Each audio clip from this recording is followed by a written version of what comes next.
Attention, true crime community. True crime community has been infiltrated.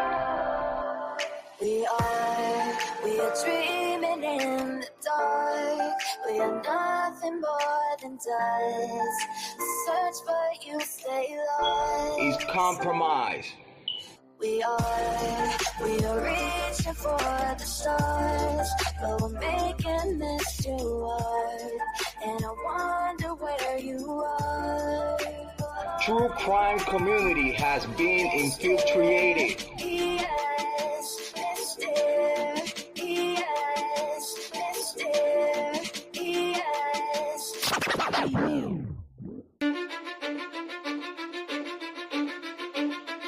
Cause I don't give a fuck what you say. Yeah, I'ma do shit my way. So you can go kick rocks, I'ma stack bricks up, build what I want to make. Yo, I got a lot of shit to say, so I'ma do this every day. I'll be writing things until I'm fucking buried in my grave. 6 feet deep under, but my body won't decay. Cause my messages are timeless, so they'll put them on display. Oh yeah, I rap with a certainty, I have a sense of urgency. A message for eternity, for everyone internally. I had some people burning me, but now they fucking learn to see I ain't the one to fuck with. Now they looking nervously, and I don't really care what you think of me respectfully. You can kick rocks if you think you're fucking better, see. I will outwork you, turn you to an enemy. Hurt you so bad that you're gonna need some therapy. I got the motherfucking recipe. I've been cooking up hits, I'ma leave a legacy. You'll be looking small when you're standing right next to me. I'm 5'10", bitch, but I'm 10 feet next to me. I don't give a fuck what you say. Yeah, I'ma do shit my way. So you can go kick rocks, I'ma stack bricks up, build what I want to make. Cause I don't give a fuck what you say. Yeah, I'ma do shit my way. So you can go kick rocks, I'ma stack bricks up, build what I want to make. Yeah, I'ma do it my way. You're working a fucking gym, and you're 45!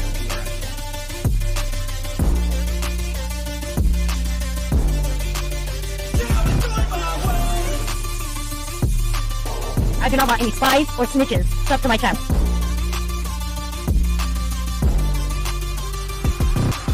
I can't contain it, I'm coming out with a statement. You really changed, man, all your music and arrangement. You don't know shit, shut your mouth, you can save it. I'm the same dude that got his come up from the basement. 100 songs, 100 weeks, didn't change it. Experiments, development, intelligence, and patience. I'll do it all again, cause I never feel complacent. Let's keep the good vibes, positivity's contagious. I'm never looking back, cause I made a life that's passionate. A college graduate suppressing all his talents, yeah. He found a way to go and change, become an advocate. For taking control of your life, go out and battle. And you think you have a dream, then act on it. Get after it, get out your head and fucking capture it. You got one life to master it.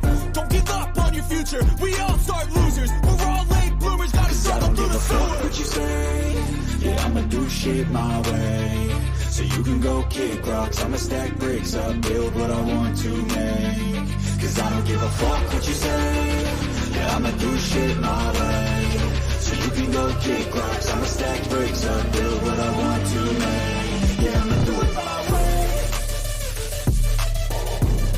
So that speaks the moon, and you can't stick with us. Whatever. Those rules aren't real. You can't stick with us!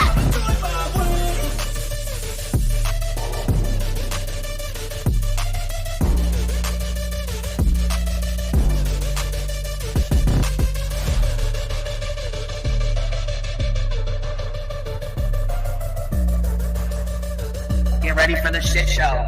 Smoke them if you got them. Make sure you have your cigarettes. Make sure you have your drinks. Make sure you have all your stuff ready, because it's going to be a hell of a day today. Understand me when I say people are fucking sick of this.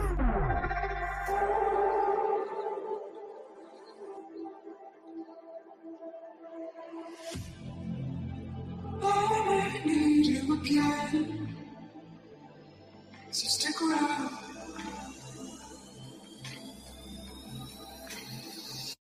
So stick around.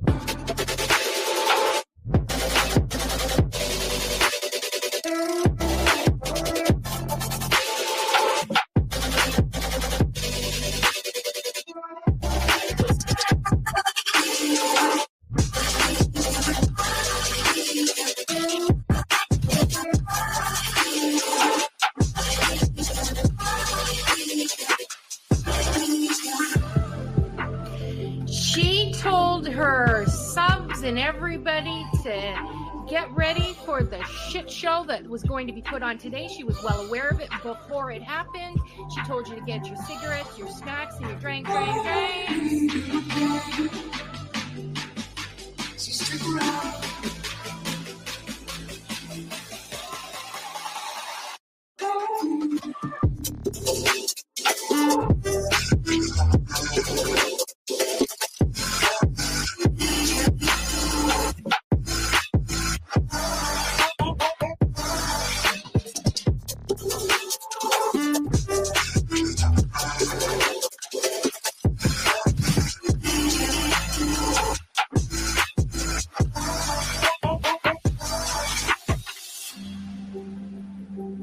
Say that I wasn't including Queen B, okay?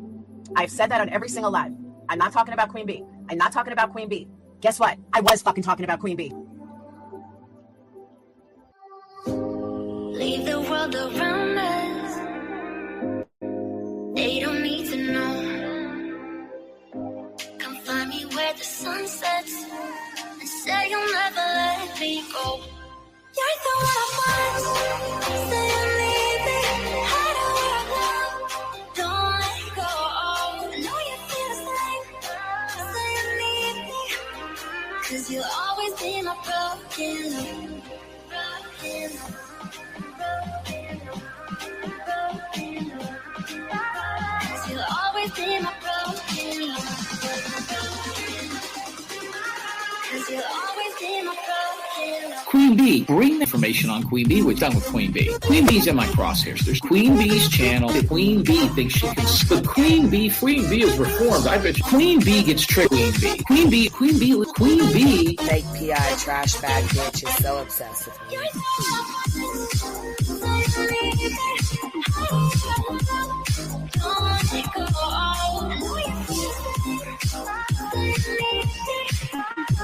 You'll always be my broken love.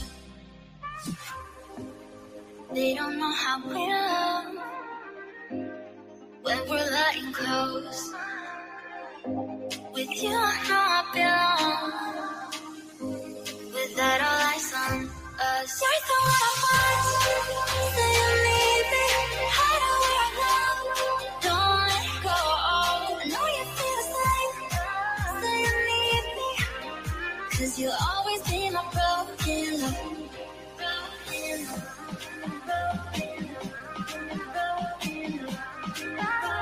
You'll always be my broken love.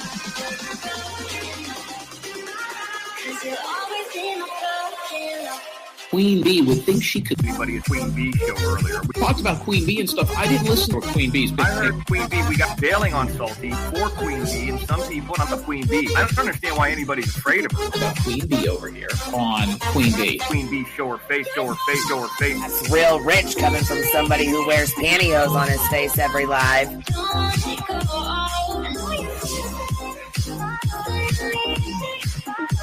You'll always be my broken love.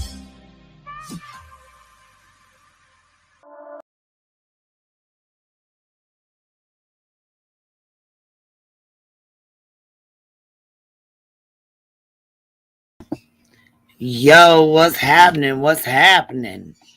You guys, you know what? I'm so happy this dropped today. I can tell you that we're about to go over this.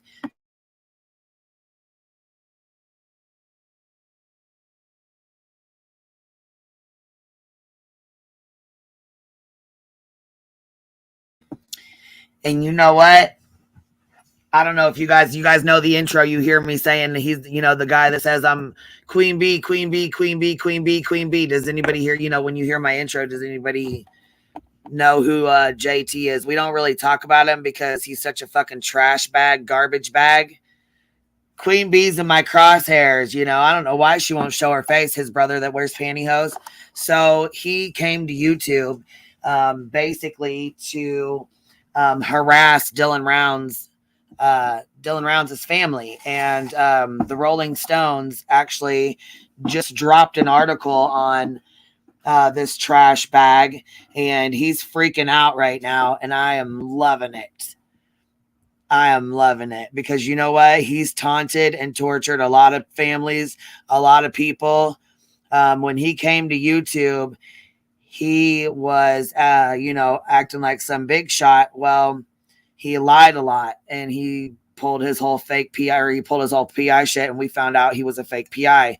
Well, one of my friends came up here and was talking about it, and he was pissed. So of course he tried to dox every person. He doxed me like 55 times. You know what I mean? Did anything he could do. He was doxed anybody he come across. He would go on people's channels and panels just to fucking lie about people. He's horrible. He taunted Dylan Rounds' mother and family for months. Creators have left. People have left YouTube. They won't come back. He is a serious trash bag. Like, I do not talk about this shit bag because he's just not worth my time. You know what I'm saying? He's not worth my time or anybody else's. He's a horrible person. Horrible. So anyhow, Ashley Easterling is another, she came on my panel and told her story and her son's story. Her son is missing, and his name is Alex Easterling. And she did she came on and told his story, and she, told the story about what had happened when she hired him. She hired this PI because she was hoping that he would help find and locate her son.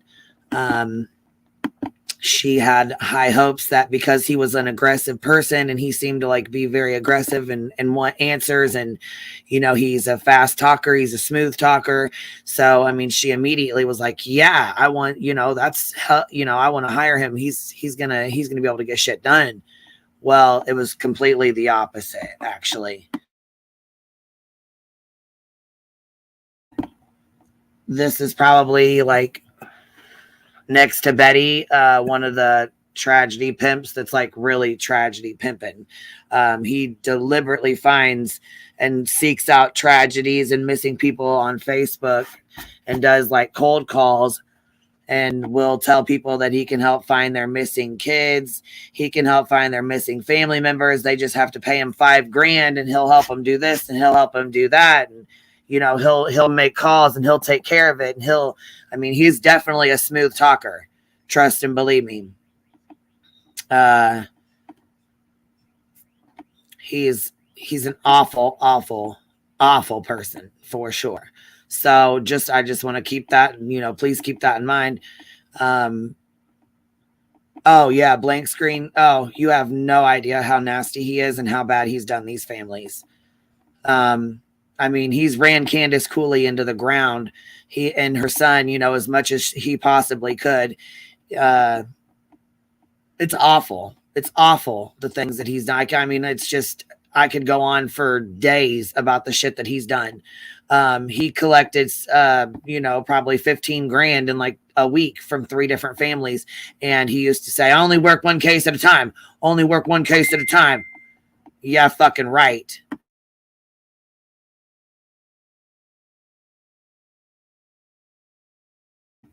So I pinned the Rolling Stones article that we're going to be reading. It's pinned up at the top. I'm going to take that down here in a sec, so that I can pin the link, because anybody's welcome. I did invite Ashley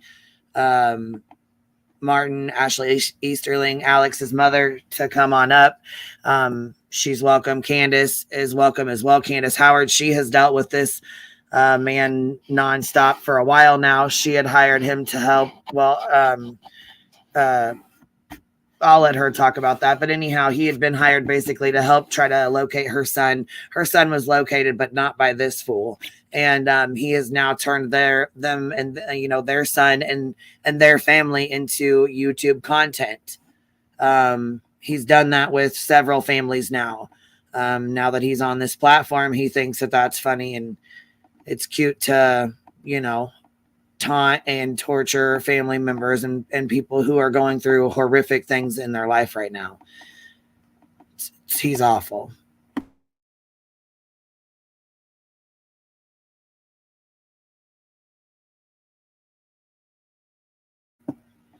His brother is Mark Terry. That's who joins him as Mr. X. And he actually wrote a children's book. This man wrote a children's book. That's why he will not show his face, because of his deplorable behavior. He will not show his face. But I mean, he is like a failed actor. So he didn't make it and couldn't do any. I mean, it was like he failed every single time he tried. So he's got like a bunch of, like fake wigs and pantyhose masks and things like that, and shit that he wears to disguise himself. It's crazy. I've never seen anything like it, to be honest. It's rather strange the way these two brothers are. B Tim, don't laugh in the chat. Bring your ass up here. Bring your ass up here. Actually, you know how I was, there's a creator, Sleuth Mom, and she is a very, very good creator. She's a very thorough creator. She goes through her information before she posts about it. She's very, very smart. She goes, takes her time. She goes through information. She doesn't put false information out or information that can hurt a family or anything like that. She's not like that. So when she put this recording out, we knew that shit was serious. We knew it wasn't no bullshit. This recording was real, and it was raw, and it was horrible. And I'm gonna play that. So, I think it's important to. This is how he was introduced to YouTube, and it was awful. Hey, B Tim, what's up, babe? Nothing much. Just woke up, and finally the Rolling Stones, who he thought he intimidated. He thought they weren't going to drop this article, and I'm like, whoop, whoop, whoop, whoop. I'm dancing around the house like, we're going live, baby. We're going. I would sue their asses if they dropped that article. Well, Jim, it's just your turn. That article's dropped, baby. You better get to suing if that's what you think you can do. I guess that will be the next fraud raiser, where he says, I need to sue the Rolling Stones, guys. Give me money, guys. Here's legal. We're gonna sue them. All I need is $10,000. $10,000, guys. Yes, I'm so happy though for Candice and you know what I'm saying, Ashley, and all the families that he's hurt, and all the people that he's, you know what I'm saying, I'm so happy for them that they actually, that I have like a feeling that there's going to be a lot of videos that are suddenly going to disappear. A lot of videos with Jim Terry as the guest in Dylan Brown's case is going to magically disappear. Maybe tonight. Well, a lot of those are already recorded, and they, you know what I'm saying, they're already, a lot. Tyler Feller doesn't have Jim on anymore because of what he did to Kim. Oh, but he still has his videos up. Yeah. Oh, of course he does. Yeah, because Kim's not around anymore. I mean, she was run off. She was basically threatened. Yeah, you gotta profit, off of the suffering of others. That's exactly what the Bible tells you. Yeah, he's like I said, he's a sick fuck. He really is. Jim is disgusting. He's disgusting. The shit he's done to these families and the shit he's done to people on here, just on this platform alone, shit. Yeah, I mean, I don't know how Paulette Betty and Guidance, we all know who she is. I'm just, I'm saying, I'm not gonna sit here and do her like that, but I mean, I don't know how people like that stand behind the shit he's done when they've watched him from day one. I think Bullhorn Betty, didn't she try to demand his license? I remember the video. I know she actually, weirdly enough, was calling Jim out, which is a very weird situation. I saw that video. Very weird. But I guess she was just pissed off because she couldn't get an interview. I don't know. Who knows? This just warms my heart to see him. And people that don't get my joke when I say just another Manic Monday, like yesterday was our Manic Monday, it's carrying into today. So I was like, replay of Manic Monday. I guess if people don't get it, I'll change it. Yeah. People to be like, it's not Monday. I know it's not Monday. I get it. Our Manic Monday is still going on. Yeah. Still our Manic Monday, just another Manic Monday. It's still continuing on. Yeah, holy fuck, man. I don't think we've left Monday yet. I just couldn't believe the part of the article. Holy fuck. I was reading the article, and there was one part of the article I was like, wait a minute. Like Dylan's mom made up a fake person for him to investigate. And then he just goes in there and he investigates, and he's like, yeah, I checked that person out. And oh my God. I couldn't believe reading that part. Yeah, we are gonna. Yeah, I was gonna say we're gonna read this. Yeah, it's a that part, like that was crazy. That part where she just she created a fictitious person to see if he actually would do his job. Right. Oh my God. Like, this is shit you can't even make up on a TV show. Damn. Hold on. Listen to my phone go off like that. Oh shit. I can do some do not disturb because I can't focus on all that. That's like the Batman signal for drama. Bing, bing, bing, bing. Oh my God. You think you don't have the link attached on top, the StreamYard link. You dropped it in the chat, but just, people might drop in. What an insane situation. I'm going to laugh my ass off because it's going to be interesting seeing Jim Terry's response. I might actually watch him first. He's freaking out already. He's already crybaby and trying to strike us down already. He doesn't want this to be talked about. No, he does not want this to be talked about. Well, fair use, motherfucker. We can talk about a news article all we want. And you even told, like, your lines that you actually told in the interview are crazy. I can't believe you actually said the responses. Oh, man.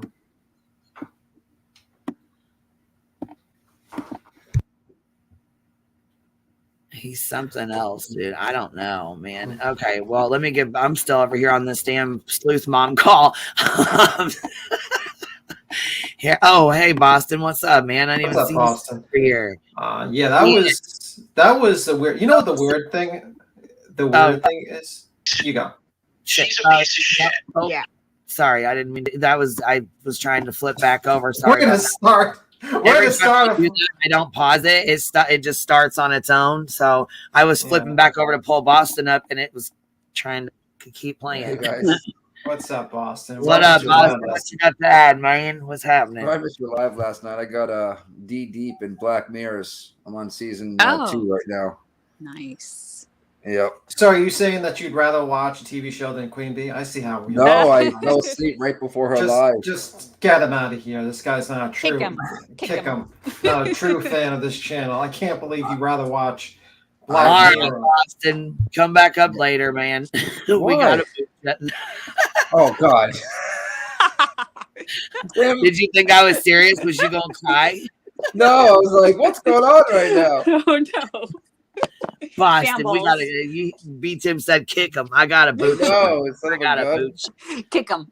Kick him. You're out of here. So yeah, this. Okay, so here, check this out. I'm gonna play this real fast. This is from Sleuth Mom. This is her content, and I want to make sure you guys go sub up to Sleuth Mom. We'll drop her link in the chat. This is actually how I was introduced to Jimmy Con.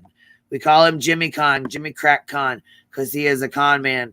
Like a fast talking con man. So basically what you're going to hear is him hollering. He's on a phone call with Dylan Round's mother, Candice Cooley, and their family. He'll tell you that she didn't hire him. Okay, so Dylan's aunt actually gave him the money, but the family hired him. All in all, Dylan's family, the family that loves him and cares about him,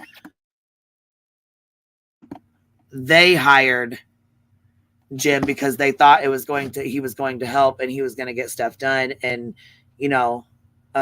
this is what they got. This is the start of like a year-long trash, bash, lie, manipulate, spewing rumors, bullshit. I mean, it's been on and on and on nonstop for the last year. He's attacked this family and other families as well. Candice Cooley, Candace Howard, Ashley Martin. I mean, the list goes on and on and on of these women who have, hired him, because he promised all these. He sold a dream and it was a fart in a bag. It was awful. He's awful. Yeah. So with that said, trigger warning. It does get really bad, and keep in mind her son had just went missing. He's only been gone. What was this, a week when this call was made? 2 weeks maybe at the most. He had only been they had just reported him missing. I mean, it was within a week or two of this phone call, and then they're already going through one of the worst, most horrific times of their life, and this is what they deal with. Ready? Yeah, I know. She's a piece of shit. Yeah. Her and I got into a nasty fight on the phone. She defended everybody in the family. But Kurt and his other son, about 4 years ago, got a knockdown, drag-out fight because he released that Kurt was gay to everybody. And he said that's the reason for his mom and his dad always having problems, because he would dress up as a woman. So all this weird shit. But it takes us away from that a little bit, which is good. It takes us away from the gay thing. But if your dad and your mom are there, or if you want to call your sister-in-law. So this is a 40-minute call. I'm not going to play the entire call. I will drop her link in the chat, and I will drop the link to this specific video in the chat. So if anyone wants to go watch the entire 40-minute video, you can as well. I will also link it in the description. I will try to go do that now so I don't forget, because I often forget and I need to go back through. I just need to spend a day and go back through and put links in my stuff, because I always forget and just move on. You know what I mean? And I don't put them in. So I need to make sure I do that, because Sleuth Mom, she was doxxed and taunted and tortured just right along with everybody else, because she put this phone call out. Yeah. And by the way, I just want to interrupt. Someone says, why is no one covering the Lucas from Dayton, Ohio? Burden of Proof is covering that. Yeah. Burden of Proof is covering that. So you can go there. Oh, Burden of Proof. Okay, we'll drop her link for that. Then there you go. So you can go over to Burden of Proof, and she's covering that. And so that's she's a very good resource as well. Burden of Proof, Sleuth Mom. They both, do very, very well with their live streams and their videos. They definitely take their time and make sure they research before they just put stuff out. They will not just throw shit out and see what sticks. Neither one of them will do that. They both, you know what I mean? Kate Does Crime. She's another good one. They, you know what I'm saying? There's a lot of good channels that really, you guys, they do an amazing job. And there's another Loca. I know this is like Loca My Life is another one that covered it. I mean, like that's what. So when you say your statement, no one's covering it. The big channels don't cover it because they don't make money. The actual channels that like care and want to actually cover missing kids actually cover it. So. That don't get, and I feel like Burden of Proof doesn't. I mean, I feel like she does so good. And it's like she's, you know what I'm saying? She doesn't get the views that she deserves to get. Like, she does an amazing job. And it's just like, I think it's because she's so quiet and so sweet and soft spoken and shit. I sound like, you know what I mean? Like a whole damn horse over here. Me too. People say I need a loss, like saying like, oh, there's something wrong with my voice, but that's probably because I had work today. She breaks it down really well. She does. She does. Okay, ready? We're going to keep on keeping on here. Now would be the time, and I'll just give it to you all in one shot. Yeah, hang on. Let me patch Katie in. One moment. By the way, do you know the name of the sheriff of Elko County? It's weird name. He sounds like a Mexican guy. Yeah. Garbanza, yeah. Espinoza or something. Yep. Okay. So this is the PI, the fake PI on the phone who claims to be a PI, who's not a PI, but claims to be a PI, on the phone with the family. And he's asking them for information. But actually, let me tell you, he hurt this case tremendously. He actually had it to where the police didn't even want to speak to the family because he had called and cussed them out, called them names. The news reporter as well. What? The news reporter he cursed out as well. Yeah, the news reporter. Yeah, there's they didn't even want to have any part of this case at all because of the things that. One of his theories he's going to state in this video is that Dylan Rounds was secretly gay and having an affair with Wadsworth, and also one of the theories he was saying is that they were part of a gay militia of gay people that would serve justice in this Badlands because there was no. I'm just summarizing. Obviously, he says it differently. Stop. He says it like really in a horrible. Yeah, that would serve justice in this area. And basically, Dylan was accidentally killed when he was trying to save, I think, Easterland. He was trying to connect the two cases. No, Aidan Clune. My bad. Aidan Clune, yeah. Who is another, and Aidan Clune is another missing. He's been missing, and he's from the area. And he's another one that he tried to get money from and, have people pay him to help look for Aidan Clune. But then again, he's never even been out there. He's never been out there. He's never been to where Dylan, went missing, nothing. So, I mean, he sits on his couch and claims he's in Mississippi and he's not. He would try and when this happened, he went on a full fucking tirade where he went on any channel saying, I will dox, and every channel, every true crime, a lot of true crime channels let him on. Tyler let him on. A bunch of smaller channels. He went on Ick and Mel at one point in time, because people didn't know that he was as bad as he is, and he, that he's a fake PI. He's a fast talker. He's a smooth talker. He definitely. Zav Girl? Was he on Zav Girl? Yeah, he went on Zav Girl, and then he turned around and threatened Zav Girl that he was going to tell everybody she was this horrific drug addict, that she was, and she's like, look, you're not going to dox me. Yes, I was a drug addict. Yes, I did drugs. Yes, I have a past. Yes, I have mugshots. You're not going to do this to me. She went the fuck off. She did not play his shit, not once. Yeah, and you had a lot of people that found him very positive. I'll read you one. I'm not going to say the channel because there was a lot of channels.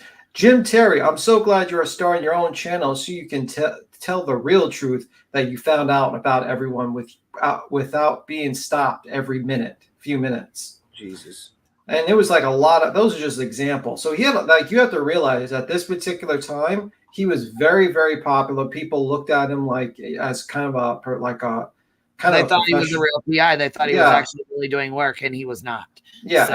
and anyone that talked against him, you were a troll. You were blocked. There was maybe there was not a lot. Even when Queen Bee took up this thing, I think you had 50 people actually watch. Oh my God! Look. That's why I said, you know what? Now that this is dropped, and these families are getting some justice, they're getting they're able to speak more because I allowed them to come up here and talk and speak and tell their story because I keep an open panel anyways, and I think it's good that they tell their story so other families don't get involved and don't get hurt and don't get taunted and taken advantage of, and what I mean, basically tragedy pimped, right? They're and then being turned into YouTube content after the fact or during, because they're already going through one of the worst times of their life. They don't need this shit. This is the last thing they fucking need. Well, the reason why he was on MGL, I think it was because he was here earlier than Dylan Rounds. He was actually he was here for a couple he was on Dr. Phil at one point, actually.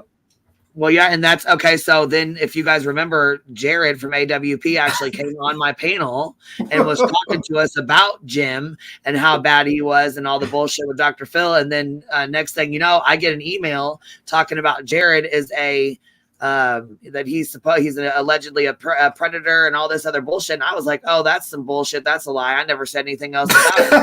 And come to find out, he's being charged for it. And I was like, what the fuck? Jet Hall, man. Yeah, you can't even write this. Falls in my lap.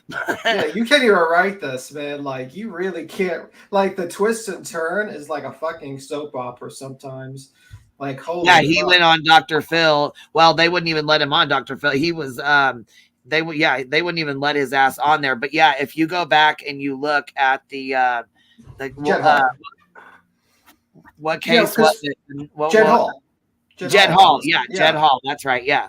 Because what happened was he was actually, and I don't know how he convinced the mother to still give him good advice, like give him good thing, because he was giving the mother the wrong advice. Actually, it was AWP that actually didn't listen to what the fuck he was saying and went into that water. So credit where credit is due. They actually didn't listen to it, because if they would have listened to the Jimmy Con, they would have never. They would taken a much longer to find that body, because I think eventually. Yeah, because he said that he was on an island doing something. What the hell? They said that he was doing. He was just feeding a bunch of bullshit, and they just kept paying money, and he just kept feeding them bullshit. Yeah, like he ran away or something like that. Yeah, like, and he was so rude that Dr. Phil didn't even want to put him on the show. That's how bad it is. Not bad. But anyway, here, let's finish this call. Okay. Spoken to him? No, hang on 1 second. I'm patching Katie in.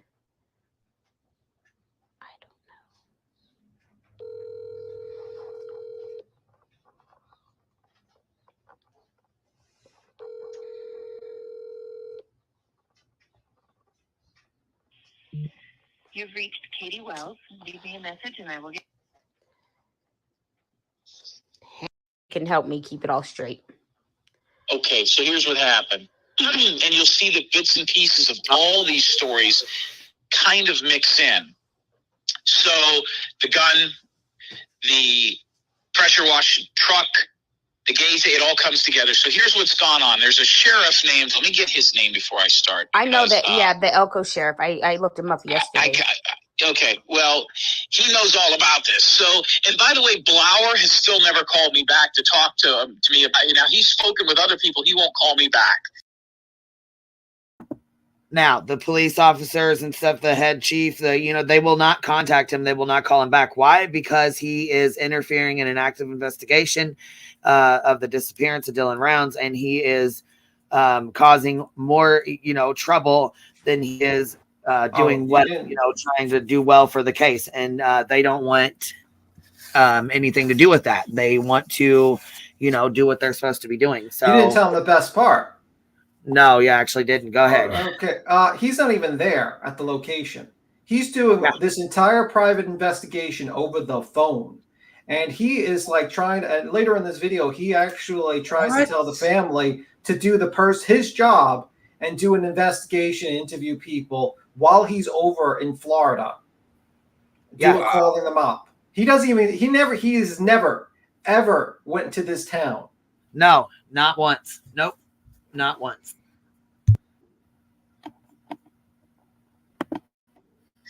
So here we go. You ready? Yep.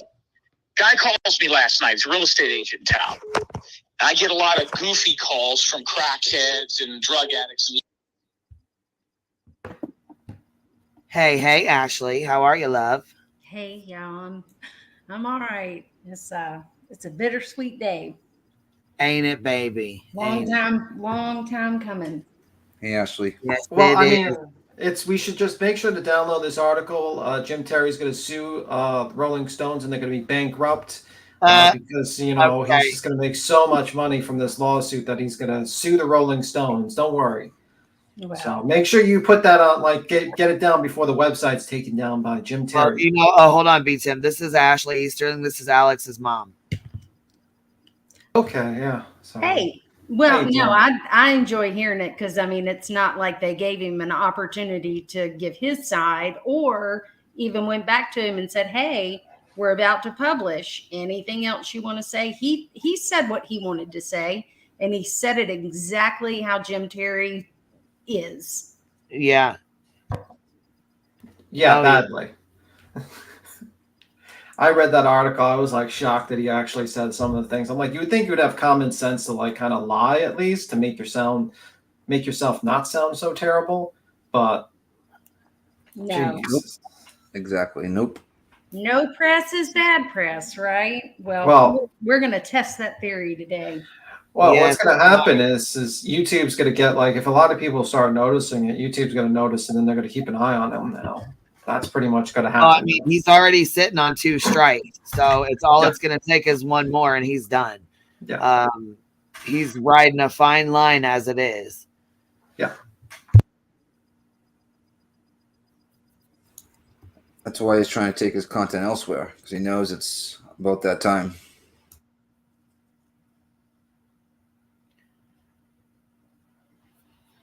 Do you mind if I play a little bit more of this, Ashley? No, I'm enjoying listening to it. Okay. All right, baby. I just wanted to make sure. Looky-loose. So here's what happens. This guy calls me last night. He says, listen, I don't know what it's going to help, but I want to help this family. He says, we got a lot of money. He goes, I have infrared goggles. I have night vision this. I have better stuff than the military has, and we use it for hunting out at night in those desert areas. He says, and I want to donate it to the family. So I put him in contact with your ex-husband. Tens of thousands of dollars worth of military equipment. The shit's unreal, almost like the Predator. So you can see people at night running around from miles up in the helicopter. And I says, well, who the fuck is running around in that desert at night between, 2 and 5 o'clock in the morning? Who the hell would do that? He didn't know, but it makes sense now. So he says what happened was him and his son and his group that they belong into a hunting club, would go out into those areas, all the areas where the boots have been found and where they found that one body and all those different areas and hunt coyotes. It's a hunting club. And he just, he's a fast, smooth talker. And that's the thing, is he just talks and talks and talks and talks and talks and talks. So mainly you hear him talking. You don't really hear Candace too much or anybody else too much because he's just going and going and going and going. And that's what he does best. Yeah, it seems like his tactic. Yep.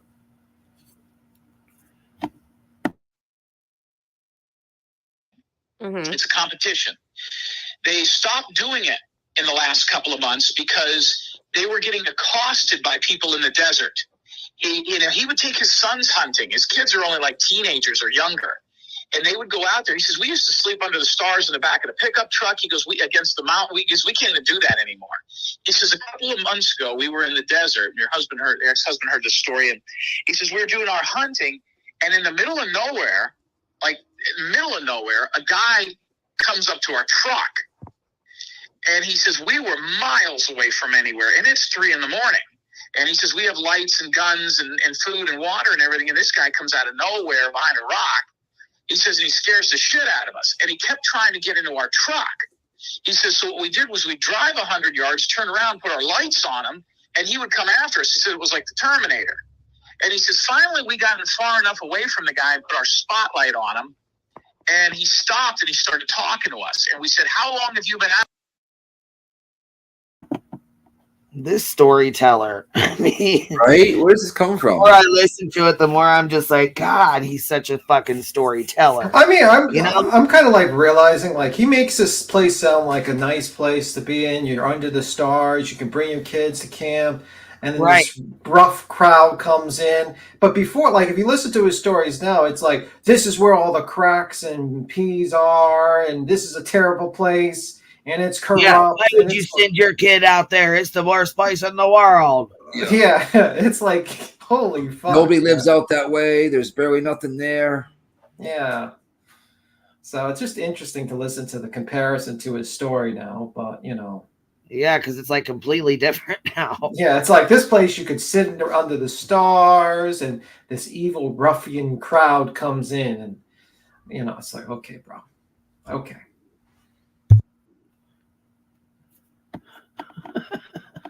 Back to it. Out here, do you need help? And he says, I've been out here for almost 3 months. What are you doing out here?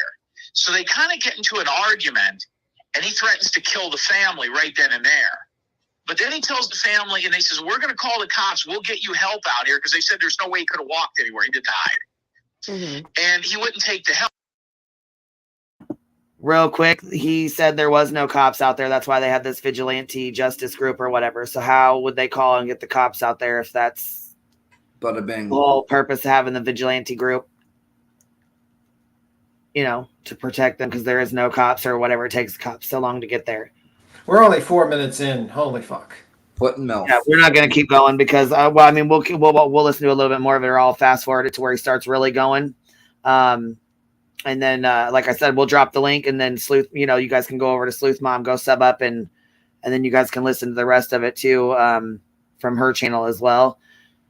It's got like 52,000 views on it already, so I know he's pissed about that. I'm sure he's probably tried to take it down, but he keeps going and going and going. Here, we'll fast forward it even. No water in the middle of the night if it's not to rob. What happened was Chase got stuck, and your son got him out of there. It's basically what happened. Before the rest of the guys, your son had a section of land that he was looking for because he had a truck. And him trying to tell her about her son and what land he's got and shit when she's been out there and he has no fucking clue, never been out there, never stepped foot out there. It just kills me. You know what I mean? Like, he acts like he knows so much and he fucking knows nothing and makes up bullshit. He just irritates the shit out of me. Even just, you know what I mean? Listening to his voice makes me irritated. And at this point, Queen, he had already been paid, right? And he still hasn't went out there? Oh, yeah. They had already paid him. And when they paid him, Ashley had just paid him. Right, Ashley? Yes. Yes. Just a few days before. I paid him on May 31st. Yeah. And he's about a week later. And then he usually fed a line like, I only work one case. I only work one case at a time, one case at a time. So Ashley was like, what the hell? Why is he taking money from Candice when he just took money from us and he's supposed to be working Alex's case? So right. I would have had more than 24 hours to vet him. Yeah, that's the thing. I've got another family that's calling me. So, you know, I really need you to make a decision quick. If you want to do it, that's great. If not, no problem. I wish you the best of luck, but you need to go ahead because I only work one case at a time. I mean, that's like the scarcity model where you pretend that you're like artificially like, I'm in high demand. You only have this amount of time. Give me the money quickly. Come on, guys. 50% off. 50% off. Come on. Next 20 minutes, guys. Just like a duck and one of those like used car salesman. Yeah, or like one of those like a channel like you know those home shopping networks. This will be 50% in the next 20 minutes, guys. Make sure to buy. It's like, okay, bro. If your business model, if anyone comes up to you like that, then I would suggest run the other way because that's not how a professional acts. You know, it is what it is. They say, listen, I'm very busy. I could take you on this, and this time. Here's my schedule. Okay, well, send the information or stuff like that. They don't be like, well, you better hurry up. Give me that money. Give me that money. You know. Well, yeah, I was gonna say she said she didn't have time to vet him or anything because, you know, of course you're, you know, wanting to do anything. I mean, at this point, you'll do anything. Like, yeah. Okay, you know, anything at all. Like, if you can help me. Okay, here, I'll, you know. And yeah, it's a tactic. Mm-hmm. It's a tactic. I know. It's just like Nick says, used car salesman, but instead of cars, he's selling tragedies and and he tries to hurry up and tell her, hurry, because you're not gonna, you know, I'm not gonna be available. Well, then he does the same stuff to these guys, and so, you know, they had hired him as well. So he just got paid from Ashley. What'd you end up paying him? Was it $3,200 or $3,500? He got that initial $3,000, and that was it. Okay, so yeah, he got what, Boston? I'm sorry. Another 1,500 was supposed to come, right? Yeah, there was an additional 1,500 that we had agreed on, but yeah, no, he didn't get that. Good. Yeah, so he got the 3,000, and then a week later he got $5,000 from Candice Cooley's family. Unbelievable. With you know, I only work one case or whatever. So anyhow, I'm going to skip through some of this. But he ends up, like I said, getting him into it. The cops won't speak to him. The detectives won't speak to him. You know, there's a lot of people who will not talk to him because of the way he acts and the way he talks, the things he said, how rude he is, and how, you know, vile and nasty he is. So he starts yelling at them because the police department won't speak to him. And he's like, why are you telling them not to talk to me? And she's like, Candice Cooley's like, I never told them not to talk to you. I never said that. It gets bad. It gets really bad. So, all right, hold on. We got into it pretty nasty. And I told her, I said, well, then have your, she said that her father never came out of the trailer and said what your ex-husband said. She said, that's total bullshit. And I told your ex-husband that, and he about went through the fucking roof because I think he's home now. And I said, she said he came out of the trailer and basically just reiterated what a psychic had told the family in Wisconsin or something. And I said, so if one knows about it, they all know about it. So they're all hiding it. So something happened with that militia group. They never mentioned the militia group, and they never mentioned the gay thing. So those two things have been hid from the cops and were never mentioned to the cops until we kind of started pushing on that. So I'm telling you, those are the only two things to focus on here. Other missing kids in the desert and boots and watermelon rinds and all that bullshit is all great. You're never going to get anywhere with that. Yeah, he made up all kinds of bullshit, nonstop. You thought I was joking when I said the gay militia vigilante group. Yes, that's that's yeah, what no, basically he said. really. No, I didn't think. No. I just was telling you this is Alex. Just so I didn't know if you knew this was Alex's mom. Oh yeah, I just noticed the name. I didn't recognize the voice. Hey Candice, how are you, love? Hey guys, I'm excited. How are you Hey, guys? Candice. Yes, I was gonna say I am too. So yeah, I was like, this girl, it dropped today. I know, what a surprise. Yeah, it's also like it's documented that he, in the article it says that he threatens people with blackmail material, and it's actually documented on this channel that he tried to blackmail someone with pictures on this. Yes. Remember in the chat, Queen?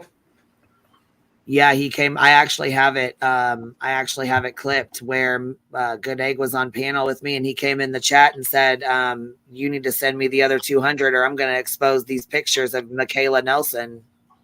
Wasn't it Michaela Nelson? I'm pretty sure it was her. Yes, it was. Yes, I it was. sent that in to the reporter too.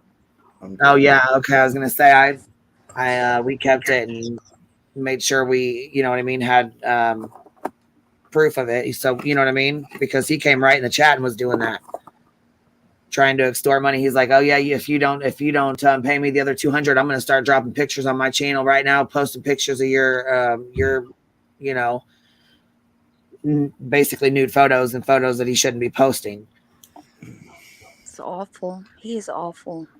Yeah, he's disgusting. He's attacked you guys multiple times. I don't know how many. Girl, he's attacked you. He's attacks you. He still to this day attacks you. I know. Your son. It's disgusting. It's gross. I just want to thank you so much for giving us a platform and a voice to tell our story. And I'm so sorry for everything that you've gone through during this too. Baby, you know what? I'm just glad that you guys had a place to go. You know, that you guys had a place to go, and that's what that's what my platform is. It's open, and I'm glad you guys were able to come here and have a safe place to talk about it and to explain what happened and what's going on, because it's like I said, one of the worst things in your life, and this is the last thing you deserve to deal with. Yeah. Karma has come around. It is. It's the beginning of the end for Jim. Yes, it is. And I heard him the other day talking about YouTube is not his thing forever. He's going to be getting off here real soon because he didn't plan on staying on here to begin with. Yep. And that was right after they called him, letting him know the article was dropping. How convenient. Oh. Yeah, that's what I was thinking. I was like, uh-oh. Yeah, I figured he'll run off YouTube. Good. Bring us good over to another platform because he's probably going to get his third strike here coming up. He can't hold his fucking tongue. Does anybody know about the journalist who wrote the article, Jessica Lucas? Have you been in contact with her? Like, I wonder how she Yes, she reached out to us. Actually, was it Ashley? Did she reach out to you first? Honestly, I can't remember which one of us. It was one of the three of us, but she originally worked for a different publication, and we had started it, and then that publication folded, and so we were just like, it's never going to happen. And then Rolling Stone. So, but it has been a long time coming. Yes, thank goodness. You guys, I'm just so excited. Because this helps too when you're trying to explain it to the police and to your attorney and stuff. just start with the article. And then Yeah. I'll fill you in on the other parts. So Right? this helps. It helps so many other people too. Especially like a good publication like Rolling Stone, you know, like I feel like I trust them, you know. It is a good place to start for people now. Yeah, it is. And they worked extra hard on their legal team, making sure that there's nothing that he can sue for. So Good. Yeah. Yeah, I'm sure they have a great legal team. That's Yeah. what an interesting development and everything. Yep. Yeah. Yeah, she Jessica, she worked very hard on this. She did a great job too. She did a great job on this. Oh, she did. She poor girl. I mean, she worked way above her pay grade. I mean, can you imagine the harassment, the threats, Right. just dealing with Jim and then Oh having my to God. listen to She him. got all kinds of, I'm sure she got all kinds of harassing threats and emails and messages and you name it. I'm sure she got it. Yes, and even fake profiles made yesterday. Or made the day before yesterday, trying to get inside info or something. Wow. He's scrambling right now. Oh yeah, he's definitely not happy about this article. That's for damn sure. He is not happy. Yeah. Not a happy camper, but it says they hired a PI to find missing loved ones. He turned them into YouTube content. Jim Terry has become a true crime star by vlogging about his missing person cases. Some families who hired him claim his involvement, and his posts only made their nightmares worse. And so Ashley Easterling's son had been missing for 40 days when she says she got a call from a stranger offering to help find him. So one of Jim Terry's biggest things is doing cold calls.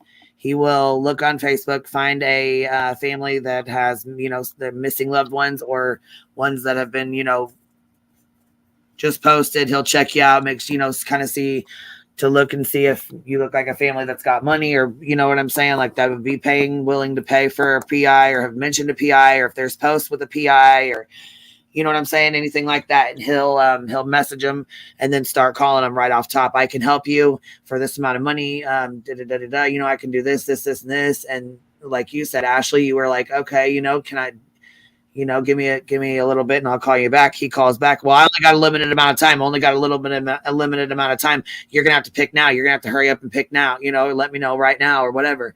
So he catches you off guard. And as a parent, as a mother, you're like, fuck this. I don't care. Here, take this money. I want my son found. You know what I'm saying? I don't give a shit. Exactly. He takes advantage, of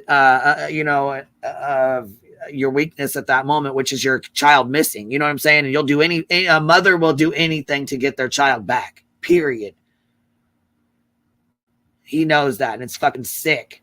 The shit he's done to these families and you girls and your families. What's up, Katie? I'm sorry. I didn't mean to be rude. How are you? No, you're all right. I just wanted to hop up. That first line is awful nice, Ashley. Congratulations to you mamas. I again wanted to apologize for any part that I contributed by being his mod, but today is a day to celebrate. And, he claimed this was never coming, and this is a beautiful sight. So, congratulations, ladies. That's all I wanted to say. Thank you, Katie. I love you. I just adore you. Thank you. Because it started off real rough. I'm not gonna lie. We were not very fond of each other.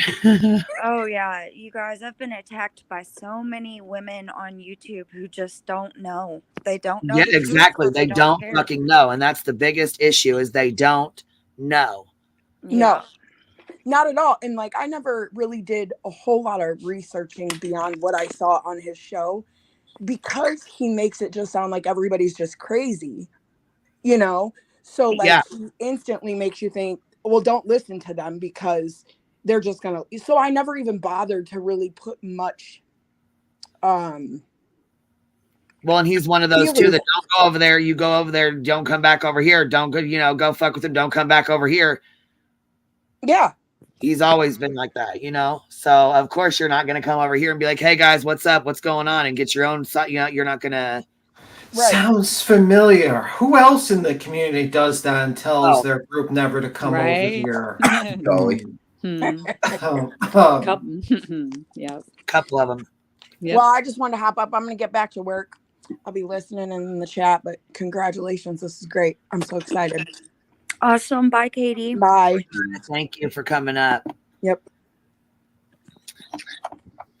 Hey, Melissa, how are you, love? Hey. How you doing, babe? I'm good. Can you hear me? It's a good day, ain't it?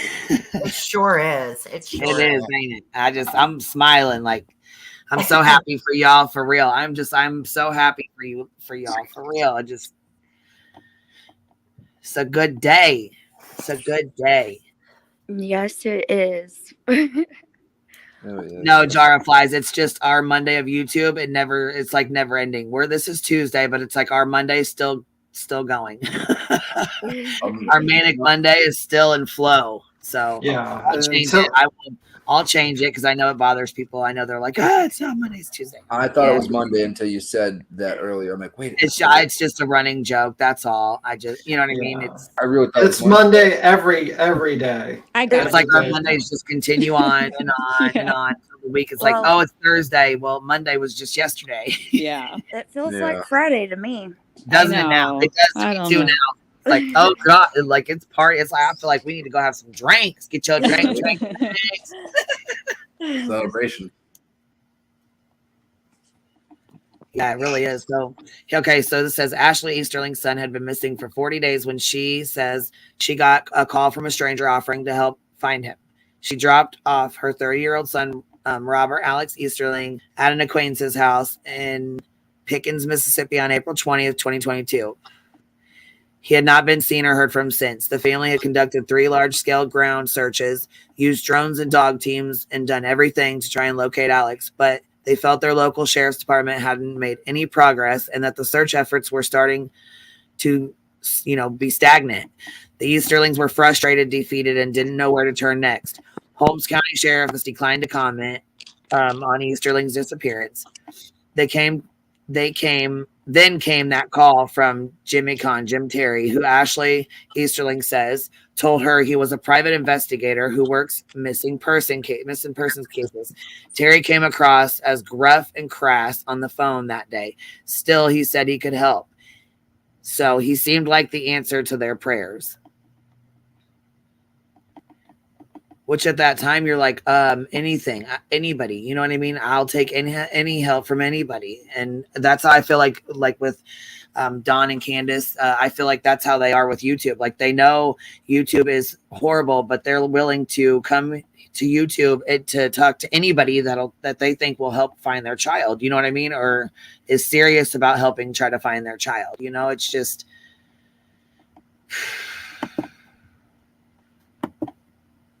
Yeah, it's something, I guess if you've never had a missing child, you can't really fully wrap your mind around it, but you can imagine.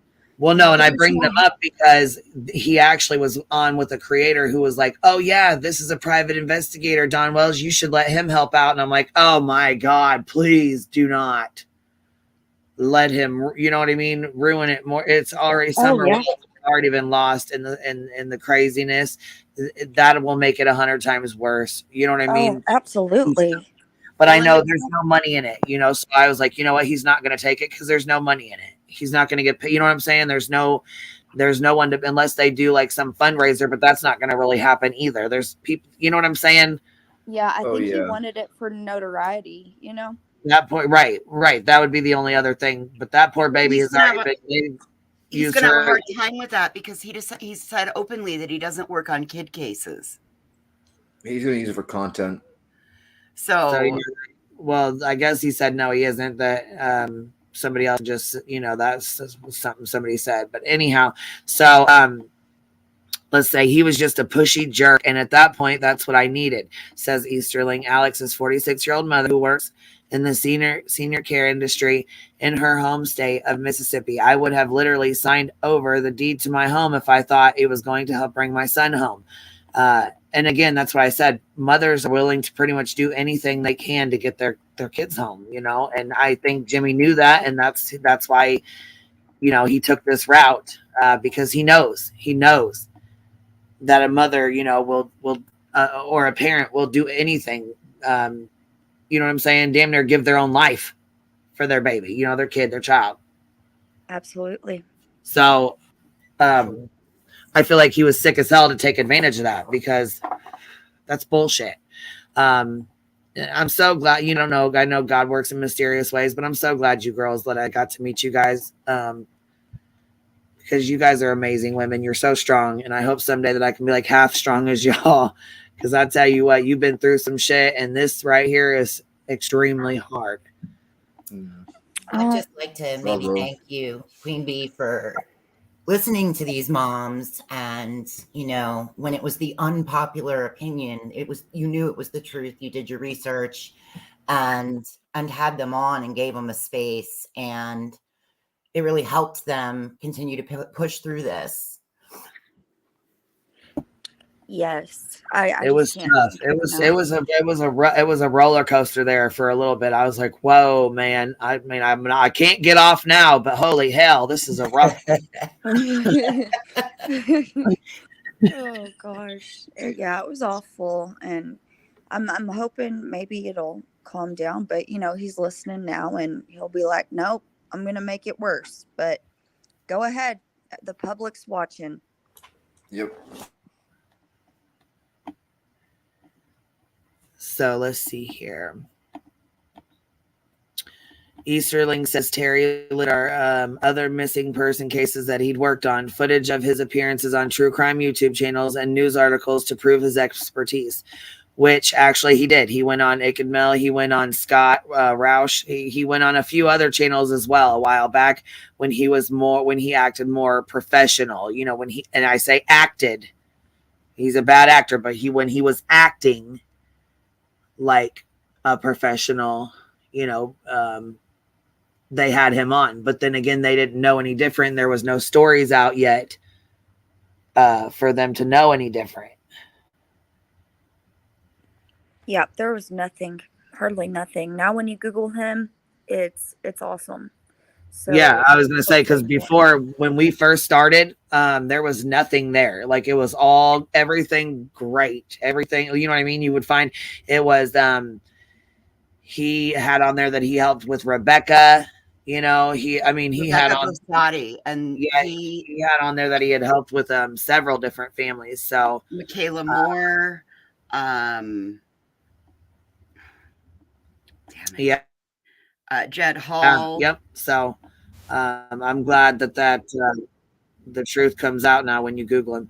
So anyhow, it says Easterling says Terry listed other missing cases that he'd worked on, footage of appearances on true crime YouTube channels and news articles to prove his expertise. Easterling had never heard of him, but he seemed to be a legitimate private investigator. And Easterling says Terry assured her that finding her son would be his sole focus, saying he only took one case at a time. On May 31st, 2022, she sent him $3,000 up front for his services by bank transfer, and they agreed the further $1,500 would follow when she could find the cash. And this is such a good picture, you guys. I remember that phone call too. What phone call? About the negotiation of the 4,500. He's like, I'll take the 3,000. I remember saying something like, "Oh, 3,000's fine now," and whatnot. He's just a freaking snake. What are you talking about, Bubba? You remember when like Ashley was talking about it, or what? Yeah, about the phone call and how he, Oh, when Ashley was talking about the phone call they had. Yeah. Oh, okay, I gotcha. I was like, wait a minute, did I miss a paragraph? What the hell? No. Okay, so at first, Terry seemed eager to bring Alex home. The pair spoke several times a day, and although Terry consistently pronounced the family name wrong when discussing Alex, Easterling, am I saying it wrong? No, he kept saying Esterling. Oh, okay. Okay, because I say Easterling. I just want to make sure I'm not saying it wrong. I apologize. Wait, that's what and everybody's like, how do you spell that? It's Easter, just like the holiday, Ling. So Easterling. But yeah, he said Esterling for the longest. How do you mispronounce that name? Like you could just read it. Well, yeah. He can't spell pillow. He can't spell Doug. Like, does he think the E is silent? Like what? I know. The whole middle is silent. It's just. Oh my God, this guy. Well, you know, E before A makes the A silent, right? Right. Of course. Yeah, he so let's see here. Discussing Alex, Easterling felt hopeful, but at this time, as time went on, Easterling says it became apparent that Terry hadn't unearthed anything new. He seemed to be rehashing information the family had already uncovered before his arrival. According to Easterling, by June 13th, less than 2 weeks after he'd been hired, Terry had completely cut off all contact with him. That was around the time when Easterling found out Terry had been working with multiple families. I was crushed, Easterling says, because we wasted 3 weeks of time in finding my son. Which is true. I mean, they could have been searching and they are, and he's going to help, and he's wasting their time. Yeah. That's bullshit. So it was several months before Easter found out she wasn't the only one who'd had a negative experience with Terry. After she was connected with some of his former clients through Facebook, both Easterling and other families who trusted Terry with finding their missing relatives believe he charged for services he never intended to complete. And when they pushed back, they say he harassed them online. There are some cardinal rules you don't break, like don't steal from old people, but taking advantage of a grieving mother when her child is missing, Easterling says, that's a new low. Amen, baby. It is. It is. Well put. Garbage human. He is a garbage human.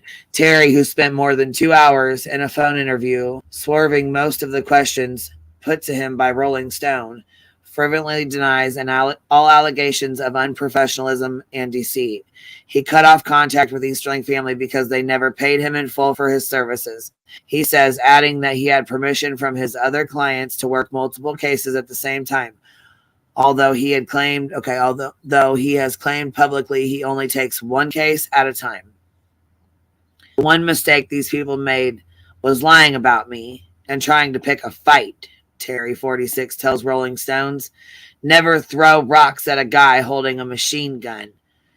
He claims the only harassment is simply self-defense, as his former clients spread lies about his business practices, and he's just fighting fire with fire. When you have to defend yourself against a grieving mother, he adds later, you're going to sound like a bad person. Man, he is just...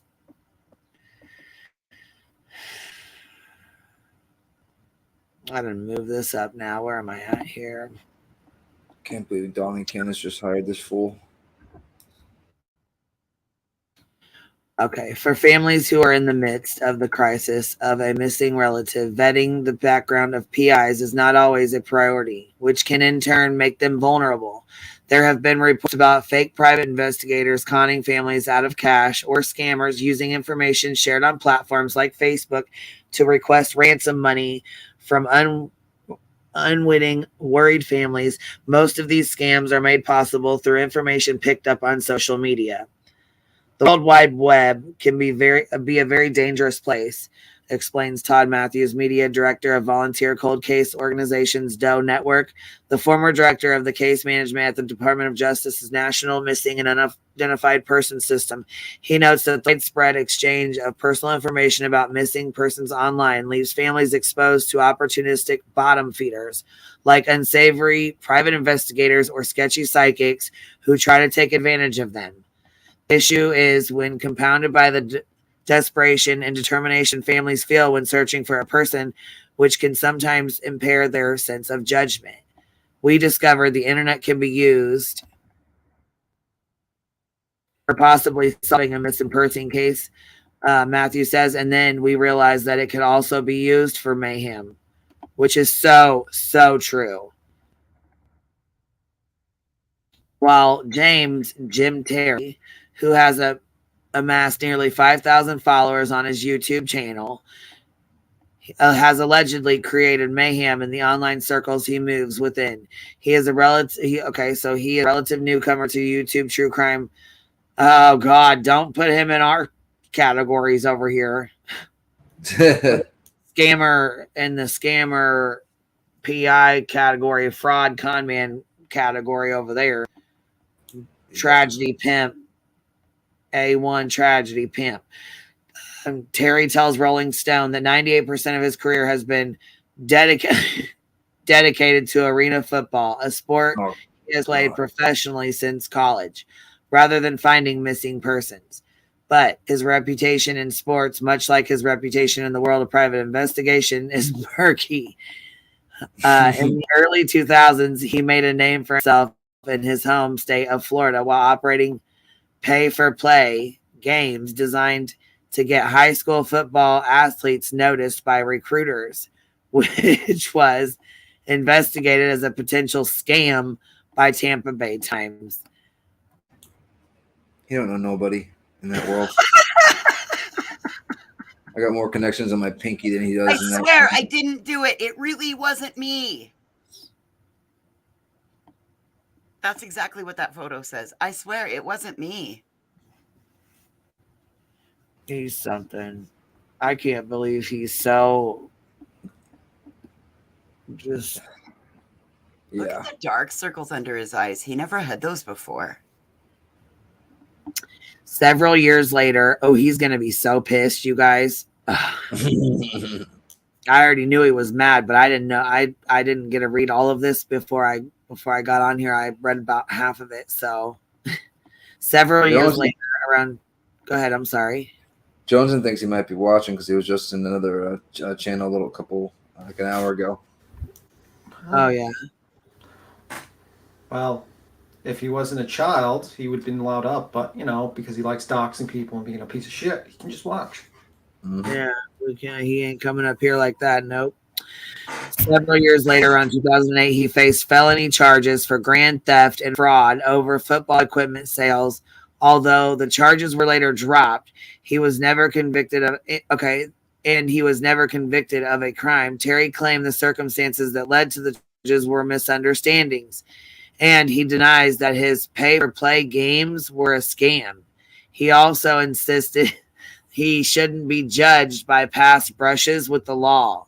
O.J. Simpson was charged with killing 2 people too. Terry, who urged Rolling Stone to call his former attorney, the attorney did not respond to his request. Call my attorney, and then he doesn't answer. He doesn't. It wasn't until 2018, inspired by peers who worked as bounty hunters during Arena's football offseason, that he turned his attention to private investigation work. That year, he undertook a 2-week college course in Florida, and upon completion was issued a 2-year intern-level private investigator license. He registered his business in Mississippi, a state that does not require private investigators to be licensed, and was once described as a magnet for unscrupulous people wanting to work as private investigators by the president of the Private Investigators Association. But Terry says he has always followed law and that his business was registered in Mississippi so he could avoid low-paid intern work in Florida after he qualified as a private investigator. I have been a private investigator based out of the state ever since that point, and it has been valid. And it has been a wild, wild ride, says Terry. I thought indoor arena football was a dirty business. This is a dirtier business. It shouldn't even. Are you serious? You're telling me he didn't do years and years of training to school to get qualified, and he just did a 2-week fucking intern. In He tells a different story, you guys, because he says that he and his mother took the courses together. Very And true. he Was was like years of fucking education into this field, and he's so qualified. Well, like, sir, you're only qualified at getting a fucking coffee. So that's Did you what I guys think. note that he said he shouldn't be judged for his past? Don't you think that's a That's little dumb. ironic? Yeah. Oh yeah. Considering he tries to throw mine in my face all the time. Everybody's, especially the families that hired him, right? Oh, absolutely. Yeah, that too. Oh my. Oh Yep. yeah. Oh yeah. Yep.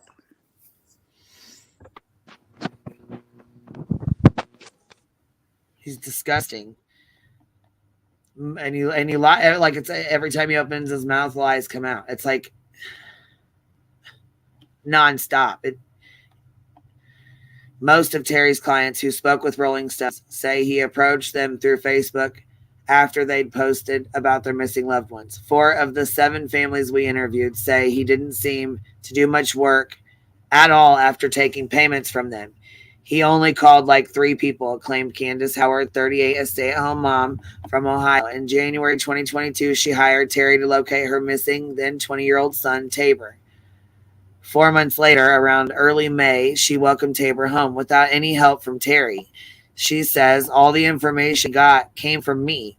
Terry claims he never worked for Howard and instead worked under her ex-husband as she was too difficult to deal with, and that her family declined his offer of a conditional refund. All Okay, lies. Candace Howard, you're up here on the panel. Why don't you... I don't even have an ex-husband, and he called him like 2 or 3 times. That's complete lie. I was never hard to handle with Jim. There was no problems until we asked if we could get some of that money back to help get my son home. But If I understand it correctly, he didn't even find your son. no, he didn't. But he went on YouTube telling people he did, and we had to shoot that down.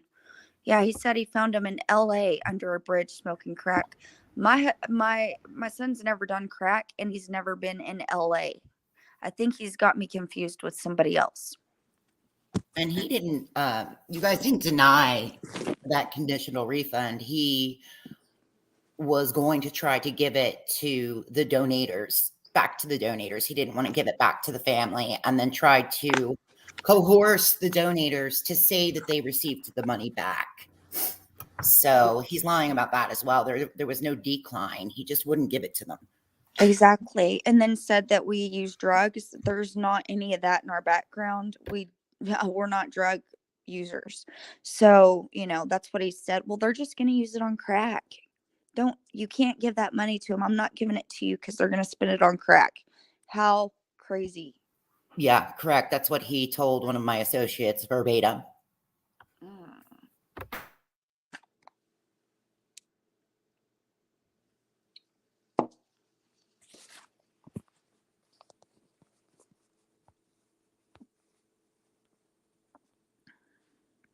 I am so sorry that was said to you.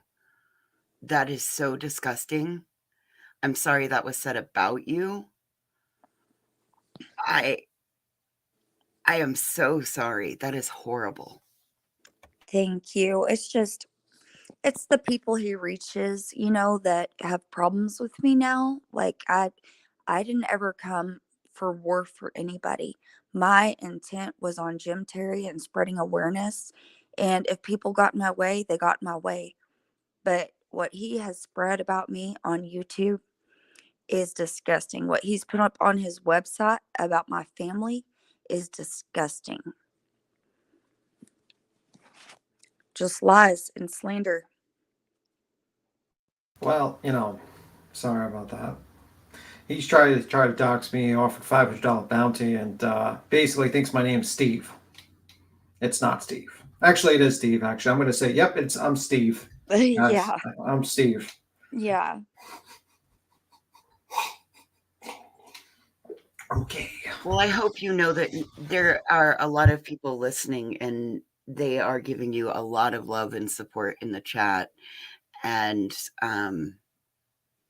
we don't believe any of what he said about you. Thank you guys. Thank you guys for believing and standing with us families. You guys are few far in between, and we appreciate you guys so much. Someone asked, "Did you get the money back?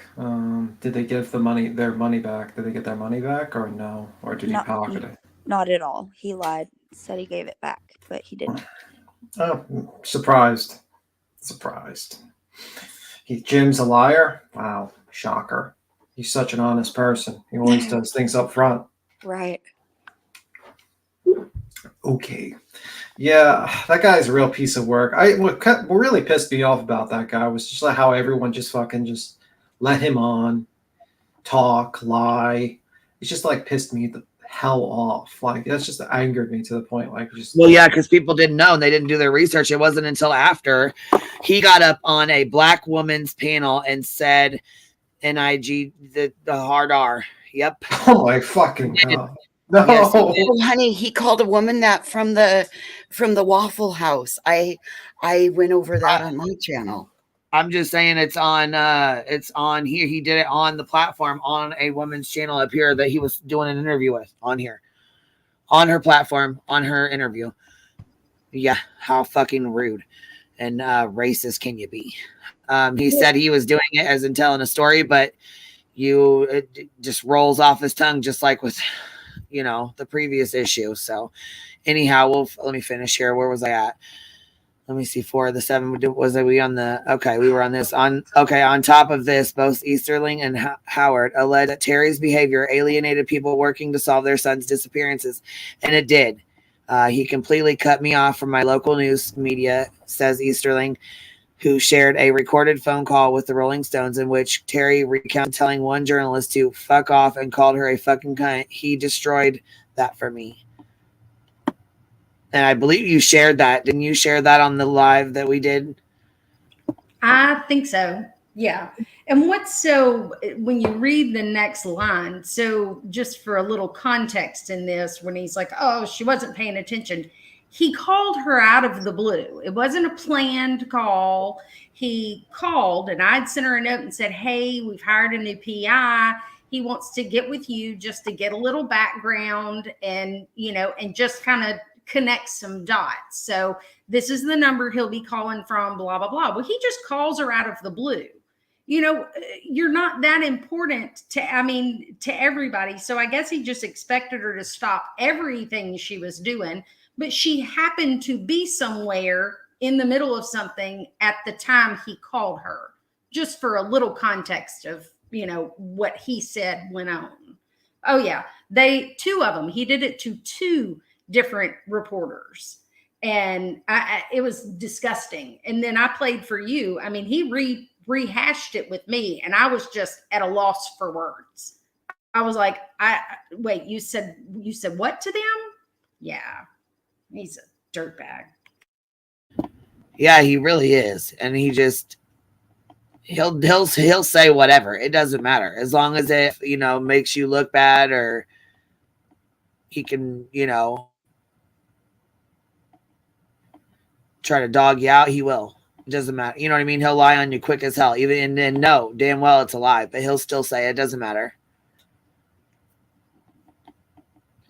So Terry admits that he used that language with the journalist, but says it was justified because he felt she was being manipulative and had not paid sufficient attention to him on the phone. The journalist was never truly planning to write an article about Alex's disappearance, he says, adding that she was ordering a latte while they discussed the case on the phone. I go, whoa, whoa, whoa, whoa, whoa. I thought you were recording me. I thought this was actually being recorded for the show, for your news channel, says Terry. You're doing a story and interviewing a private investigator with a time-sensitive subject because press is important, and you're ordering a fucking Starbucks? So, yeah, he feels he feels entitled. Other families claim they lost crucial time in tracking down loved ones because of Terry. And he's awful. He's awful. He does this. You know what? I feel like he does this on purpose. If you piss him off, he will definitely call and make trouble, or call and piss them off and upset them. Oh, you know what I mean? yes. You're going to have to deal with it. He'll do that on purpose. He's going to make it as absolutely difficult because you hurt his ego.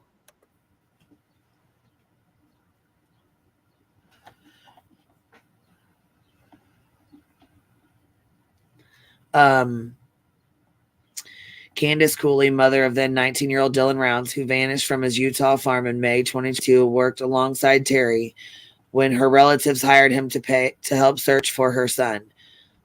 So that's the phone call. Candice Cooley and Jim Terry was the call we played when the live first started. Did we drop that in the chat so that people could go watch Sleuth Mom? Yeah, we did. Earlier we did. I just wanted to make sure we had put it in the chat a few times. I'm going to link it in the description too, so that people can go watch it and go back and check it out, because I know people, when they watch the replay, they'll want to go watch the rest of it. And I'm going to link the Rolling Stones article. I put it at top as well, but just so I was going to link Ashley's interview that we did with her before too, so that way people could go back and watch it. There's a lot of videos I have on Jim and the stuff that he's done too.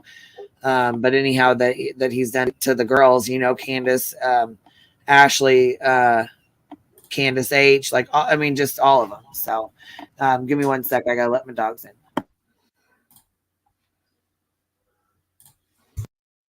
All right. So she's got to let the dogs in. Whoop, whoop, whoop, whoop, just like the song. But anyway. Share your location. Yeah, press best not to share your location at this particular time. True Texan, there's a known doxer who's probably watching, and he's a piece of crap.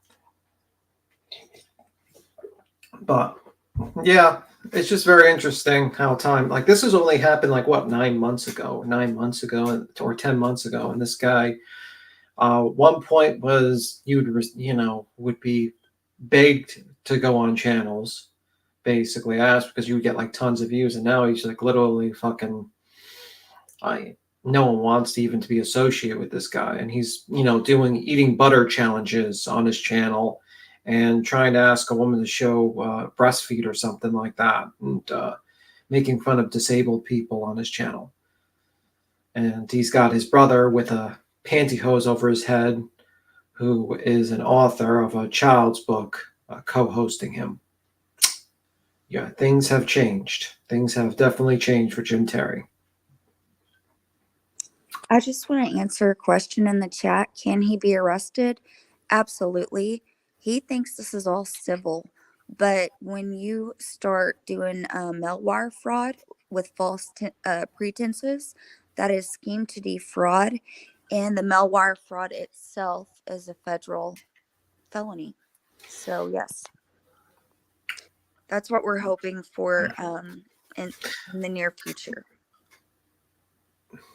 Yeah, I mean, that's the thing. This guy has basically went from state to state, technically wire fraud, because he never really did all his business on the internet, on the phone, and he promised services that he did not deliver, and he's not even licensed to do in these states. He kept on saying some sort of loophole. I forgot. I have to look it up again because I remember I looked it up and it was just not true. The loophole that he says is that there's 5 states that it doesn't require a PI license in. Yeah, but the problem is that he's done in other states he wasn't supposed to. For instance, didn't he go into New York? New York, you need a license. You need insurance to be a PI. Yeah, you need to be insured and bonded, and he was never that. So he has no reciprocity. He thinks he has it, but he doesn't. Yeah, so this guy is just basically on his phone, Googling and using whatever, service whatever PI service you can to look in the background. But then what he does is, and this is what you'll find, is he'll do more research on the people that hire him than the actual, looking for someone. So that if anything goes wrong, well, he can always embarrass them on the internet or stuff like that, I cannot tell you about Title 18 USC. I do not know, and I am not a lawyer nor a law enforcement agent. So, yeah, I would not know. Sorry about that. I try not to answer. I'm not, because the only thing I'm going to probably do with you, Eric J, is just Google that because I don't even know. So, don't know. Maybe someone else can answer your question.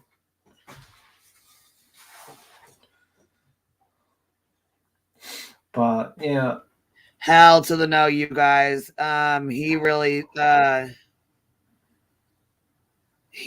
tried to get up on Rabbits, and she kicked him. Where is that? Oh my god, I can't believe I missed it. I'm subscribed to her too. Oh. Yeah, he's trying to, okay, so now that I said he was mad and I told everybody he was mad, now he's like, I love it. I just love it. This article is great. Oh, yeah, she's shutting him down. Oh my god. You're just mad and trying to be, you got dogged, bitch. You're not gonna go at Rabbit. We all know Rabbit. She's his a ass. tough cookie. She's a tough cookie. You don't want to mess with Rabbit. That's right. So Candice Cooley, mother of the 19-year-old Dylan Rounds. Okay, hold on. Did I went through this? Didn't I hear? Yeah, I'm going to be quiet for a moment. We're going to listen to this because this is hilarious. One moment. All right. Let me see here. According to Cooley, Terry made outlandish claims that Dylan's lifestyle and whereabouts, including that he was alive and being held captive nearby, often urging the police to follow his leads without any real evidence. When she grew suspicious that he was making up information, she invented a fictional suspect and asked Terry to call him as a test of his honesty. She says that Terry came back later that day and he recounted a conversation he just had with a man who didn't exist, which left her heartbroken. That's sad as hell. It's funny to me because he's lying. He's caught in a lie like that, and he's willing to go that far to lie. That he really just made a whole fake ass, conversation that was. That surprised me. And you know what I'm saying? Yeah. What the way to waste time in a missing person case where you basically impeding? Couldn't that be considered impeding in a missing persons investigation? I don't know. The guy's a real fucking piece of shit. I was gonna say he's just a real fucking garbage ass piece of shit. He just no wonder Candice Cooley. Fuck, I didn't know about this. Yeah, if paints paints a bigger. I fucked up the saying. Sorry, guys. Stream fail. That's okay. Yeah. It does. It paints a bigger picture of the piece of shit he really is. Just goes to show, like when he did with Ashley, he tried to tell Ashley Easterling that he taped a camera to the fucking tree, and that he was recording the neighbors or the people that what was he telling you he was recording, Ashley? What was he recording when he did that? When he taped the camera to he taped the camera to the tree?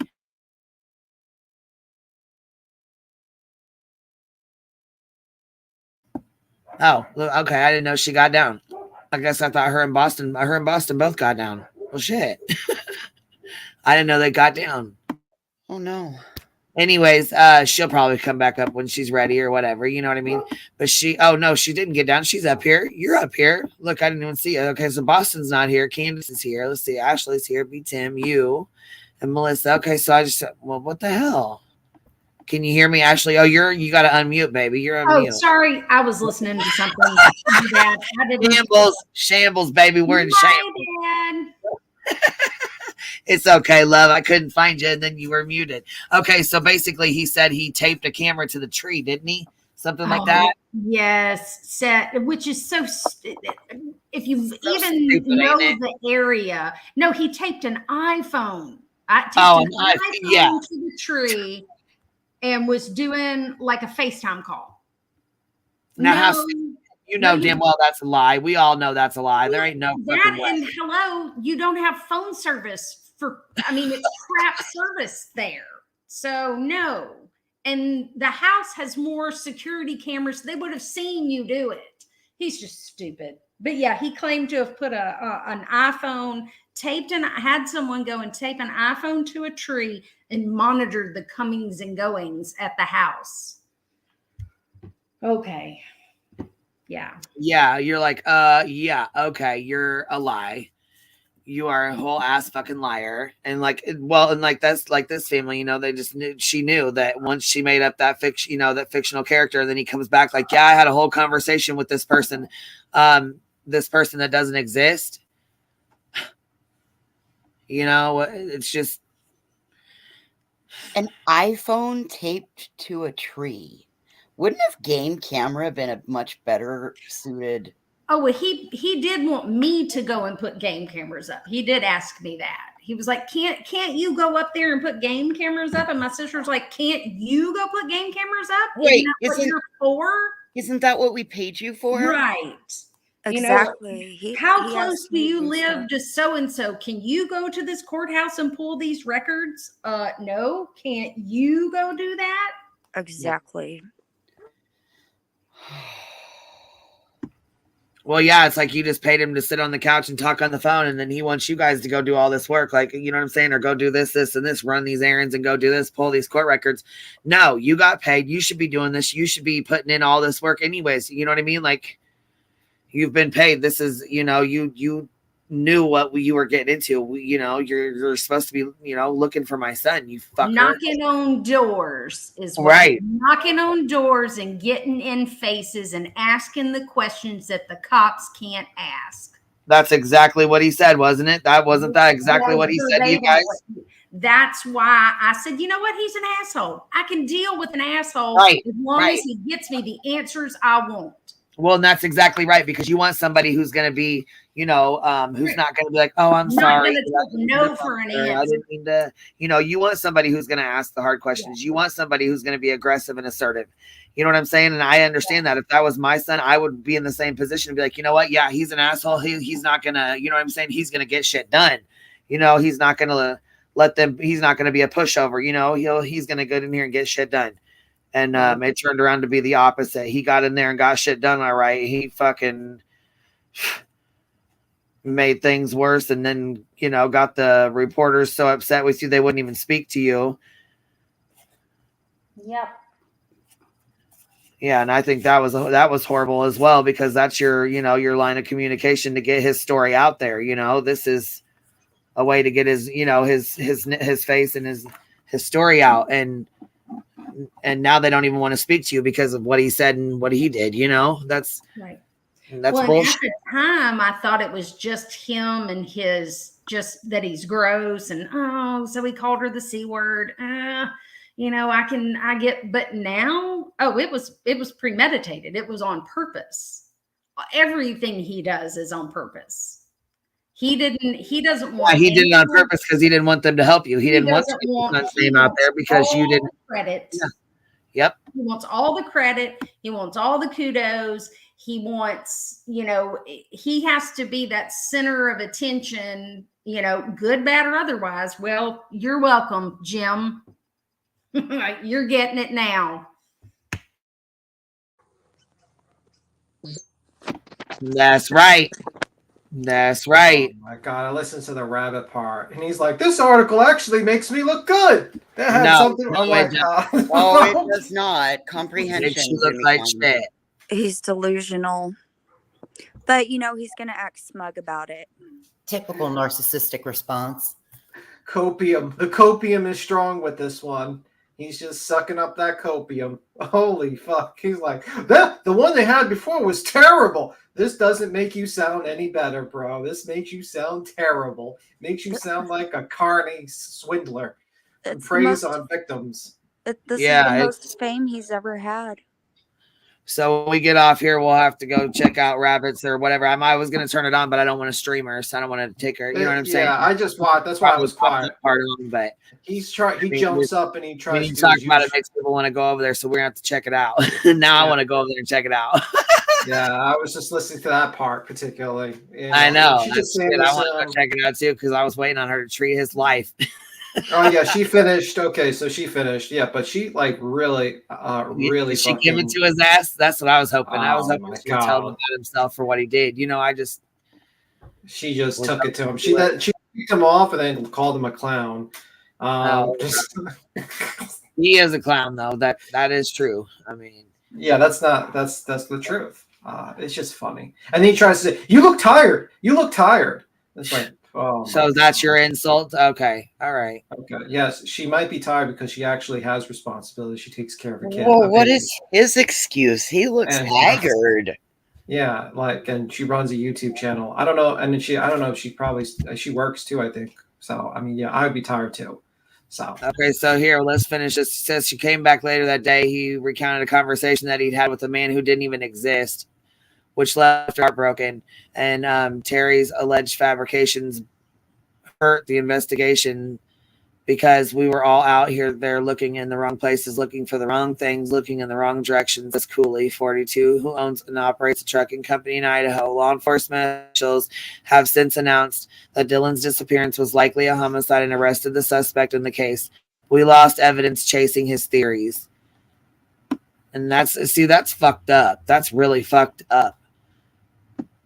You know, they're out there looking for their son, and he's out here just being a whole fucking clown, leading them in the wrong directions, you know, telling them to go here, there, and everywhere. And it's, you know, the wrong place, like wrong places. And you know what I'm saying? That when you play with my kids, I'd be fucking pissed. I would be pissed. While Terry did not respond directly to the allegations of fabricating sources, he claims Cooley was seeking attention from the media and using her son's disappearance for fame. Just because the families don't think I'm doing a good job doesn't mean that I'm not, says Terry, who claims his detractors are speaking out to avoid paying him. Imagine that you got a missing son and you're more worried about going after a private investigator than you are looking for your missing kid. Terry claims that the families who criticize him would have found their missing relatives by now if they'd let him remain on the case. No wonder Easterling and Rounds have never been found, he says. There's a reason these people are in the situations they're in. That right there shows you just how much of a sick fuck he is. I can't believe he even said that. yeah, victim blaming, of course. You know, that's his go-to. Fucking. It makes my stomach turn.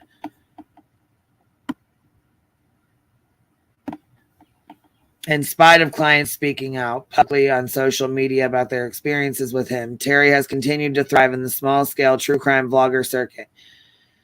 It's a corner of YouTube where influencers create content about active missing person cases like the disappearances of Gabby Petito or the recent Idaho murders. And these vlogs and live streams disappearances are turned into whodunits, where vloggers and virtual audiences speculate and examine audience, often without the consent of the families impacted. Terry has made numerous appearances as a professional commentator in such live streams and vlogs discussing active cases from perspectives of a private investigator. In the summer of 2022, when scrutiny of his work began to emerge online, Terry launched his own YouTube channel.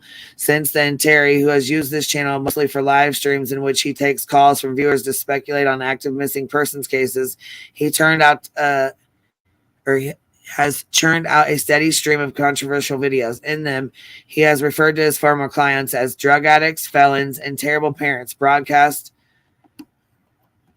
see here.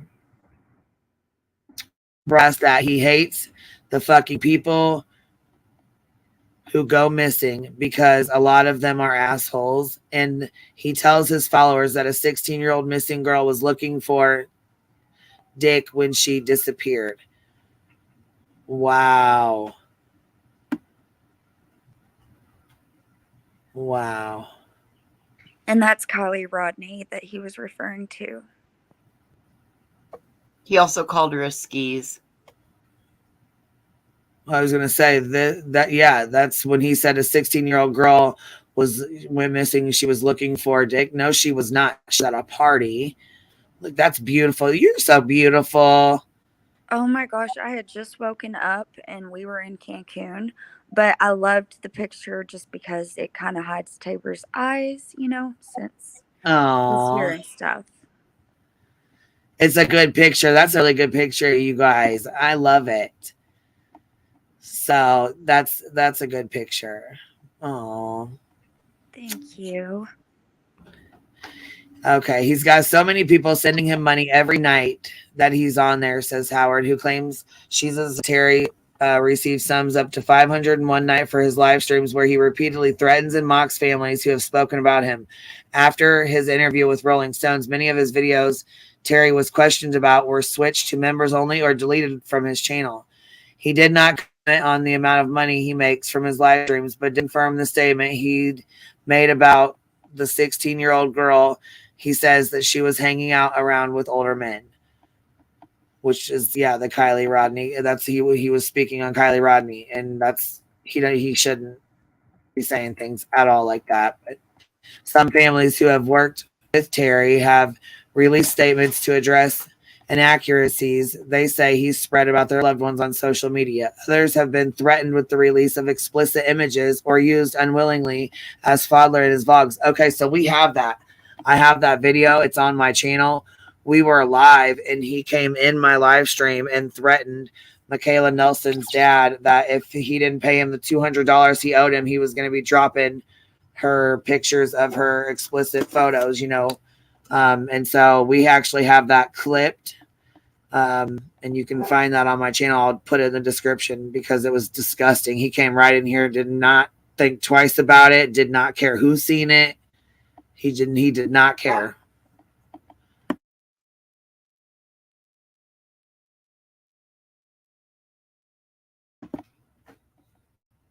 It was disturbing, man. It's disgusting. Let's see here. Cooley Round's mother was one such person. Terry began to publicly discuss his theories about her son's disappearance on other true crime shows where he made wild accusations about Dylan's lifestyle. After the Rounds family made a public request for Terry to stay away from Dylan's case, he shifted his focus to Cooley instead. I just let him have his way with what he wanted to say about me, and he did exactly what I wanted. He left Dylan's case alone. Which he did. He went after Candace hard. He said all kinds of crazy stuff about her, but he did slow way down on talking about Dylan, and he focused more of his attention on Candace, you know? Yeah, he doxed her. He basically showed on a live stream all her personal information, her home address, her actual, her bankruptcy report, everything about he this. said she was getting sued. She had a lawsuit against her. Yeah. And never was not true. Yeah. And he was also insinuating that she might have had something to do with Dylan's disappearance because she needed money for the life insurance policy or something like that. Yeah, he made wild, fucking crazy stories. Yeah. I remember those. Yeah. Yep. Yep. And let's see here. But others are still fearful. One family decided not to speak with Rolling Stones due to the concerns about harassment through YouTube. I have no doubt that he will retaliate. That could completely ruin the progress we have made in our relative's case, says one former client who asked to remain anonymous. We just cannot take any chances.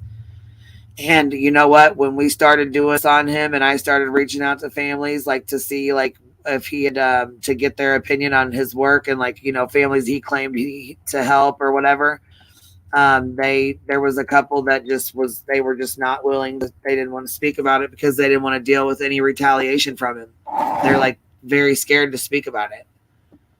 I'm like, okay, I respect that. You know, I don't want to put you in any position to, you know. Yeah, because this guy goes low. He will dig up every single piece of information. He will lie about you as well. And then he will post out all the internet. And then he will call up your job to try to get you fired. He will do that. This is just a known fact. He's definitely done that. He's talked about, you know, he's taunted people's kids. He's called them names. He's called them fat. He said that they would, you know, he would never allow them to go to college. I mean, he tried to made a video that he was urinating on Laura's ex-husband's grave. Yeah, he's disgusting. Was He's going to FOIA autopsy photos. Yeah, that too. He was going to foil and put them on a billboard near where the kid played football, And so he can see it. And also a billboard so the kid can see it while he's playing football about his dead relative. His dad is what? Yeah, his dad. Yeah, it's disgusting. He's vile. He's disgusting, and he doesn't deserve to have a platform on this YouTube here. He's fucking gross. And I hope this makes its rounds and he's never able to hurt and victimize another family. I just really hope that he moves on to find something else to do. And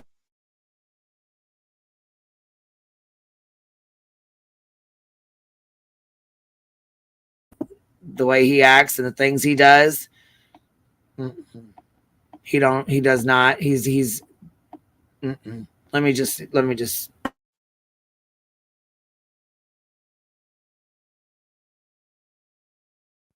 I think she stepped away. She's probably fighting the dogs right now. She's getting those dogs corralled.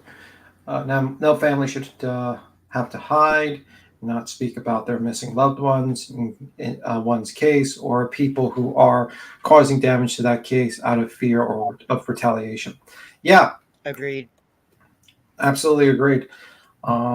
That's the thing. He preys on people who are in the most vulnerable spot in their lives. He does, and it's disgusting. And you notice it's very low amounts. He's a weak coward, a weak ass little bitch. Yeah, and you notice it's very little amounts, because if he actually had to pay if you had to pay him $100 an hour, you can actually have billable hours. You would actually see what he was doing and everything. But he always asks for like $3,000, $4,000, stuff that you can get, like a lot of people can get if they're looking for desperately for their loved ones. They can take out a loan or anything. And he preys on that. And then basically he says, well, it's a good amount of money, but it's not too large amount of money where most people will just like pursue him, and that's his racket. A lot of times too, this is Ashley, the amounts he asks for coincide, for us personally, coincided with the GoFundMe account. Makes sense. On stuff that he knows you have immediate access to. So he basically checks your GoFundMe and says, hey, you got this amount to raise, and then he makes his request based upon that. Yes, if you are well off and he knows it, he will charge you a lot more than $4,000. Yeah, I heard it was like $5,000. Some people were charged. I heard one family was charged. That's what he was claiming. He charged even more to the Bersatis. Oh, horrible.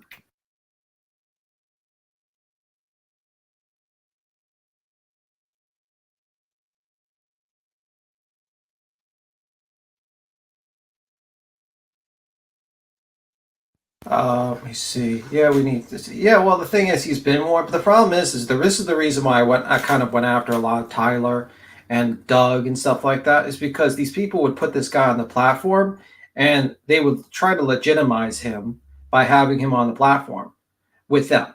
And it was so frustrating to sit there, and these people had to have seen all the shit they were doing online, but they would still let him on and talk such shit because they were so worried about their YouTube views and their money. And Tyler particularly pissed me off because he was actually like, he's a pastor or whatever. He's a man of religion, and he's letting this guy, this foul individual, come up, lie about victims, lie about people, harass people, and he's just fine with it as long as he gets his 30 pieces of fucking silver. And that's what particularly, he annoys me more than Doug, actually. Doug, I don't expect much from. Doug is whatever, people have their feelings here and there, but him, he pissed me off particularly because I expected better. That's the thing. I expect better. If you're a person that believes you're a religious person, you believe, pastor, thank you. I expect better. Just simple as that. Sorry. I know people might say, well, you talk about Tyler all the time. He particularly pissed me off. Well, when he's throwing blessings for super chats, I mean, it's a little bit. Yeah, I remember that. And he came up he was watching you during that time when he came up. He was watching you. He was so pissed off about that. He was like, that was a joke. That was a joke.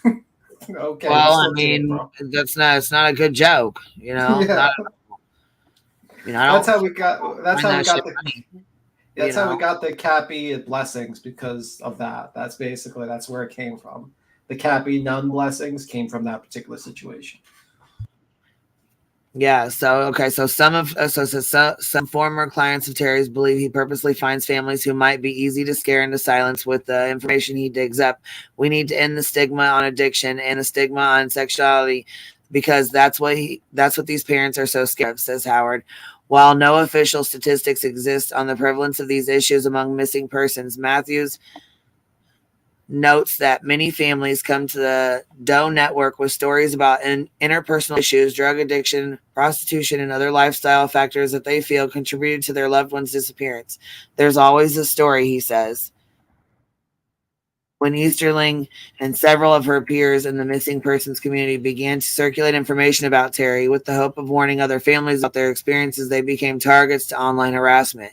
They say Terry used his YouTube channel to publish embarrassing and personal information about them. In one video, he threatened to emblazon t-shirts, hats, and a high school adjacent billboard with images of the dead corpse of a husband of one of his detractors who lost their spouse to an overdose. You're goddamn right I threatened to do that, says Terry, who claims his actions were just, I can't fucking believe he said that. Retribution against the detractor, who he alleges was making up lies about him and threatening to circulate his social security number. Read this next one. Quote, I threatened to do that to defend my business, to defend my honor, and prove that the detractor was a liar. We never had to do it because she was smart enough to go away. What? Wow. And that's Laura, by the way, Perplex. That was the whole threat against her. It was. And this was all, I think, yeah. And this all stemmed from, basically, if I remember correctly, it stemmed She never from... went away. What the fuck's he talking about? What did she went away? What the fuck? Yeah, I know, but he just has to make his narrative. You can't make Laura go away. There's one thing about her. She's tenacious. You can't make her go away. Good luck. You're not going to. She'll Jimmy Con sure as fuck ain't. Yeah, good luck, mister. You'll never make her go away. That's for sure. I'll give her that. She's tenacious. Man, I cannot believe that he said that. I can't. I'm just. Rabbit's here. Hey, Rabbit. What's up, love? Hey, good job with that, with handing Jimmy Con that way. Jimmy Con trying to fast talk you. We have two of the ladies up here, Candace Howard and Ashley. They're both up here. I'm gonna hop down because we got to leave for the eye doctor. Grandma's got the eye doctor this afternoon. All right, love. I wanted to come up and support. And ladies, I am so glad that you're here. I hope that you see all the love that's going in the chat. And as I said before, I'm so sorry that this has happened. But today is a good day. Thank you. Yes, it is. Thank you for coming up, Voices. I appreciate you. All right, love. I'll be listening. I just won't be able to talk. Talk to you later. All right. We'll talk to you later. Bye. So, yeah. Today, almost a year after getting that call from Terry, Easterling says she is still dealing with the repercussions of his offer to help and still searching for Alex, who has not been found. The psychological aspect of it is horrific, says Easterling, who claimed Terry gave out contact information of several of his detractors and encouraged his followers to harass them at work. You're afraid to say anything because you don't know what you're going to get back. Terry, meanwhile, claims his vlogs and live streams are his way of fighting back and recuperating the loss of his earnings he's dealt with since his former clients went public with the allegations about him. What I'll do is take all the stuff that I found out about the case and I'll put it out there to defend myself, Terry, who claims that both he and his family have also been doxxed, well, as he says, doxed, and harassed by his detractors, tells Rolling Stones. If that means it's a picture of your daughter's nude on a pole because she was a hooker, well, then maybe you shouldn't have fucking lied about me. Terry says he's only going after the families who don't listen to him.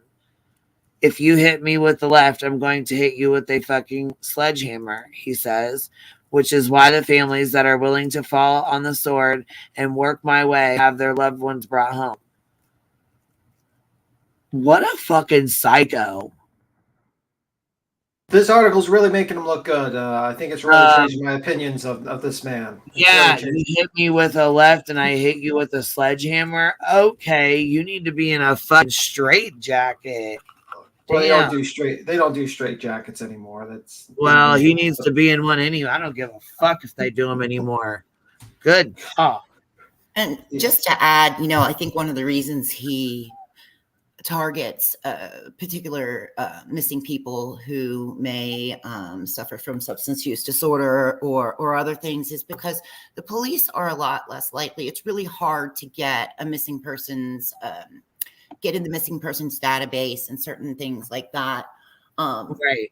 Different police. So he knows that. So when he sees those flyers floating around Facebook or various different social media sites, he already knows that that's probably a family who's had issues with the police in their area, possibly. So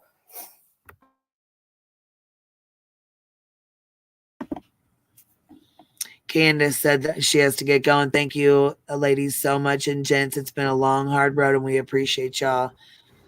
Thank you, love, for coming up. I know you probably got stuff to do, and it's you've been up here for a while, so I appreciate you coming up. And I'm so sorry that you've had to deal with all this fuck shit and all the bullshit and all the things that I'm sure this is gonna set him off. And I mean, he's probably gonna be going off for the next week over this. So I can only imagine what he's going to come up with now, To Good Nyanya's question, does this guy qualify as a wackadoo? That would be an insult to wackadoos, to be honest with you. This guy is batshit crazy. That would be more of a prompt diagnosis for this man. Batshit crazy. And an asshole. He's like the male version of Betty.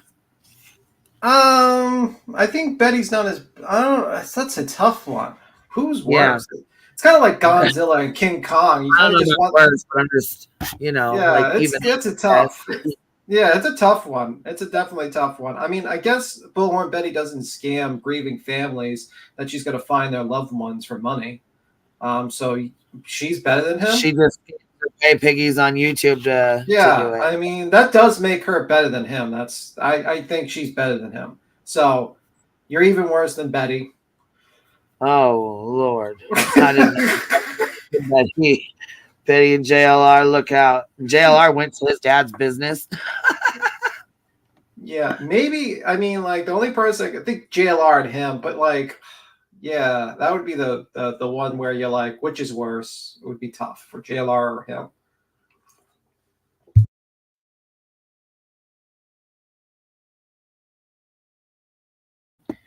Rabbit, you're welcome to pop up if you want. I think I dropped the link in the chat. I thought it was pinned, but I still have the Rolling Stones article pinned for anybody that wanted to go read it themselves, so they didn't have to stop in the middle of it, because sometimes people get irritated with that. So, shit, you're right. JLR did call out Jim Terry. I forgot about that. Yeah, he went to it. Because Betty called him out and had a fight with him on her live stream, and then next thing you know, JLR was showing up at his dad's music. When you're worse than JLR. Oh my god. Holy shit. When JLR is calling you out, there's something fucked up about you. Holy shit. And JLR was too. He was right up there. He was right up there, like making a whole ass video about it. Yeah. Oh my god. It pissed Jimmy Con off. Yeah. I forgot. That's why he keeps saying he got doxed. He got doxed. Yeah. Oh my God. I forgot about that bit of lore. Harassing these families and doing the stuff that he did and putting personal information out and all that. Yeah, that's doxing. That's, as he calls it, doxing. You doxed me. No, you doxed about 100 people your first day on here. So, all right, let's finish on here and get this. Let's see. There are, however, former clients who are happy with the work Terry completed for them. Oh, knock me over. Amy Hall, a 61-year-old registered nurse from Idaho, hired Terry for a flat fee of $4,000 while searching for her son. So he basically just, got the $4K, and then I think she paid him more, but I don't think we'll ever know about like extra tips or, you know what I'm saying? Like, oh, honey, just keep this little bit here for you. You know what I mean? Like, I don't think we'll ever know about the extra or anything else that she gave him, because it's hard for him to say $4,000 for a flat rate fee of 5 years. You know what I mean? Because Jed Hall was gone for 5 years. So for him to say, yeah, but that's the shocking one for me because honestly, like he didn't do jack shit. It was the AWP. No, he lied and made up stories and shit. So it's really kind of odd. Yeah, like if anything, you could think maybe Dr. Phil and AWP, probably the two people that helped the most because Dr. Phil gave the publicity that allowed AWP to go there, and AWP said, "Fuck you, we're not listening to Jimmy Kahn," and they went to the opposite direction where they knew there was, and they pulled out the car. That's history. They were. What was it, like 3 minutes in the car? They found the car. They weren't even in 5 stinking minutes, and they found the car. It was that fast. And that's like a classic for 5 years. That's the thing. Jimmy had let him on for 5 years. Yeah. Some bullshit. And then bam, they walk in, they go in and find the car in 2 minutes, which that's so I have a really hard time understanding, but I don't know. We don't know what, her son disappeared. I'm sure she probably was holding on to any kind of hope, any. Yeah. But that's the shocking one to me. Yeah, me too. I was shocked when she said, that she still supports him. I'm like, really? After all that? But hey, to each their own, to each their own. That's just something I guess we'll never understand,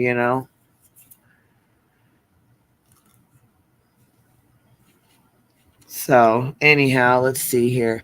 4,000 while searching for her son. Jed's body and vehicle were later sadly recovered from a lake near his home in May 2020 by YouTube scuba search team Adventures with Purpose. Still, she felt that Terry was instrumental in stirring up attention during a time when her family felt frustrated and abandoned by the police. He was the one that got it out to social media. He was the one that was pushing really hard. Attention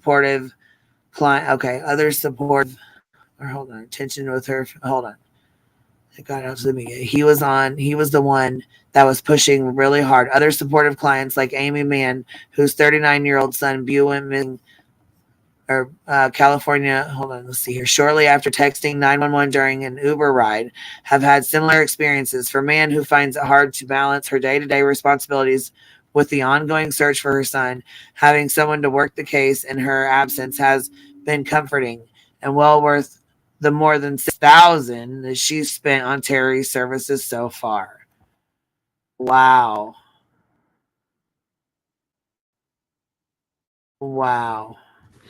There's Rebecca Bersati on the day she went missing. This is her. And so this is the one, Nathan, that cannot stand Jim, right? Pretty sure that's the dad's best friend. Is that where? Yeah. I'm not sure about that, to be honest with you. Okay. Yes, you are correct. Okay. That's what I was thinking. I know Jim's scared of Nate, but I like him from what I know, you know what I mean? Just from the little bit I know from him being on streams, you know what I mean? Because he's not happy with Jim, that's for sure. Yeah, that's a recurrent theme with Jim. There's a lot of people that are not very happy with him and his services. Let's Yeah. just say that much. Yeah. You want to read for a minute? My throat's dry. Our families seem to have found comfort in Terry's consistent presence and efforts to support them through a traumatic time, even in the wake of serious disagreement. The family of Rebecca Bersati, who went missing in Montana in July 2021 and was found dead in May 2022, publicly cut ties with Terry after he threatened to, quote, out, quote, end quote, anonymously. Information in their daughter's case over a YouTube dispute. But Bersetti's mother, Angela Mastrovito, is still a firm supporter of Terry and says he was there for her and her family in the time where it felt like law enforcement had turned its back on her. Quote, I am not going to say there weren't rough... I'm reading behind. Okay. I'm not going to say there were rough times because there were, end quote, says Mr. Mastrovito, a 66-year-old registered nurse from Virginia. She does not want to involve herself in any public criticism of Terry. Instead, she is focused on raising awareness about the authorities' alleged mishandling of her daughter's case, as well as the need for better support for both victims of domestic violence and the families of missing persons. Quote, he still calls once in a while and touches base, end quotes, as Mastrovito, who is campaigning to change Montana's law in her daughter's memory. Quote, we treat each other with respect and dignity, end quote. You could keep on scrolling if you want.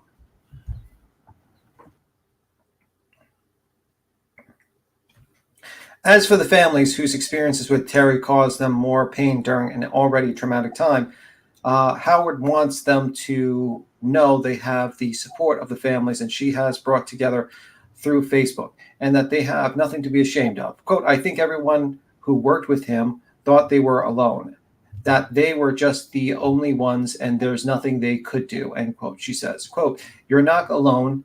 You don't have to be scared. There's a lot of us that would welcome you. Share your story and join arms with us, end quote. For Cooley, Terry is one piece of a larger problem with true crime on YouTube. Quote, the people who listen to true crime and get entertainment from it are seeking entertainment off of families going through turmoil, going through the worst thing they'll ever experience in their life, end quote. Says Cooley, who continues the search for her son. Quote, people who watch Jim, question mark, they are, and you can scroll it. They should be, okay. They should be just as ashamed of themselves as him. 100% agreed. Easterling, meanwhile, hopes to create a central hub of resources for the relatives' missing persons. She wants to raise awareness about the lack of training for law enforcement officers, who she claims are ill-equipped to deal with missing persons cases. She also wants to tackle the stigma against people with substance use disorders, like her son Alex, as well as help people from marginalized groups whose missing loved ones often don't receive as much attention as their white, straight, or cis counterparts. For now, though, her priority is bringing home her son. She was reluctant to speak to Rolling Stone, especially since it upsets her to talk about Terry. Quote, he's not even worth my breath, end quote, she says.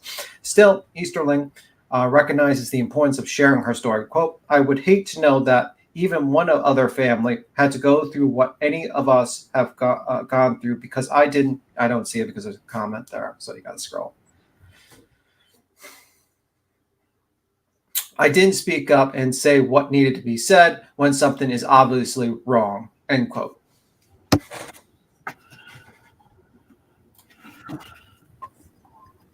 That's it, right? That's that was it. That was an amen with 2 exclamation points at the end of it. That's right. That's right.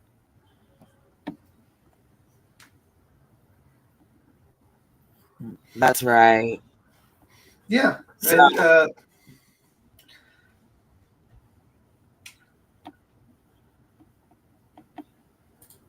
all in all, I think you guys, everybody did an amazing job with that. I think that is great.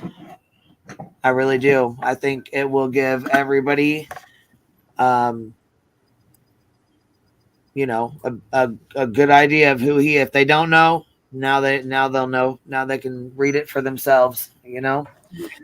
And it's, you know, I know you and I have kind of talked, you know, on and off for the past several months. And I honestly, I had to completely get out of the YouTube world, just shut it all down because of the personal attacks and just the relentless just backlash that I got from the initial, you know, confronting him, and have managed to stay under the radar. You know, both Candaces will still battle him head on. You know, Candace H, you know, Tabor is home. Candice Cooley, you know, she's gotten some closure, you know, she's gotten some answers. She still doesn't have Dylan, you know, which is the, you know, the big hole in your heart that never gets filled until you can actually lay them to rest. You know, I'm, of the three of us, you know, I'm still searching. I'm sitting here steadily filling seed packets as we're talking, because we've got a big festival coming up this weekend with the wildflowers that we're going to be giving out and things. But it's, you know, I don't have the emotional energy to fight him. And having the group of ladies that we've all, you know, and Queen, you from the beginning, you know, I told you this, I think, you know, if I didn't, I hope I have, you know, you gave me that backbone to speak up and not be afraid of him and the things that he says. There's nothing he can say to me at this point in time. There's nothing. There's not any hurt. That's right, baby. That's right. That's worse than anything that I've endured in the last year. And he painted the picture for himself, and now everybody else can see it too. Yeah. And that part I'm happy about. But yeah, he'll have something to say. And I just hope it's, yeah, I won't listen. You know, that's the beauty of YouTube, is he doesn't exist if I don't click on that button. And then he just disappears. Yeah. Right. That's right. I mean, I think it's good that this story is getting out there, because this guy, you know, pretends that he's like a legitimate PI and pretends he gives a fuck, but he doesn't. And he does it for money. So. And fuck him for everything he's done to you, for everything he's done to Candice Cooley, you know, Candace H, all you, you know, everybody, all the women that don't want to speak up, the ones that have, I mean, just, and fuck him for everything he's done. Karma does not forget. Karma does not fucking forget. Yeah. I'll tell you what, he's not in the clear. He's not in the clear. Well, I mean, right now I think he's like in a ski mask pretending to be someone. The copium is real for him. Oh, yeah. When you're down so bad, you have to wear a disguise on a... You have to wear a disguise while you're alive to beg for money. Oh, my God. The copium is real. But, yeah. We'll have to keep sharing Alex's story. That's what we need to do. We need to keep sharing Alex's story. Well, we'll have to have a little back chat about some of the developments and things that are coming up, or that have come up and all. And yeah, this weekend, Lexington, little bitty town square, they're going to be having their spring festival. So I'll have a booth for the wildflowers for Alex, and right next to my booth will be the elect Robert Easterling for sheriff of Holmes County booth. So yeah. If you can't get the law enforcement to do what you need, then you just got to step in and make a change. So that should be interesting to see how that plays out too. That's right. That's right. Yeah. And you are so right. You know, I mean, when you're not seeing the changes, you got to advocate for different ones. You know, that's just what it is. Yeah. Man. I'm going to go fill some more seed packets up. Thank y'all for covering all this today. It's been a heck of a morning, and anxious to see what the rest of the day brings. Absolutely. Absolutely. Because this crazy Monday still carrying on Tuesday. It's still our Mondayest Tuesday of the week, but feels like a Friday. And Yes, you know he what? did. I'm excited. I'm glad it dropped. You know what? He can sit here and pretend he loves it all day long, but it makes him look like the straight piece of shit he is. And, you know, we're going to bring Alex home. Fuck him. Absolutely. All right. As always, thank you very much. And y'all keep doing what you do. Absolutely, baby. Have a good day. You too. Bye. Yeah. I mean, the guy's just a piece of shit, trash, a human being. I'm hoping more people are aware that he's a trash human being, and YouTube gets aware that he's a trash human being. Absolutely. And I hope more people share that article and share that, you know, share the Rolling Stones article out. Go over it, read it. You know what I mean? Share it on your social media. Tag him to it so everybody knows exactly what they're getting into. That way, because like I said before, he was able to just slide by and nobody knew who he was. Nobody knew about the shit that he did. Nobody knew about the stuff he said. Nothing. And I'll tell you, you know, we tagged Jim Terry, fake PI, fake PI, anything like that. Yeah. It'll pop it up. Did you think like it was funny the soft dig the newspaper did? Like, he spends more time playing arena football than being a private eye. Yes, I did. Yes, I did. That was a soft dig. Oh that was absolutely a soft dig. And he thinks that's like, you know, this is a great article. It makes him look like a piece of shit. Like, anyone that listens to this thing is going to look at his quotes and be like, yeah, he really does say that. He really does attack people and ruin and try to fuck with investigations. He's a piece of shit. The only thing I was actually pissed off about the article is he keep on saying he's true crime. That motherfucker is not true crime. Fuck that guy. No, he's not. He's not at all. Not true crime at all. I don't know where the hell. We disavow him. Everyone in the true crime community disavows him. Even like the tragedy pimps disavow him. They're like, listen, we're bad, but we're not that bad. I mean, right.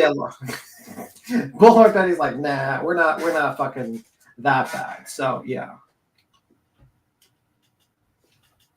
Let me see. Spibby.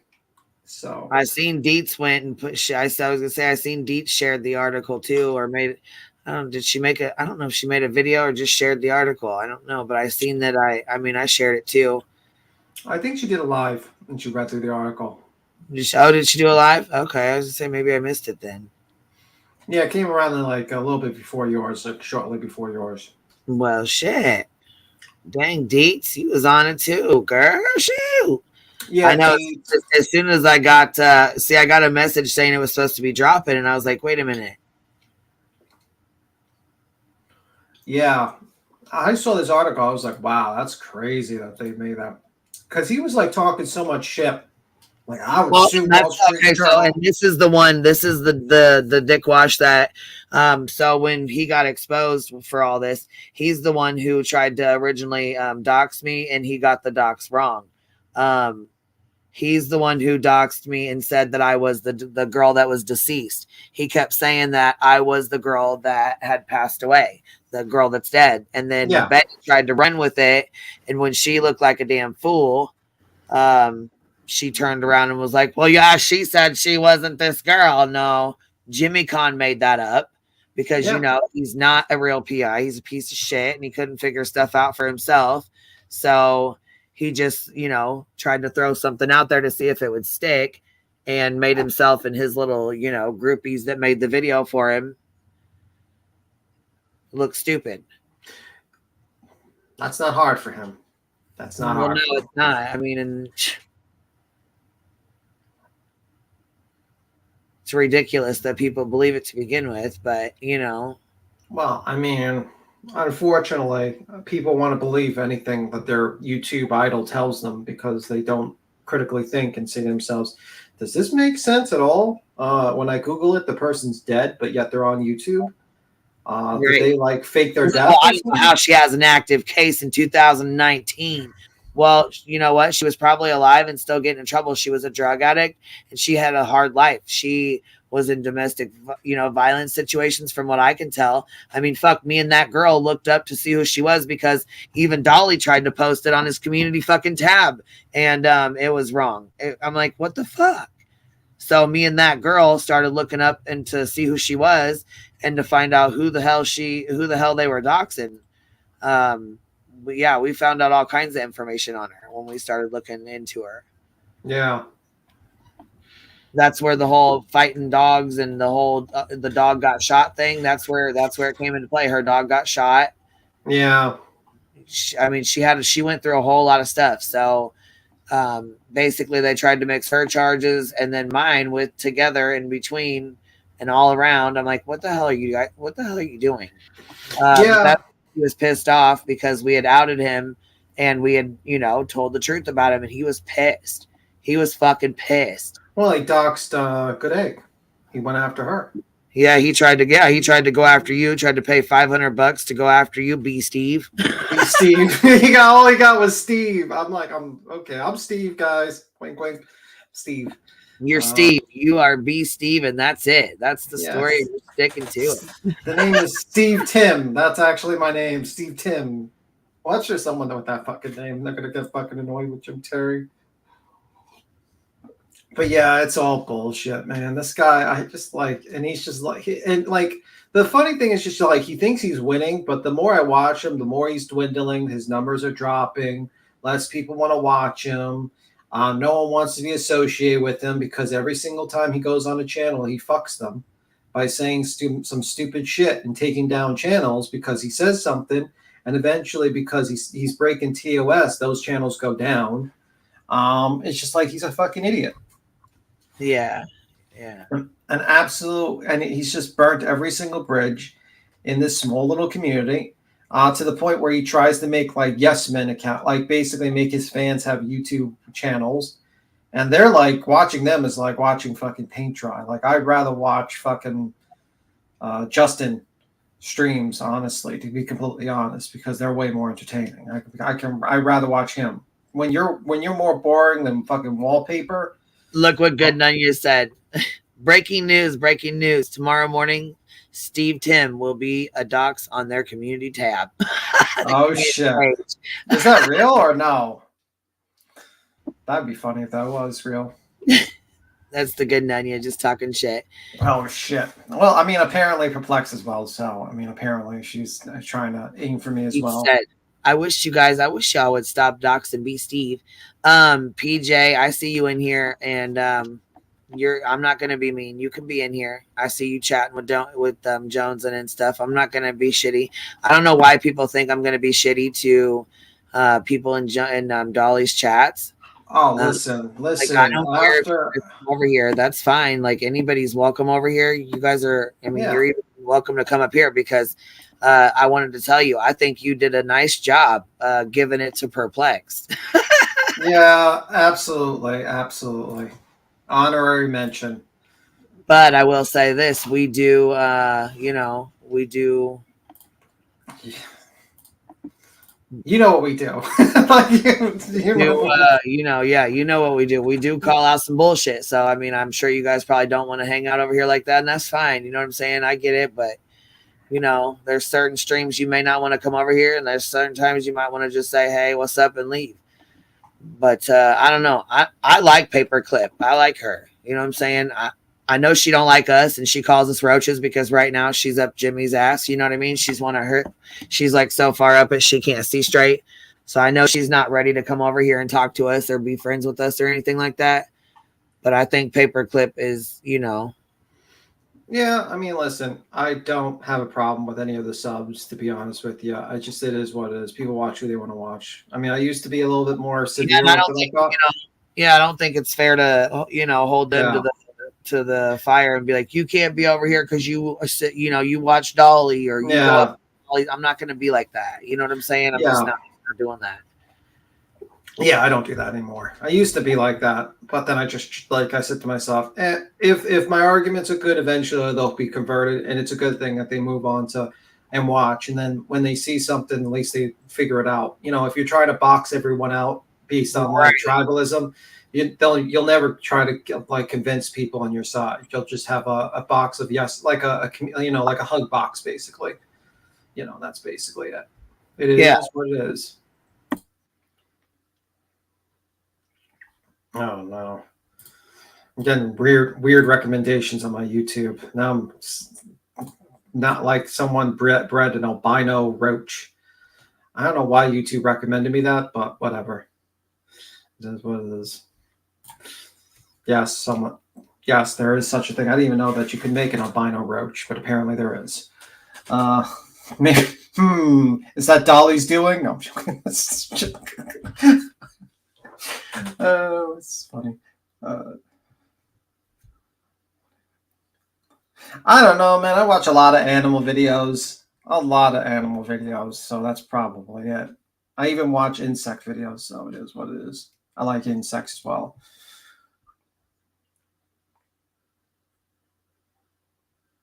Oh, it was Stone's birthday? Okay, cool. All that roach talk. It's listening. Absolutely. I think that's what's happening. YouTube. Let's recommend the roaches to me now. It's all coming together. I'm joking.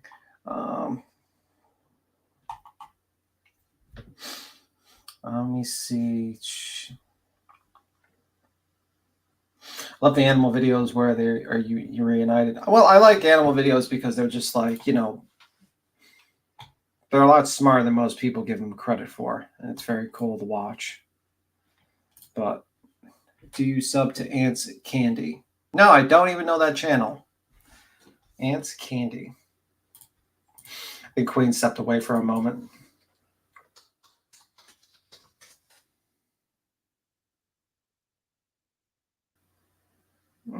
Aunt's Candy. Oh, that looks interesting. What's up? I'm sorry. Oh, I wanted to go over this. Yeah, so we're pretty much done with talking about the Rolling Stone thing. So I'm gonna just move on to this. Okay, we're pretty much done with that. We're moving the fuck along. Yeah, I was gonna say, you know what I'm saying. Like I said, Ashley and Candace, they're welcome anytime they want to talk or anytime they want. You know, I'd love for Candace and Ashley to both come up. I know Candace is she's in a little bit of a different situation. Her son's home and she's got things going on, and you know she's busy. I know she's got a life and she's got things going on. She doesn't like to even really be on here because, you know, why be on here when he's just running his fucking mouth and trying to attack her and all kinds of shit. You know what I mean? She didn't come to YouTube for that. She kind of got drugged here by his bullshit. So I don't blame her, you know? Yeah. And I know that Candace is dealing with, what's his name's, his trial. You know, he's going to go to court. His court date's the one that's been arrested for Dylan's murder. Yeah. So I know Ashley's kind of like she said in a different situation. They're still searching, they're still looking and stuff. So I'd like to share his story more and, you know, get the word out some more. Mm-hmm. So we'll have to do that sometime. But as far as the letter, okay, so the let's get down. We're going to get down to this JLR letter. So, okay, Uni comes on and says that basically he's got a letter. That he got a letter from his mother. His mother got a letter, right? His mother got a letter. And I'm like, what the hell? His mom got a letter about what? And then come to find out that supposedly I was in I was involved in this said letter that was sent to his mom. So I'm like, what the hell? Well, I didn't know about this letter. I didn't even know anything about this until he was live and somebody sent me the screenshot. And I'm like, what the hell? What the fuck is he talking about? What is this? You know, like what the fuck is this? Which I posted the screenshot up. He said he had like 140 people in his live stream and it said something about, you know, he brings up other YouTube creators and puts a whole list out or some shit. I don't know. Anyhow, I was a little pissed off because I was like, why the fuck did you know what I'm saying? Like, if he's writing in from my information and writing your mom about me, that's a fucking problem. This man is like, you know, he's not like physically dangerous, but he's like he is fucking mental, you know, like I need to be aware of what's going on. You know what I'm saying? I have children to be keeping safe here. Come on now.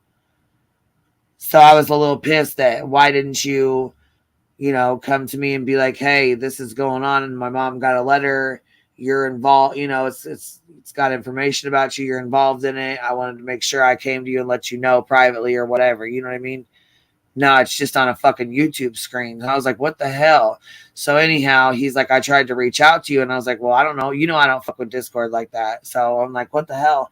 Maybe I missed it. I had reached out to him on Twitter because I was like, you know what I'm saying? I was trying to figure out how to get a hold of him. On top of that, Navy had came up and he's like talking to us on the panel about it as well, because he was like, I didn't know. Were you here that night? Yes, I was. Okay. So yeah, so Navy had came up and he's like, no, I didn't really know much about it, until I'd heard from him. Well, apparently, I guess Uni has now seen the letter. Now, I was waiting on a copy of it. So that, you know what I'm saying? So I have a copy of it so I have it on hand, you know what I'm saying? Documentation of stalking and, harassment and bullshit like this, sending letters about me to people, to other creators' parents, you know what I'm saying? That's an issue. So I wanted to make sure I had a copy of it. And I still have not seen it or got a copy of it or anything. And he said he tagged me and was, trying to tag me in Discord, but I can't find any tags. I went through and looked and I couldn't find any tags on that either. And I'm like, what the hell am I missing? What the hell? Do I not know what I'm doing, So somebody else went and checked and they couldn't find any tags either. He keeps saying he tagged me in Discord to tell me, but there's no tags. Now, I don't know, maybe one of y'all in Uni's Discord can tag me he said it 2-3 days ago that he tagged me in a post on Discord. So if you guys are in Uni's Discord, is there any way you could go screenshot the post he's talking about and then email it to me so I can see, so I know? Because I can't find it. I'm not sure if why doesn't he email it to you or what. Like, why doesn't he just email you a copy? That's what I was thinking too. I'm just not really sure. But he said something about, here, let me see the screenshot real quick, because I was a little confused as to like, what the hell? Like, okay, so if my family member got a letter in the mail and it was a handwritten letter and it said something, whatever his threats are, whatever the fuck he's talking about, and then it says, Uni Rock, aka Jason, I just want to let you guys know that, blah, blah, blah, blah, blah, whatever the fuck was said, and be aware of this, and this, or whatever the fuck he said or sent or whatever. I don't know. I still to this day have no idea what all was said in it, what all, you know what I'm saying? What it pertained to, how and what he mentioned me for, what was he mentioning me about? You know what I mean? Like, I have no details. I know nothing about this. Yeah, I mean, I don't know nothing about it either. I tried watching a little bit of his live, and I don't understand what was said in the letter. Yeah, I was gonna say I tried to watch it earlier, and I couldn't figure it out. I was trying to go fast. Anyhow, though, he kept saying he tagged me in Discord, and I'm like, well, fuck, maybe I just couldn't see it, maybe I just. So I was thinking maybe he could just, because I tried to reach out to him privately. Yeah, I mean, I wish he would just email you like an email reply, because he knows you get emails. I mean, you get tons of emails. I mean, just email Queen and just have a discussion, and maybe just type in there. I don't know. I don't agree with this whole community post thing, communications, and I'm not doing all that. I don't know. That's the thing too, and I didn't even know he was live about it or that any of this shit had even happened. Until somebody sent me a fucking screenshot where he was already live about it. Like, if it was going on like that, I just feel like I just kind of felt like, damn, why the fuck didn't you come and say something like, hey, this is pretty important, or just simply jump, you're live a lot, and then jump up and say, hey, what's your email? What's your Discord? What's just I'll talk to you, or just, whatever. It's just it seems odd. Yeah, hey, yo, I need to talk to you. This is pretty important. You know what I'm saying? Whatever. If you want to link up and do a live stream after, that's cool. But I mean, I want to, or I mean, or I'm going to do a live stream after I get done, but I'd rather talk to you and let you at least know what's going on because you got kids and shit. Just, what I'm saying, from somebody who's got kids to somebody else who's got kids, you know what I mean?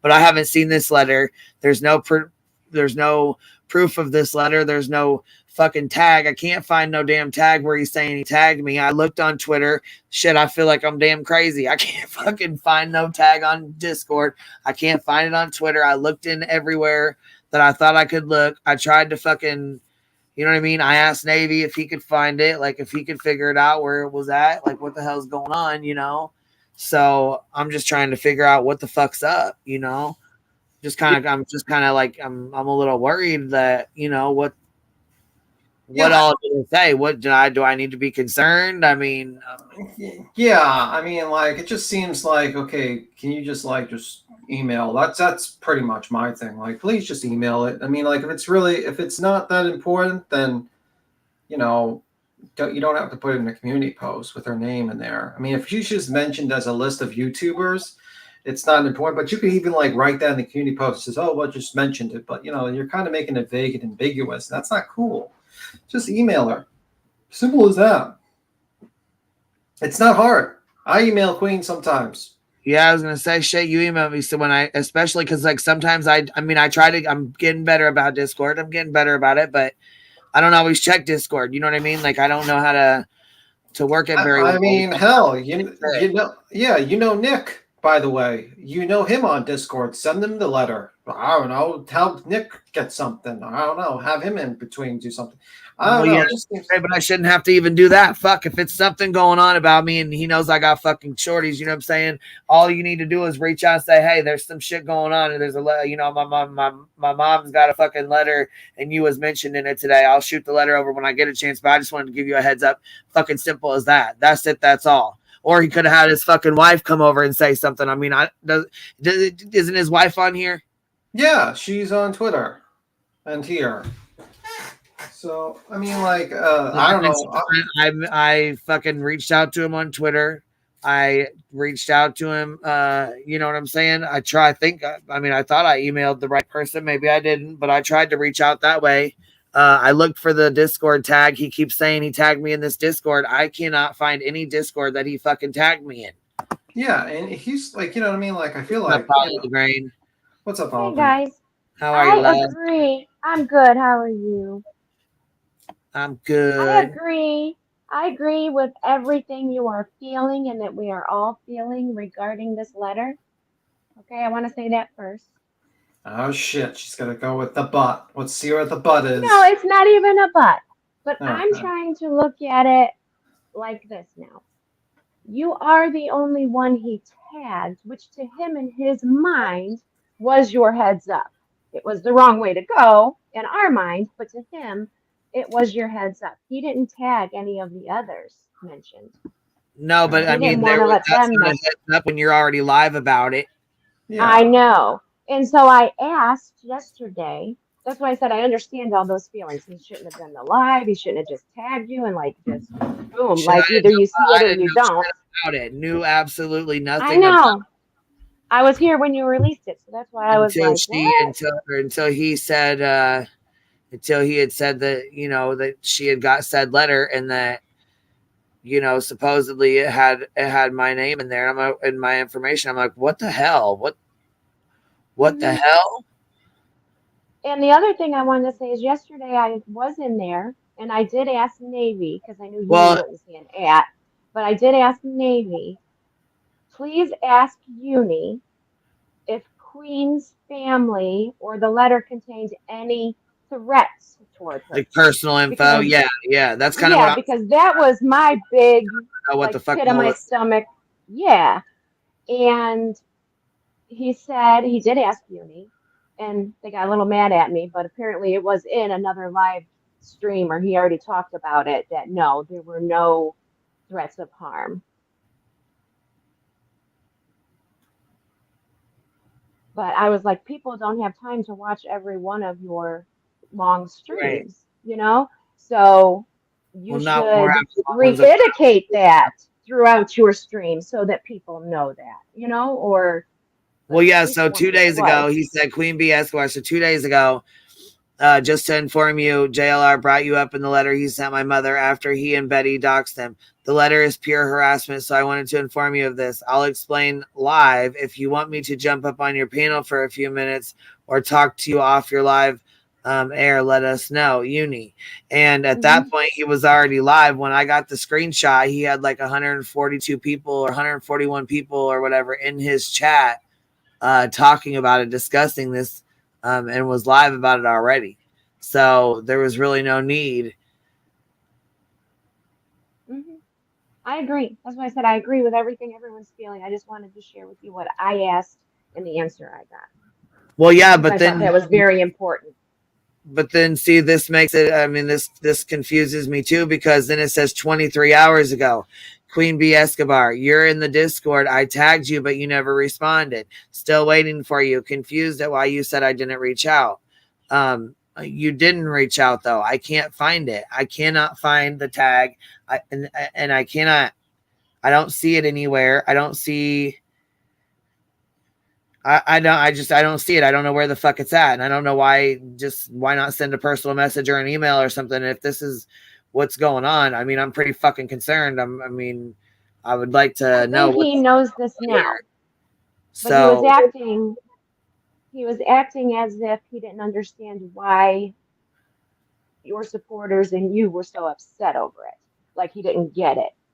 And then at one point in the stream, he said, oh, okay, so they're upset that I didn't reach out privately, but I didn't get the rest of it.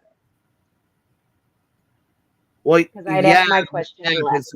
If it's about me and my fucking kids, why are you know, or me and acting it? You know what I'm saying? Or why would you write a community post and go live about it and say, hey, I'll jump on your panel? Why? You know what I'm saying? I guess I just don't understand why he wouldn't come to me privately and be like, hey, this is pretty important. You know, they've been doxing and harassing. He knows they've been doxing. He knows the shit they've been pulling. He knows the harassment they've been pulling on me and shit. So I guess I'm just kind of like, I don't know. I'm confused. And maybe I want to find the fucking tag. I don't know where the fuck to look. I'm not very smart with Discord. You know, like I don't know Discord like that. So I don't know what the fuck. And what I want to say is people were pointing that out to him. Man, hold on. Is it? I think this is him, Uni Rock right here, but it's the background, but I don't see him here. Oh, there. Okay. All right. I see you there. I seen the background, but I didn't see you there. I'm sorry about that. No, you're good. Sorry. I just got in. I get paid on the 1st from the Army, so I'm really busy around the 1st. So. Well, that's okay. I was just kind of curious, like, what the hell's going on? Why can't I can't find this fucking tag? I don't know if I'm like, where the fuck I'm looking at. I don't know what the hell's going on, man. I feel stupid. Okay.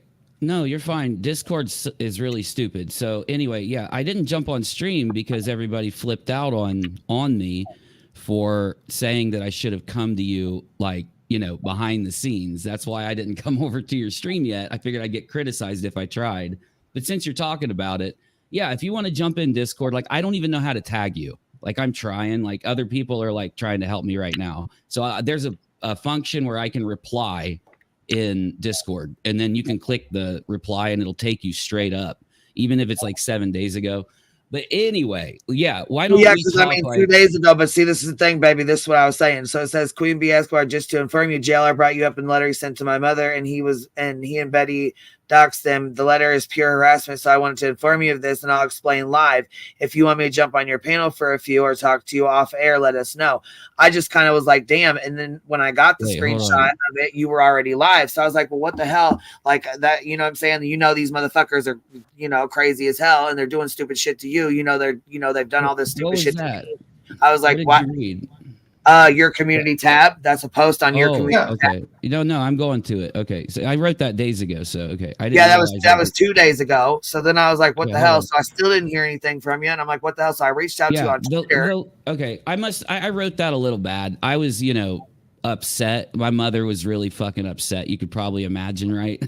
But I wrote, okay. So I don't know if you just like the original video is me getting off the phone with my mother, right? And then going into Discord, trying to tag you, trying to, you know, figure out what to do.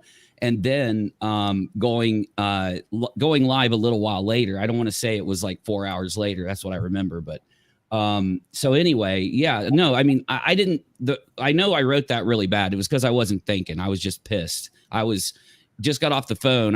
Me and my mom don't talk, too often. So, well, I'm sure that was probably a shocker too, to get that kind of fucking news, and you're like, God damn, what the hell? Yeah. So that's why, like, I wrote that really bad. I do that sometimes. Again, I try not to, but and then so I was like, what the hell, So I got that screenshot, and I was like, well, fuck, he's live. I don't really want to go over there and ruin your live or take over your live or say anything like that. Oh, you wouldn't have. I'd love to host you. I would have loved to host you that stream, but I understand why you didn't, because I would have thought the same thing in your position.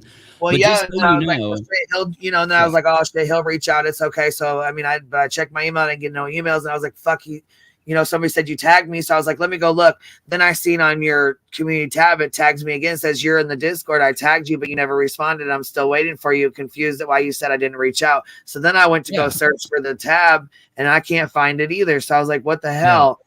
So Discord's really dumb. Like it honestly is just it's really complicated. I should have said complicated. It's hard to use. Here I thought you already tagged me, and here I am thinking I'm fucking stupid, can't figure it out. I was like, I hate Discord anyways. So I was like, I can't fucking figure it out. I really don't know. I only use it because you have to nowadays. Everyone and their mom uses it, like other big creators and stuff. So you eventually have to switch to it. But yeah, it's very hard, even if you have your own server. Anyway. All I wanted you to know about this letter, and like I said, I wanted to talk to you about it behind the scenes, not because of the community response, but just because, I just didn't want to wait. Because again, the first thing we've all done when they do this kind of stuff is inform everybody in a responsible way. I did talk to my family, my lawyer, and my mother before I did the stream, right? Now, the reason that I didn't, pursue you more behind the scenes beforehand was because, and I explained this in the video. I think there's some other YouTube content creators that might have rushed to talk about this before actually watching my video, which I don't blame them. I've done that before too. But you're mentioned alongside of Molly and Betty and a bunch of other creators. No, I'm not going to try to name them until I have the letter in my hands. And you guys are mentioned in the whole letter is basically childish babble, but you guys are mentioned in a very weird way. And I'm not quite sure yet. Like I said, when I did the stream, I hadn't seen the letter. It was read to me by my mother on the phone. And a couple days later, I go to my mom's and I actually read the letter, but still, I don't know. I can't figure out why you guys were all mentioned. Not just when I say you guys, you were the only one. Yeah, because I was gonna say, I took a picture of that fucker right there. Yeah, and sent it over. Yeah, and also I put in the back chat just in case in the future this Queen Bee's email in the back. She responds to all. Oh yeah, I was gonna say if you got my email, baby, I'll send it over. Put it in the back chat. Send it to your wife or send it. You know what I'm saying? I'll try to drop. I'll give it to her right now. But just so you know, are you up here? Are you up here, honey? Can you hear me? Yeah, I am. I'm confused though because yesterday I watched his live stream yesterday. Because I didn't get a chance to. I'm sorry. And he did say yesterday that he got the letter. So why did he just? I did. Did I have the letter yet? No, I didn't say that I got the letter. I don't know if you need to go rewatch it. I will go pull the timestamp right now. Pull the timestamp and listen to it. Yeah, okay, we'll listen I'll to the be whole right thing back, in context. Queen, and I'll Okay, see you then. Okay, great. Let me talk to Queen for a second, and then we can handle that. No, I don't have the letter, so I don't know if she's talking about maybe she saw a clip out of context, but I didn't say I had it. I'm not lying about the letter. I don't know if that's Nunya's point. Oh, he's lying about the letter, so I'm gonna, go through everything he said about it and get him on it. But no, maybe I misspoke, but I don't believe I did. So anyway, hold on. Okay. I'm saving Queen's email first before I do anything else. Okay, hold up. I don't use email a lot though, just so you know. Now, I'll give you. I was gonna say I don't know what live stream she's talking about, but I'll pull it up if you guys if you need me to. I mean. Yeah, we can do that. We can do that. If you want to host me to sit here and talk about this whole thing, I can do that in a few hours. I can't do it right now. I've only got another maybe 10 minutes. Or I shouldn't even be on right now. I'm just that's fine. We ain't even got to. I mean, it ain't even got to be a whole host thing. We can just chat about it here, and then that's you're in the middle of you're in the middle of a live right now on Kick. Yeah, exactly. So Yeah, let's. Oh, okay, I was gonna say you ain't streaming us, are you? You're not doing a. I think he is. I'm on Kick, yeah, but I have a thing I need to talk to my audience about, and then I can come over here and work with you guys if you want. But anyway, what I was saying about the email thing. I was gonna say, hold on, yeah, because I mean, well, do you want me to end it or something? Because you're streaming, aren't you? Yeah, I'm on here. I'm on my own fucking live stream. Yeah, what do you mean I'm streaming? Okay. Yeah, I'm running. Okay, yeah, but I don't know why. I just figured. Well, I mean, I jumped over because I went live to talk to the peeps for a second, let them know what was going on, and someone is telling me immediately, "Hey, Queen's asking about you or something." So I came over here really quick just to talk to you for a second, just to link with you. So, because I guess there's a misunderstanding about the letter or something. Like, I'm just trying to hook you guys up and plan to talk to you guys when we can. Okay, hold up. So the problem with the email. Yeah. What's up? Yeah, I'm not. I mean, I'm in my Kick stream. I'll just restart it after this. Okay, I'm off the air. There we go. We're done. So I'm just kind of confused. Like, what the fuck is going on? Like, did you get a picture? Do you have the letter with you? Do you have it? No. I explained this fully. So Friday, what's that? Okay, you didn't. I thought you. Okay, I'm sorry. I thought you said you went over and I thought you said you went over and got the letter. I read the letter. I read the letter. I went and read the letter at my mother's. She's taking it to file a police report. She was supposed to do it yesterday. So I'm about to find out what's going on with that here in a minute. But when she's done, I'm taking it to my attorney, and then I'll give it to the whole internet. That's what I said Friday. That's what everybody told me to do. So what's weird is I'm trying to go by. I don't care about giving it to the whole internet. I was just kind of concerned about my. Yeah, if you want it, if you need it for personal reasons or something, like I guess if you want to talk to me, like again. Well, I mean, does it have my personal information in it or what? I mean, you read no. It mentioned your channel name next to Betty Molly. Exactly what I said Friday. That's the only time you're mentioned next to. Like I was trying to explain that, but okay. Friday, yeah, I guess maybe I was confused because I didn't. I just was. I mean, if there's any kind of like personal information or anything like that, I mean. I believe it. Fuck, I got kids too. You know what I mean? I need to know if there's handwritten fucking letters and shit. I mean, I just don't want to. Well, how do you think I feel? I'm feeling the same way. I'm trying. I've never had to handle this before. This is the first time it's ever happened to me. In streaming, people don't do this stuff. It's weird, right? That's weird. But if she was just named without any personal information and stuff, right? Why did you find the need to tag her in public? Like, I got to talk to you behind the scenes. It's important. That's what everybody told me to do. I don't know what you mean. Like I'm going off of everyone's. No, I'm asking you. You're going off. No, that's why. Okay. And as far as you like mixing your words up, like was this mixing your words up kind of like when you said like Bullhorn Betty was gonna that she caused a mistrial with an exclamation point? Yes, you did. In your thumbnail, you did. Exactly. Yes, you did. No, I didn't say it. It was in a thumbnail again. And you said it in a thumbnail, yeah. That's what I said. No. That's what. See, you're talking past me. Okay, it was in my thumbnail. Okay, and I went when Nick let me know about that, I fixed it immediately. Right.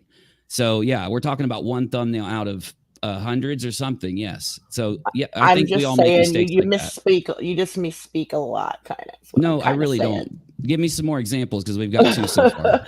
But you just said you did a minute ago. You said I do that often. No, you said I do it a lot. No, you said it just a couple minutes ago before I came up here. You said no. I tend to do that often. Okay, if you want to yell at me, you're welcome to come on my show and yell at me. Okay, well then let me finish with Queen really quick. So Friday we get the letter, right? Right. So my mom calls. She tells me about it, and I go into Discord. I'm like, okay, what do? I didn't think that I needed to even do more than just. You were just like, shit, I got this fucking letter. What the fuck do you think I can do? When I'm in Discord, my judgment was because now I'm just thinking about this all logically. Like I have no clue how to handle this shit. So I'm like, okay. And by the way, I still only have about 10 minutes left. So I just have to hurry is all. So anyway, I can come back later as long as you want me.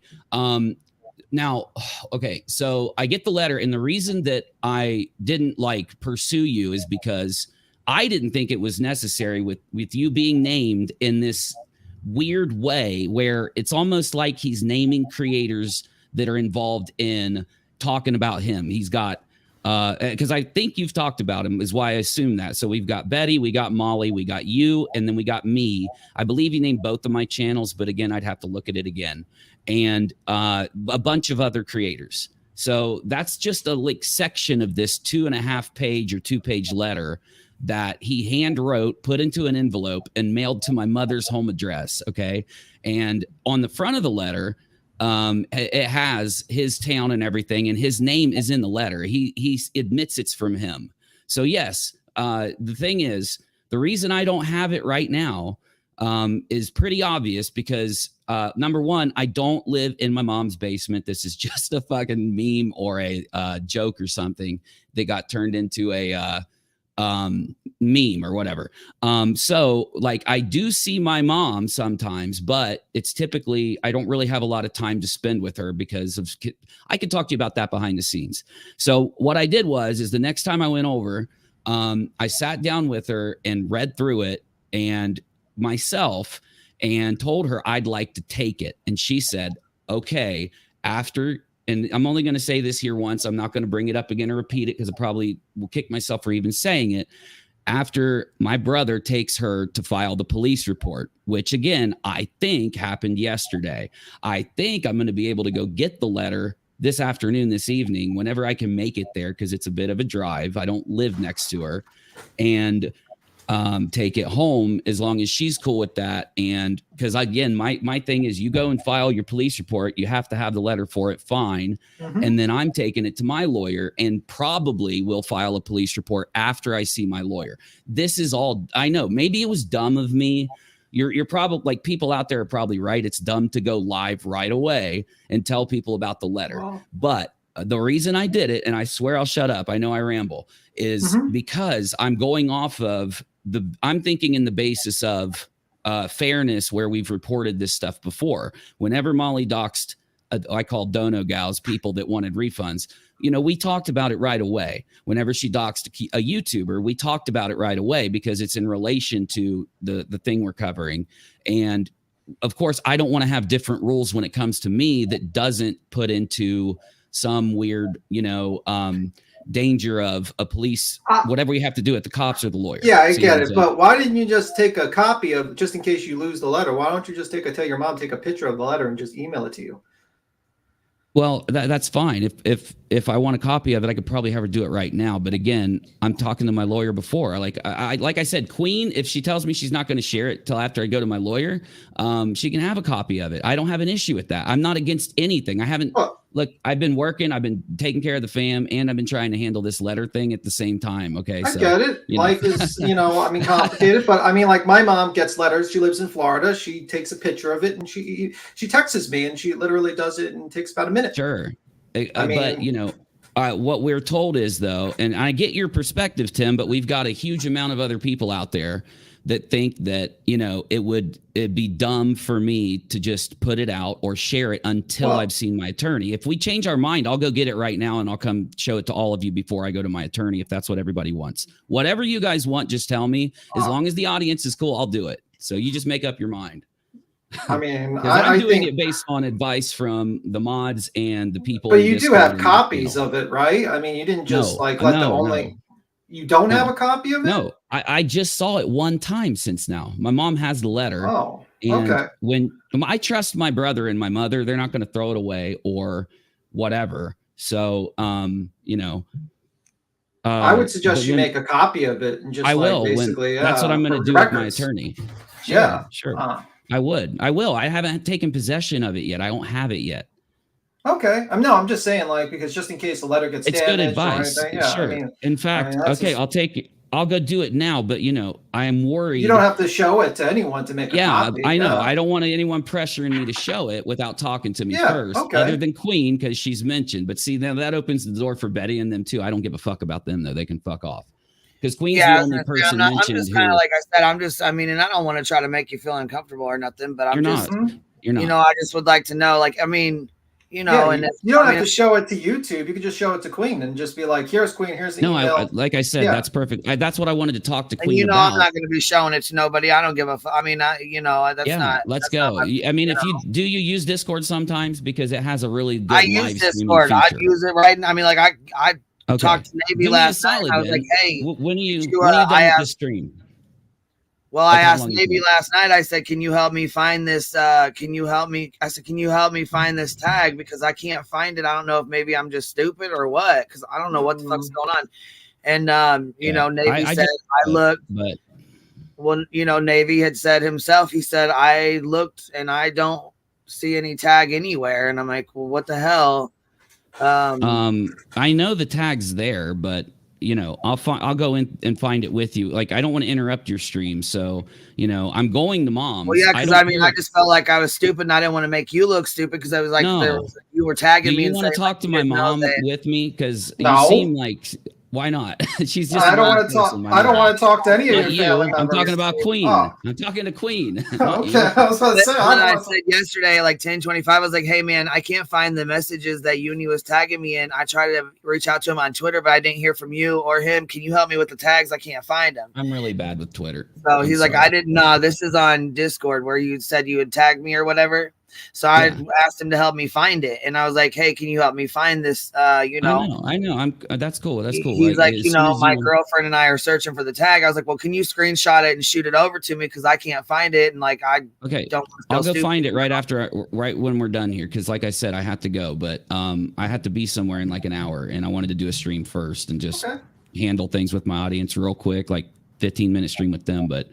I can cancel that if I have to. I'm telling you the truth. We can't find it, and him and his girlfriend both looked for it. So I'll look for it myself. It's from days and days ago. So it'll like what Friday when it's through Wednesday, right? Tuesday. Okay, I'll find it. I just have to go back to that day. It's on you. Yeah, as I say, because your community tab is where it's at, honey. I don't know. It just says. That would be the time. I can find that time on the community tab and then go into Discord. It's just take time. So. Okay. The other part is, I'm being serious. Would it make you feel better? I only seen it on there. That's what I'm saying. Like you tagged me, and that's how I seen it because you know what I'm saying. Like no, you're good. That's it. You're good. Otherwise, I would have never known anything about it because I don't fuck. Yeah. That's why I tagged you on community tab because I didn't think you used Discord because you didn't respond to the tag in Discord. So. That's what I'm trying to say. That's why I used the tag and then said, "Hey, watch my stream so you get this info." Because again, I don't know, like if you're like me. Yesterday, 1 day ago. So 1 day ago. No, I tagged you again yesterday, but this was Friday. Was when all this happened. Right? Well, your community tab says 1 day ago, and then the only other one on here is just the Friday the live stream. Yeah. Yeah. No, but my point is like, what do people like the community want? To be comfortable because like there are people out there like questioning whether I'm telling the truth about the letter or why I did certain things about the letter. So I mean, to be honest with you, I don't think it's really the community's thing. It's Queen because that's what I thought. Mentioned. So maybe that's why she wants the email and she wants it now. Like she doesn't. You don't have to share the letter as long as Queen gets the letter. That's what's important because, or at least like no one. You say, like I said, I'll go take a picture of it. I don't know what you mean by weird. What does weird mean to you? Oh, okay. Okay, so JLR starts off basically mentioning the channels or what happened or something, right? Then he goes because I read this through already on Rock a Lot, but I'm going off my memory. So like I said, I'm going off my memory here. So don't go picking apart my words or something. Like I'm probably going to get some stuff wrong. I've only seen the letter once and it was read to me once. Now. The letter goes in, like I said, mentions the channels, mentions some stuff about like how I'm wrong that he hates women or that he like there's a few things I mentioned in my stream about JLR and how I took it was he was trying to center in on things that so if he could say, I can't say that I didn't go to Sandy Hook and stalk the parents, follow the parents, and do this to the parents. But I can say that I don't hate women, and I can bring this up as, and I think he meant to write defamation, but he wrote it. What word did he use, Rachel? What word did I say he used? Because it wasn't defamation. It was like rudeness or something like that or whatever. He was like, yeah, it was like, your son's being rude by like saying I hate women when it's not true. I love women. And then he goes, it's like I said, it's 2 pages of like complete and utter psychopath nonsense, in my opinion. Let me add that in because, JLR's trying to imply that he's, being, defamed or something when he's not. And then the second part is where he mentions, so my channel and Queen's name comes up alongside, like I said, Betty, the other people, and it's more of like just a brief mentioning. Like, I don't even know what his intent was. Like even reading it myself, I couldn't figure out what his intent was. I don't know if he was trying to like be legally meticulous and name where these initial things came from. And then at the end of the letter, it's some babble about like, I don't even want to try to remember it because I was so like, thrown off by the first couple parts. I didn't really even focus by the end, honestly, but it's something weird fucking babble basically. So, but the threatening part of the letter, of course, it is extremely threatening. The letter itself, like I made sure to, and yeah, I probably wrote it bad on my community tab because I felt that way when I wrote it. I felt like I was extremely threatened. My mother felt so threatened. And I've already kind of implied this on my channel, so I'll just go ahead and say it here though. But she actually loaded up one of her, like guns for protection and made sure that she has access to it. She's this freaked out. And of course we're like, no, calm down. Nothing's going to happen. Well, I know nothing's going to happen. So anyway, though, where we're at with it is she is supposed to be done with the police report Monday and then Tuesday. And if she's not today, I'm just going to take the letter. And like I said, I got to go there today. I told her Wednesday I'm coming. What is it? Tuesday. I told her Tuesday I'm coming because yesterday she pissed me off when she said she hadn't got anything done. So, like I said, I'm going to go grab the letter if she hasn't done anything with it yet. And Queen, I can get to do a call with Queen. And if she wants, we can sit and I'll live stream the letter to Queen so she can record and take pictures and get just a full real fucking, video of like the front, the back, and the other pages or whatever she wants. Now that's as long as she removes the addresses and names of my family members from it, which I'm sure she will. So anyway, that's the main issue with it. It contains no one else's personal information. I don't have any intentions on showing it. I just feel like, you know what I'm saying? That's why I was like, I kind of feel like it's shitty as hell that, you know what I'm saying, that it went down the way it did. Because I had a lot of respect for you and shit. And I was like, this is kind of fucked up. You know what I'm saying? I would be like, hey, man, and I know, like I said, like I just kind of like, do unto others as you would have them do to you, and I'm like, you reach out to him, like, hey, I apologize, Queen. Like, letter, I want you to look at it. I need you to, let's check this out because I want to make sure you and your family's all right. I got respect for you, your wife, your kids. I want to make sure, you know what I'm saying? Because these motherfuckers, we ain't dealing with a full fucking deck here. You know what I'm saying? I don't know if anyone told you this, but the letter's addressed to my mother. It's not addressed to me. It mentions me as like, that's why I didn't. I thought that I would be able to just grab the letter, but no, like she does have to go file what she has to do what she wants to do with the letter before I can do what I want to do, essentially, because she was the one that got it. That's what she wants, a restraining order. She wants the police report.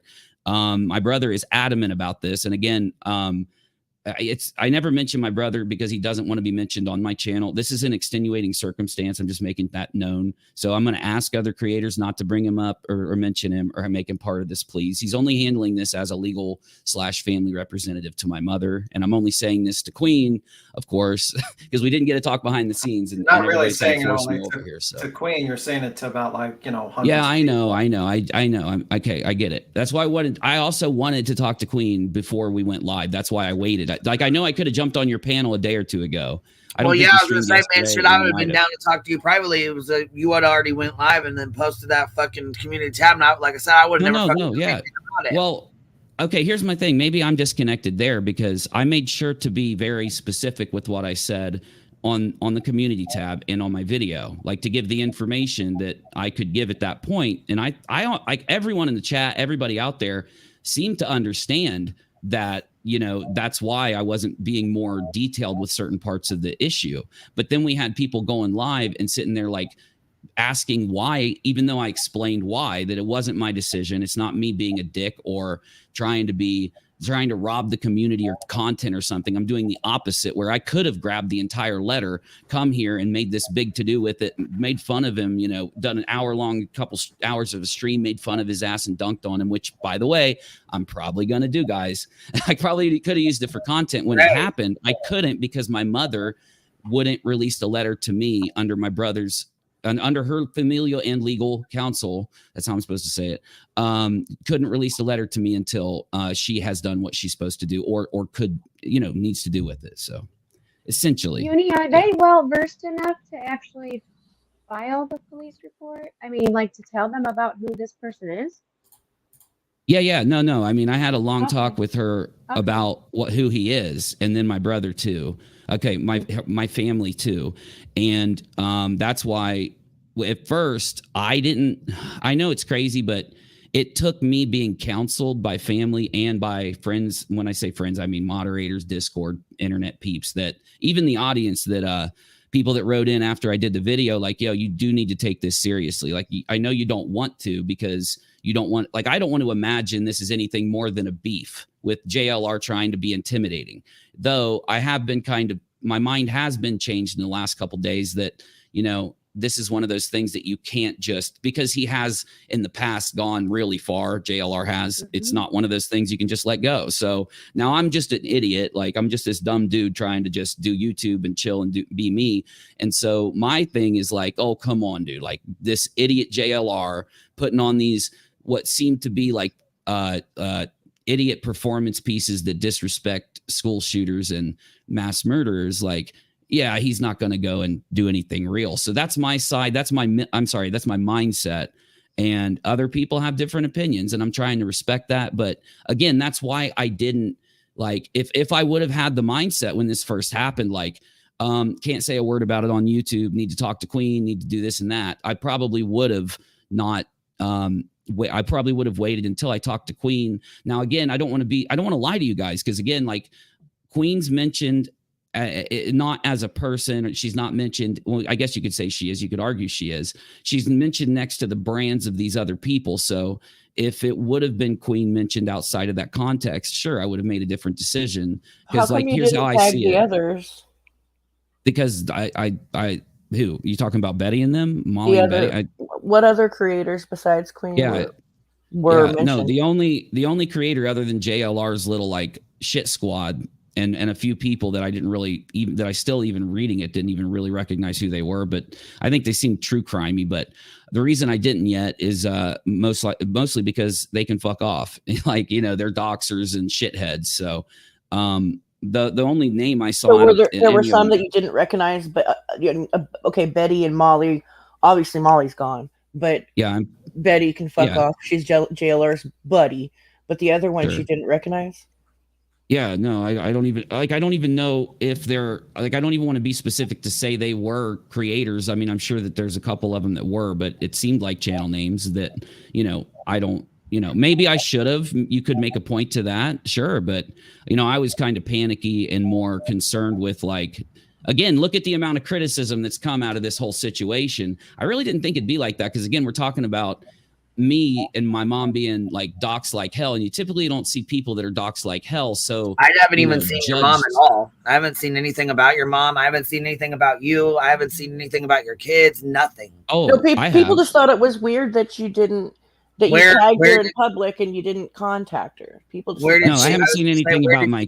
I haven't seen anything about my kids. I didn't. No, I said my mom got doxxed. She got doxxed with the letter. Like, the letter is her being doxxed. Yeah, he had to dox her address, dox all the information he could about her in order to mail her and threaten her in the way he did. Yeah, like, we're both doxed by JLR is what I'm saying. And like, the community typically will look at when that happens. They're not so nitpicky about the, every little detail of the person who's, being threatened and gone at, like, you know what I'm saying? So now if I would have thought that it would happen, yeah, I probably would have done things completely differently. But then at this time, I'm not even looking at the community like they're, whatever they have been in the last few days. I don't even know how to describe what's been going on in the last few days. I don't want to talk about it right now. Of course we can later if you want, because I'm running out of time, but whatever, is there anything else you want to ask me though? Because I do have to go. I promise you I'll come back as quickly as you want me. Just tell me when to come back, but I need to jump. So Well, I mean, like I said, I wouldn't have reached out to you had I not known what was going on, had I not seen the community tab. I'm happy you did. Yeah. That's why I did it. Yeah. Well, yeah, and here that's the difference. Chronicles of the Shady said, yes, to be fair, QB didn't let me know when a lady reached out to her when she was being harassed. They thought she was me. I should have been reached out to as well. And I don't blame Queen for that. If that creator is being harassed, then she should reach out to you herself. That's not for me to get in the middle of, because I don't know that lady and I don't know if she's fucking with me or if she's being for real. Now I would hope she was being for real. I even talked to her. Yeah. You know what I'm saying? Like, I gave her several opportunities, but that would be her place to reach out to you and get a hold of you. I didn't make community fucking tabs and call you out and say, hey, and do a live stream. Chronicles of the Shady, a lady on Twitter reaches out to QB to say Chronicles of the Shady. Betty thinks she's Chronicles of the Shady and called her husband. No, I'm not going to do that. I'm not going to use you. No, yeah, I don't blame you. Or that situation for fucking content. I don't think that's okay. I'm not going to put that in a, you know what I'm saying? I mean, to be fair, I think we need to, put that out there that, had you not made these community tabs, I wouldn't have even known anything about this letter until you were ready to produce this letter or you were ready to say something. You know what I'm saying? I am ready. I'm ready to produce it. I just can't at this point. Like, I'll produce it as soon as I can. And I was really clear about that. But the community tab post was me trying to let you know, like, to say, hey, watch my video. I wasn't being, I don't know if maybe you thought I was being nasty to you or something. I definitely was not. Like, if you listen to how okay, good. I just don't JLR's nasty. He's nasty as hell. Oh, yeah. Definitely. And I was doxxed to fucking all hell and back by him and Betty both. And that's what I've been concerned about. So people out there that really want to shit on me or something for how I handled this, I really am not going to. No, I'm not trying to shit on you about handling this. No, not you. I don't think you are. But there are some channels out there doing that. I've seen clips. So I'm not trying to throw shade on your channel again. I wanted to talk to you behind the scenes, but I guess I just did. But anyway, I don't think you're nasty. I just think you're clickbaity on purpose. Well, okay.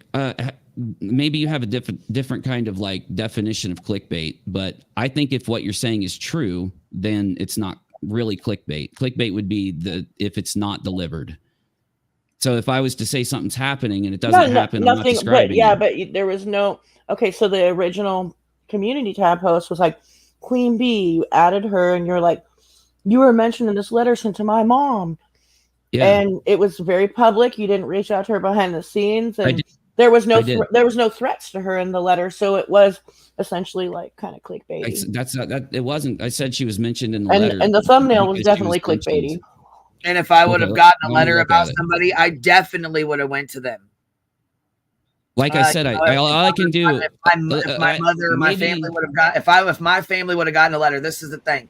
If the shoe was on the other foot, and my family were to get a letter, and they were to say, blah blah blah, 2-page letter, and then all of a sudden it says Unirock, Navy, Tex, YouTube, Cappy, Nappy, B Tim, Chronicles of the Shady, Heels in the Air, Down the Rabbit Hole, and wouldn't you do it with a video though? You know what I'm saying? And that's it. I would have came to you guys and I would have said, hey, I got this letter. My family member got this letter.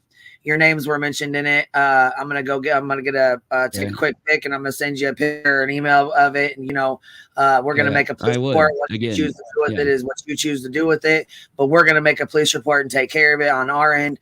And it doesn't have any personal information or your children's information, so you don't have to worry about that. And that's the first thing first, is I'm worried because people do have kids, just like you got kids. But I mean, you got things to worry about. You know what I'm saying? It's for me to get a screenshot of it, and I didn't know nothing about nothing, so it just dropped in my inbox. Here's a screenshot. You're saying I should have waited, is what you're saying. You were live about it. Video. Well, yeah, because I mean, you were live about it already, so it was like, hey, I'm live. I instantly went live. You were live, and like, hey, if you want to talk behind the scenes, we can, but you were already live about it. So how would I talk? But I'm not live. I was just live telling people what happened. I wasn't live showing the letter. I didn't have it yet. I wasn't live to give the contents of it, just to make sure to give the information like to people that are mentioned that need. Yeah, I just got that screenshot, honey. I didn't know it was your community tab and you were live. That's all. It's just a screenshot from your community tab. You know what I mean? So I didn't know anything about any of it. And listen, so I got did the tag screenshot, you know. I did tag you in Discord. Like I said, I'll pull it up in a minute. Like when I have time here, when I'll give it to you. But okay, my thumbnail is JLR doxes and mails my mother, which is a direct, and like every part of that is true. So then it's got JLR. I've taken the liquefy tool and just kind of moved his face around, but I do that with everybody. And it says little speech bubble. I do that with all my thumbnails. I think it's cute. Anyway, Mom, Uni Jason said lies about me. Stop him. Tell him to stop. Now that right there, the thing JLR is saying is my take of what's been read to me by the letter. So I don't think it's clickbaity at all. That's just my opinion, though. I respect you have that opinion. I'll think about that. I'll consider it, but I just don't agree. Okay, it's been a minute. Do you want me to come in later, Queen? What do you want me to do? Do you want to that's talk cool, to man. me after your stream and then me that's come on? So yeah, that's fine. That's okay. cool. Whatever, whatever works, man. Yeah, and then so like I said, all you got to do is tell me whenever you're going to be done streaming, and I'll hopefully be able to get you on Discord, and then give you. Me and you can go into a private room, and I can live stream with the letter or whatever, and we can do that and get that out of the way, and then I can come here and talk to you as much as you want, either tonight, tomorrow. Well, I was gonna say you ain't. I mean, what do you mean by live stream? What are you talking about? What do you mean by live stream? Well, what I mean is when we go into I mean me and you. So when we go into a private room on Discord, it'll let you start it'll let my phone. Well, you ain't got to do all that, honey. I'm not texting that's like me. That. Just snap a picture of it and shoot it over an email or something. You know what I'm saying? Or inbox. You got the inbox, or give it to Navy, and Navy, I'm in the inbox message with him. You know what I mean? Just give it to him and have him send it over or something. You know what I'm saying? Just snap a picture of it. It's not that big of a thing. You know what I mean? We ain't got to do a live stream and all that bullshit. You know but that's the thing. When I go into Discord and I can just hit a button on my phone and it'll turn my camera on. That's all I was saying. It just lives in the room. That's what I meant. You know, no live. Yeah, okay. Maybe I said that wrong. Discord calls it live streaming. I mean, I have a Discord, but I just don't know. You know what I'm saying? I know. I don't think like that. That's a big issue. A lot of people are trying to judge, based on how they're perceiving this, I think, without necessarily, I guess, thinking about, and maybe that's my fault. It probably is. Maybe that's why people are saying next time, don't, go straight to stream. Then again, though, if that's the case, I have to consider whether I do that for when Betty does it or JLR does it to anyone else. Like, I just don't want to be hypocritical. If something happens to me that I've been reporting is happening to everyone else, my first thought, and it's probably a selfish thought, I want to be fair even to these people that to everybody, like it's not fair for us to rush and report a doxing to other people, but not report doxings when I'm the one being doxed is how I took it. So, and by the way, nobody. Why don't you redact your mom's information and just email it to her? As soon as she gives. But yeah, definitely redact the information before you send it to Queen Bee or show it to her, because nobody else needs to know that information. Yeah, I'm with you. I'm with you here. But then again, I mean, aren't I giving it to Queen for legal reasons? Isn't so she can, file? She's going to need it unredacted if she's going to take it to the police, is what I was. Well, yeah, and I mean, I would like if you can, you know what I'm saying? That's why I thought a video would be really good. But I mean, if you don't, it's more evidence, I guess. Well, if you're not comfortable with it, you can redact it. I'm comfortable with whatever you want, Queen. What you can do is just send the police number, and I can get the number to your report, and I can give it to mine, and put it with mine, or however that works. I mean, that'd be great. And I think Cappy was basically referring to, like, your mom takes a picture, you get the copy, you print it out, you redact the info, and then you email it to the Queen. That's what I think Cappy was. Wait, who's Cap? Oh, Cappy's Cappy's okay. Hi, Cappy. I'm sorry, I didn't realize. Okay, gotcha. Okay, like I said, I'm kind of dumb. Boston, what's up, bro? How are you, buddy? Haven't seen you in a week or something. Yeah, this is all just a bunch of kind of like, I think, because we have like a couple things going on out in the community. And I just, whatever you guys need me for, reach out. I'm not ignoring anybody. I'm not changing anything. However I felt a month ago, I still feel this way now. I know there's a lot of things out there going on. I don't know how else to reference them, but I'm just doing my same thing I've been doing, and I'm open to criticism, open to hearing your issues, open to coming on streams, but I'm working it. It doesn't happen instantaneously, because this has thrown a big wrench into things. JLR is stepping up his shit, as much as I was probably wrong in my initial stream, thinking that, it's more of what I'm trying to say is I think it is more of a threat than what I initially thought, regardless of what he's writing, because that's how it's been explained to me. I'll talk about that later, though. So, yeah, okay. I'll get a hold of you, Queen, in the email. I'm going to use the email anytime I need to get a hold of you from now on. So I got it saved here. So anyway, thanks, guys. If you need me, hit me up. Nick, come in later, man. I don't know if we're going to be live tonight, but yeah, jump over, man. Talk to us. We'll be over there. Oh yeah, I was gonna say hit me up whenever you said you're gonna go tonight then, or no? I'm gonna call her after this, and I don't know when I don't want to tell you right now, but like I'll talk to you about all that, in the email. I'll just shoot you an email and I'll let you know everything that's going on after I make a call. Okay? All right, cool. That's cool. Yeah, that's cool. That works. Okay. Yeah. And all right. So, and I apologize for the confusion or if I scared anyone. I was scared myself. I know it's not an excuse. Well, no, I just was kind of, like I said, I would have never really known had you not made that community tab. If you wouldn't have made that community tab, I would have never known nothing about it because I didn't get a chance to watch your live.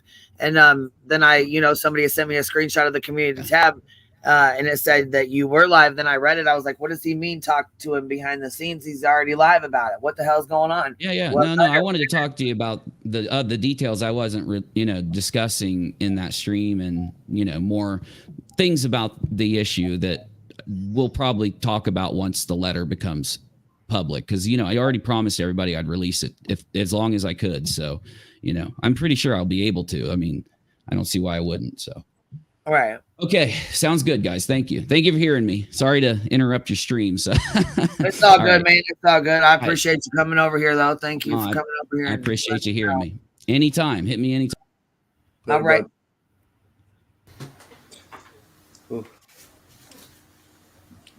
Well, I was so good at practicing the pause. Sorry. Did he just say now that he thinks it's more threatening than what he initially thought and then bounced? I'm not sure. No one still knows what it says? Yeah, no one. I mean, like he vaguely described it, but honestly, I don't know if I would have brought it to the public. I probably would have just emailed it to Queen. It's for anyone in the future. If you want to email Queen, it's in her about. And it says Queen Bee's email. It has that there. I mean, especially when we know who the letter is from, that already is alarming. Like. It's in my about section and it's in every single live stream. Yeah. That should be right to Queen, is what my opinion. So, I mean, like, I don't know. I mean, like, it shouldn't be put into community post, and I think it just should have been an email, and I don't think it should be put into the public if it's a threatening letter. Well, yeah, and he's the only one that can say if what's in it. He's the only one that knows at this point what's in it, and I mean, I don't know, and then the next thing that I'm thinking is what if his mom says she doesn't want to share, what if his mom says she doesn't want to share it or she doesn't want people to have it or whatever, or she doesn't, want her information shared or, you know what I'm saying? Yeah. They should at least want the people Shit, who JLR. I mean, look at him. I mean, he's not dangerous, like as in like a physical, like he's gonna beat you up or nothing. I don't mean he's not like that. You know what I'm saying? But he definitely is not. You know what I'm saying? He's not somebody just to be. Yeah, I get it. For sure. I mean, personally, how I would have handled it if someone mailed a threatening letter to my mom, I would have told her to take a picture of it. She would have sent it to me. I would probably, police report, everything like that. I would probably, if it said the names of other people, I would redact it and just secretly contact other people so not to give the guy a heads up on the internet. So I would handle it and then deal with it quietly, legally. That's how I would do it. And then if I felt like the guy was going to do something to my mom, I wouldn't want to give him a warning that I'm planning on going to the cops. I would immediately do everything secretly. That's how I would handle things. Yeah, I understand her keeping it, but take a picture of it front to back and then. I'm sorry, Brianna. I think I think we missed Brianna's super chat. She had a question. I fucking missed it. I'm sorry, Brianna. Fuck. If you could just post it, and then I think, oh man, she had that question for him. Fuck. Sorry, Brianna. Where's the lesbian man? Oh, hey. Doesn't it seem like there's a lot of mixing up of the words in the last week? I must have misspoke. I've heard it so many times this week. I'm like, my goodness. I mean, I wonder if there's something in the water. Something in the air, maybe. I hope I'm not misspeaking, but I believe we had someone else jump on panel and actually kind of defend him because sometimes he does misspeak. Yeah. Uh-huh. Yeah, I mean, that's why. His mod that takes all of his messages came up and said that he mixes up his words all the time. Naturally, that's like his go-to excuse, like every single time. So far, I've seen him be questioned about anything. So, I mean, I wouldn't expect him to say anything else. Yeah, I mean, I just hope he contacts Queen. It's not as threatening as it is he's claiming, because it's not good that 2 days have gone by with nothing, without the person's name being warned.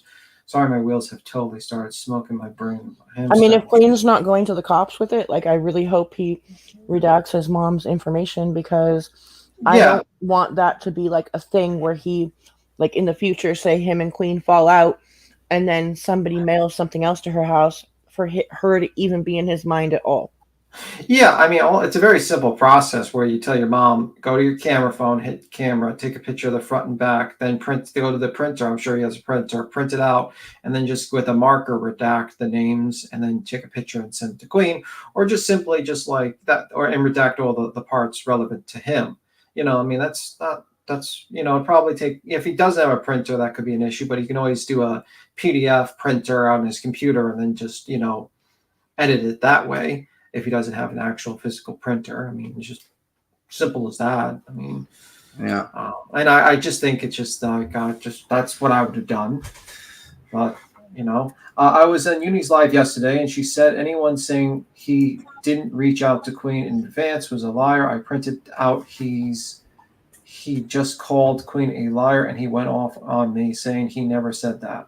That's what Brianna said. I actually watched that, and I did not hear him call Queen a liar. I got confused on that too, because I saw that in the chat. Yeah. Well, I mean, what I heard him say was that he did tag her in Discord, and if she didn't find it, that's another story. But I didn't hear him call her a liar. No. Yeah. But I didn't watch the whole thing. You're agreeing. This is how the telephone game gets. You know what I mean? Well, I mean, the issue is that, if you get a letter that's threatening your mom, you don't put it on, and you're fearful, you don't put it on a community post. And, like if someone threatened my mom, I would take it quite seriously, or threaten me. That's just how I would do it. It should have been written directly. I would be the one taking my mother. Yeah. I don't know his situation, but I would be in the circumstances, so I'm kind of speaking out of turn, but if it was me, I would be the one, if the letter's about me, taking my mother to the police station. Absolutely. I wouldn't let it wait this long and rely on someone else, but he did say something about his brother has legal something. He's got on panel and got on Kick at the same time. What do you mean he got on? Oh, well, yeah, that's what we went through. He was he was live streaming on Kick, and he jumped. He was basically came on here immediately because he probably heard his name being said. So, here's what it is. Hey guys, mansplaining. Hey, I'm not mansplaining. I'm gonna say it, guys, because you're not saying it. I'll just say it. Shit! I'm gonna say it. I don't think there's a letter, truthfully, or because I was gonna get there almost, Ellie. I mean, I'll say it. I'll freaking say it, and don't get mad at me, Unirock, whatever. But like, if that letter exists, it would have been like taken a picture of and sent to me like that day. And Spicy koala coming in. Ellie, I didn't want to be that bitch twice in 1 week. I'll be That's that the only bitch. thing. I didn't want to be that bitch twice in 1 week, but you know what I mean? Like, thank you for coming up and saying it. I heard the whole thing. I was like, and I was just listening, and it just kept going in circles and circles and circles, and like it's not something isn't mapping, and I know like it's gonna be like, I can't show you guys the letter. My attorney says I can't. Watch. Right? That'll be the end of the letter. Do you know what I mean? I kind of think that's a possibility. It's a possibility. Well, then we know, right? And he doesn't have to show us the letter. You can just talk to Queen because she's the relevant party. I'm not the relevant party. YouTube's not the relevant party. And then basically that should have been that's how it. I hope he's not. Has JLR I hope I'm wrong. I hope I'm wrong. At all?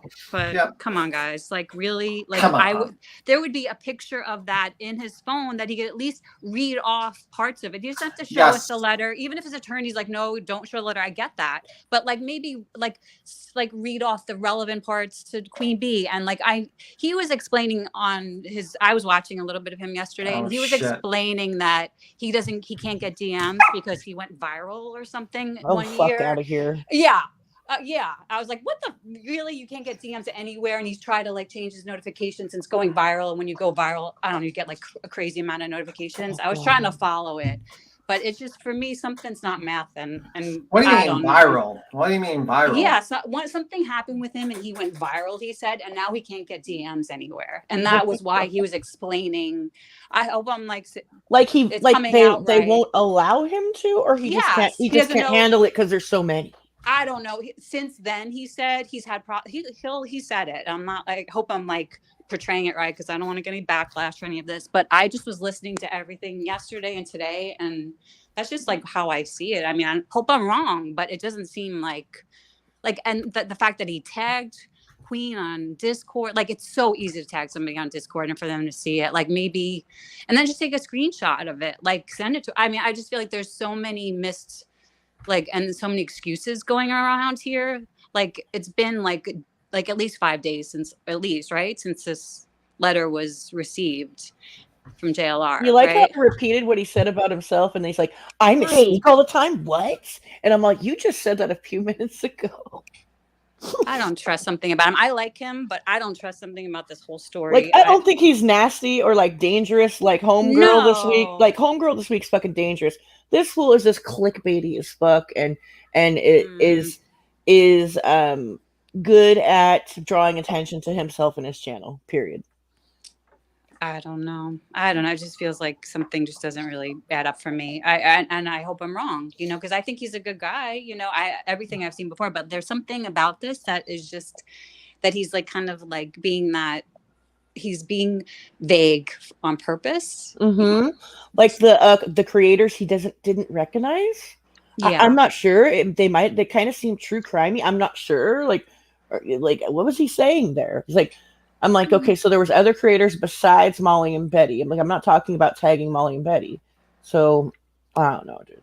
Everything seems so weird with him. Yeah, I don't know. I mean, I hope not. I hope he's not like making it up, or maybe it was like him being like this and him having somebody answer all his emails and all that shit is it's calculated, okay?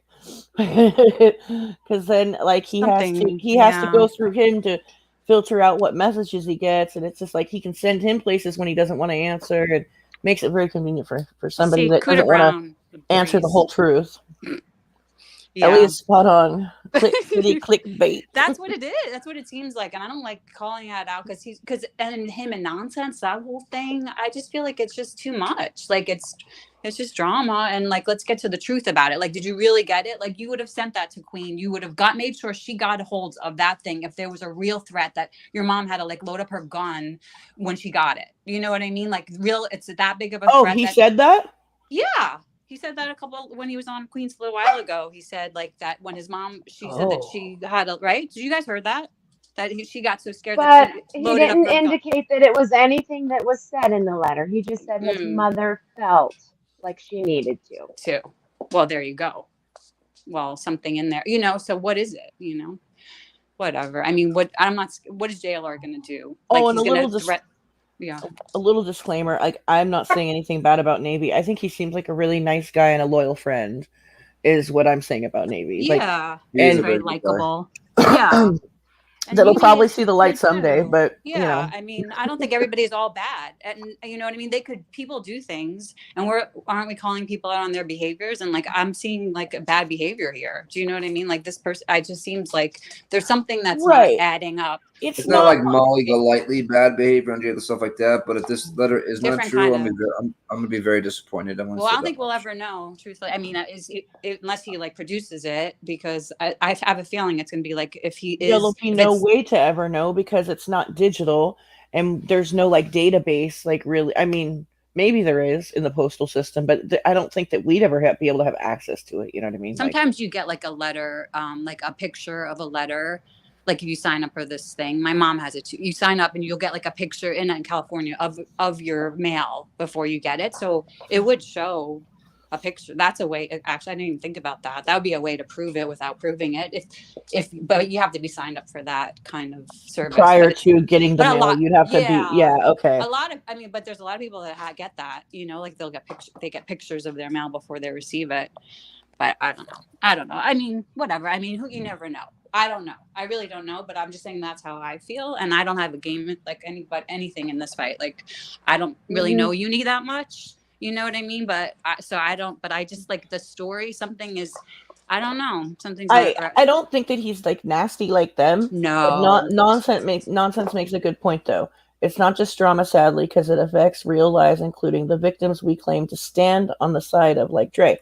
Because if you're on some bullshit and you're, you know, standing on the side of right, it kind of like waters down everything that you're saying. And he's going to be questioned about everything. I think that's what Nonsense is saying, I think. Well, but what they do in this situation is like so different, but it's also very, you know, crazy. You know what I mean?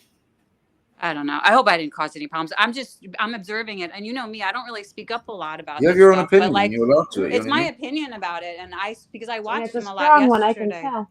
Yeah. Well, you know what, Ellie? Like, I got up here and I wanted to say, like, just a few things.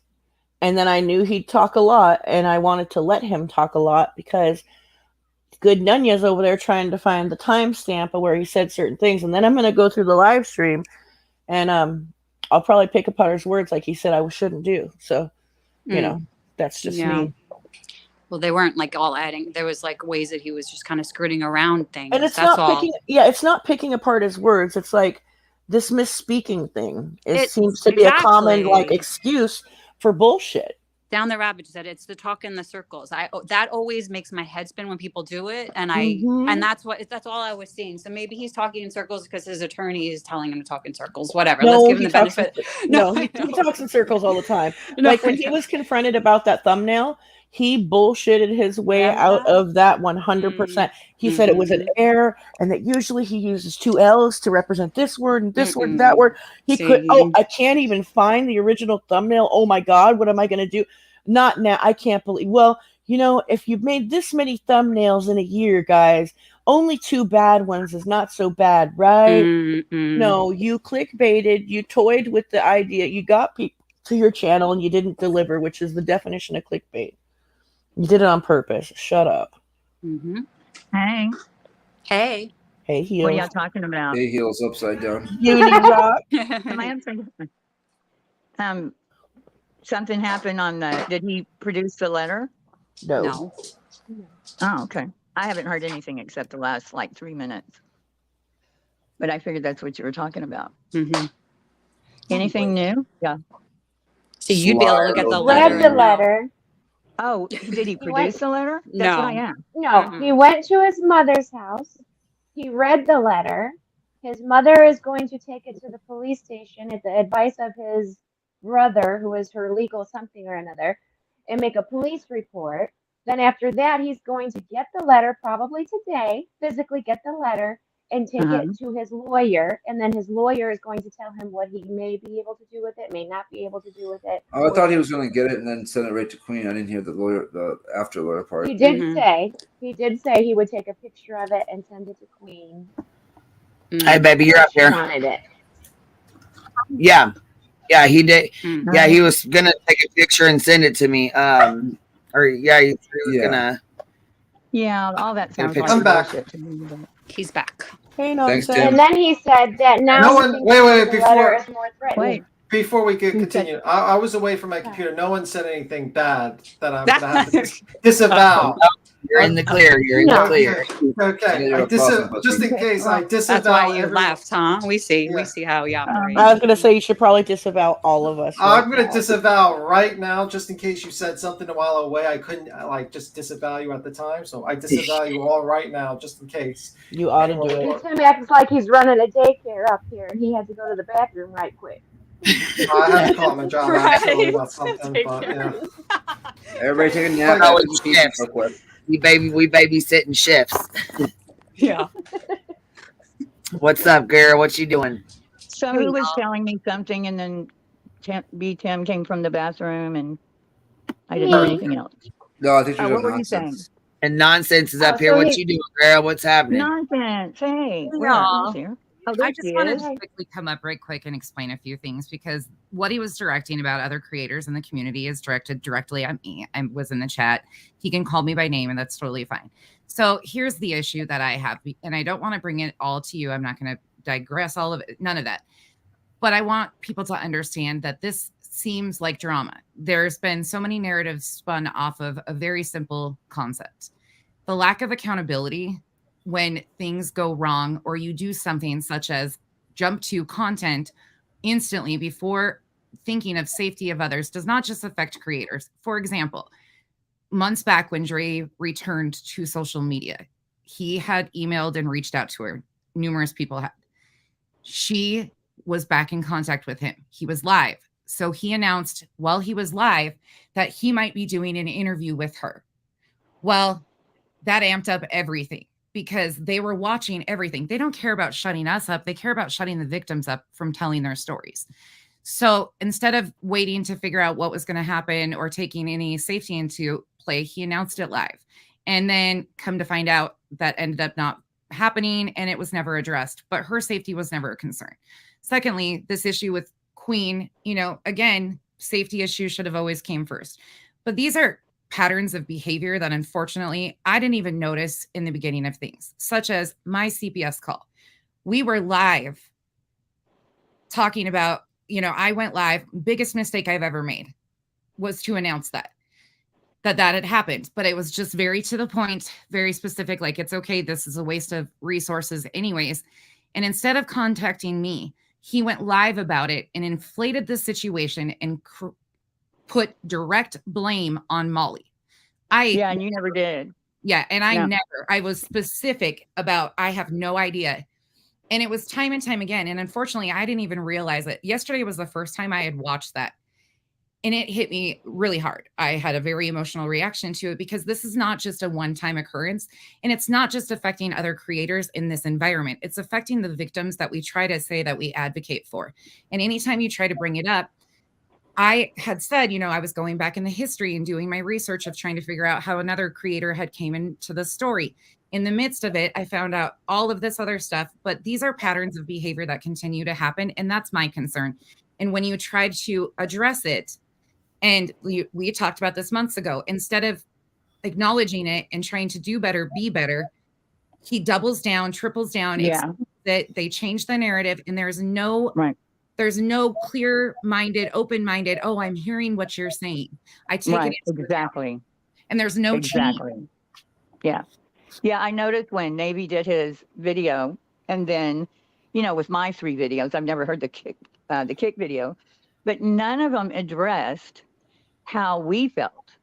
You know what I mean? It was like just mowing over anything that we said. And, it wasn't life-changing for me that he addressed it properly. But I'm just saying, I noticed when Navy did his, he kept telling you everything you were wrong about, which when you feel something, somebody can't tell you you're wrong about how you feel, instead of saying, I see what you're saying, and, maybe I could address it this way, or even acknowledge that, well, you feel like you have a legitimate feeling, whether he does or not, And so I did recognize that. Well, and that's here again, like that's my feelings. I'm entitled to them just like he's entitled to his about anything else or whatever the case may be. But these are serious situations that go further than feelings and opinions and all. These are the facts. These are situations that cannot continue to happen for the need of content. We cannot completely overshadow safety of those. Well, that's what it. Yeah, that's what he's doing. It's content. Yep. It's not about content. If we stand for the victims, we don't jump at opportunities. You know how much stuff we've sat on in this whole situation because it didn't quite make sense, or we didn't want to release stuff. I sit on stuff all the time. Exactly, because you don't want to put other people in risk or in harm's way. And anytime you try to have that discussion, and I do everything out front, it's just the way it is because of all the shady stuff going on. You have to pick a side. That's a whole group of people that like that list that popped off is all about past behaviors and a bunch of hatred within a group of creators that has stemmed into today's stuff too. So there's so many different angles that are popping off at once. And the point is being so missed because it's safety and we can do better. If we expect better out of the tragedy pimps, we cannot be them ourselves. And that's the end of it. Sorry, I'm on a soapbox. You're awesome. Yeah, I just didn't know what. That's okay, honey. I just didn't know what was going on. Like today, like had something popped off because I haven't been keeping up. But you know, I don't know. He doesn't. I don't think he thinks about other people and what he's actually doing, or maybe he does and he doesn't care. Either way, you know. Either way. But either way. Mm-hmm. What's wrong is wrong. What's right is right. We don't Mm-hmm. we don't overshadow things within our own. If here's the thing, if we hold this tragedy pimps, what everybody calls them, the misinformation cronies is what I like to call them, because genuinely the misinformation is so harmful with anybody doing it. But if we hold them to a standard, then we've got to hold ourselves to a higher standard than that. And accountability is first and foremost with all of that. It is so easy to say, man, I made a mistake and I really screwed up, and do better. But when that opportunity is completely shut off because there's no avenue, and anytime, you know, then there's excuses. This is the revolving cycle continues. Yeah. And it's sad. Anyways. Yeah. Even if you wanted to, thank you, sweetie. I'll hop on. Did you want to? No, I was just saying, I don't even know what I was saying now. You're good. It goes quick. Heels in the air. Yep. My brain's in my heels. No, I don't know what I was thinking about. Just that if there's no avenue, that's what it is. You know, if you want to say, hey, maybe back off with this story, or, you know, there's no communication with certain creators. One that I can think of, but so, you know, he wouldn't hear it anyway. I think communication would help a lot. A what? Communication would help a lot. Absolutely. You know, a willingness to hear the other person would help. But yeah, I mean, I have to think about things, and, you know, sometimes I'll, just like with the whole Joneson thing, I asked her first, you know, before I said anything, because, you know, that's a kind of a personal thing for her. Well, listen, I don't understand. Oh, I didn't know you were up here. Where are you? Bottom right, bitch. Bottom right. I got Listen, I don't understand the whole tagging on Discord and stuff like that. So I'm in the same shoes as Queen when it comes to that. But can we just rewind?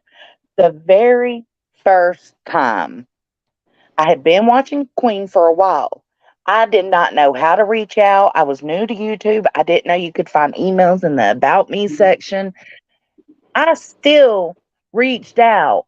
And you know how? Cash App. So you can miss me with the bullshit. Yeah. Especially with Cash App, right? I was like, hey, you don't know me, but I love you. Help me out. Yeah. You know, I don't, there's other ways to do things even without the email. And the very next stream, she went live and she was like, oh my God, I got this Cash App from, are you here? And I was there. I was in chat, and boom, the creation of Queen being Joneson. So, you know, there's other ways to reach out. Yeah. I mean, if they're on Well, Discord, they could figure that shit out. It's not a rocket science to figure it out, to tag somebody. Come on. It's not that Well, hard. I went and looked and I couldn't find it. Really? Tagging somebody? You just do at.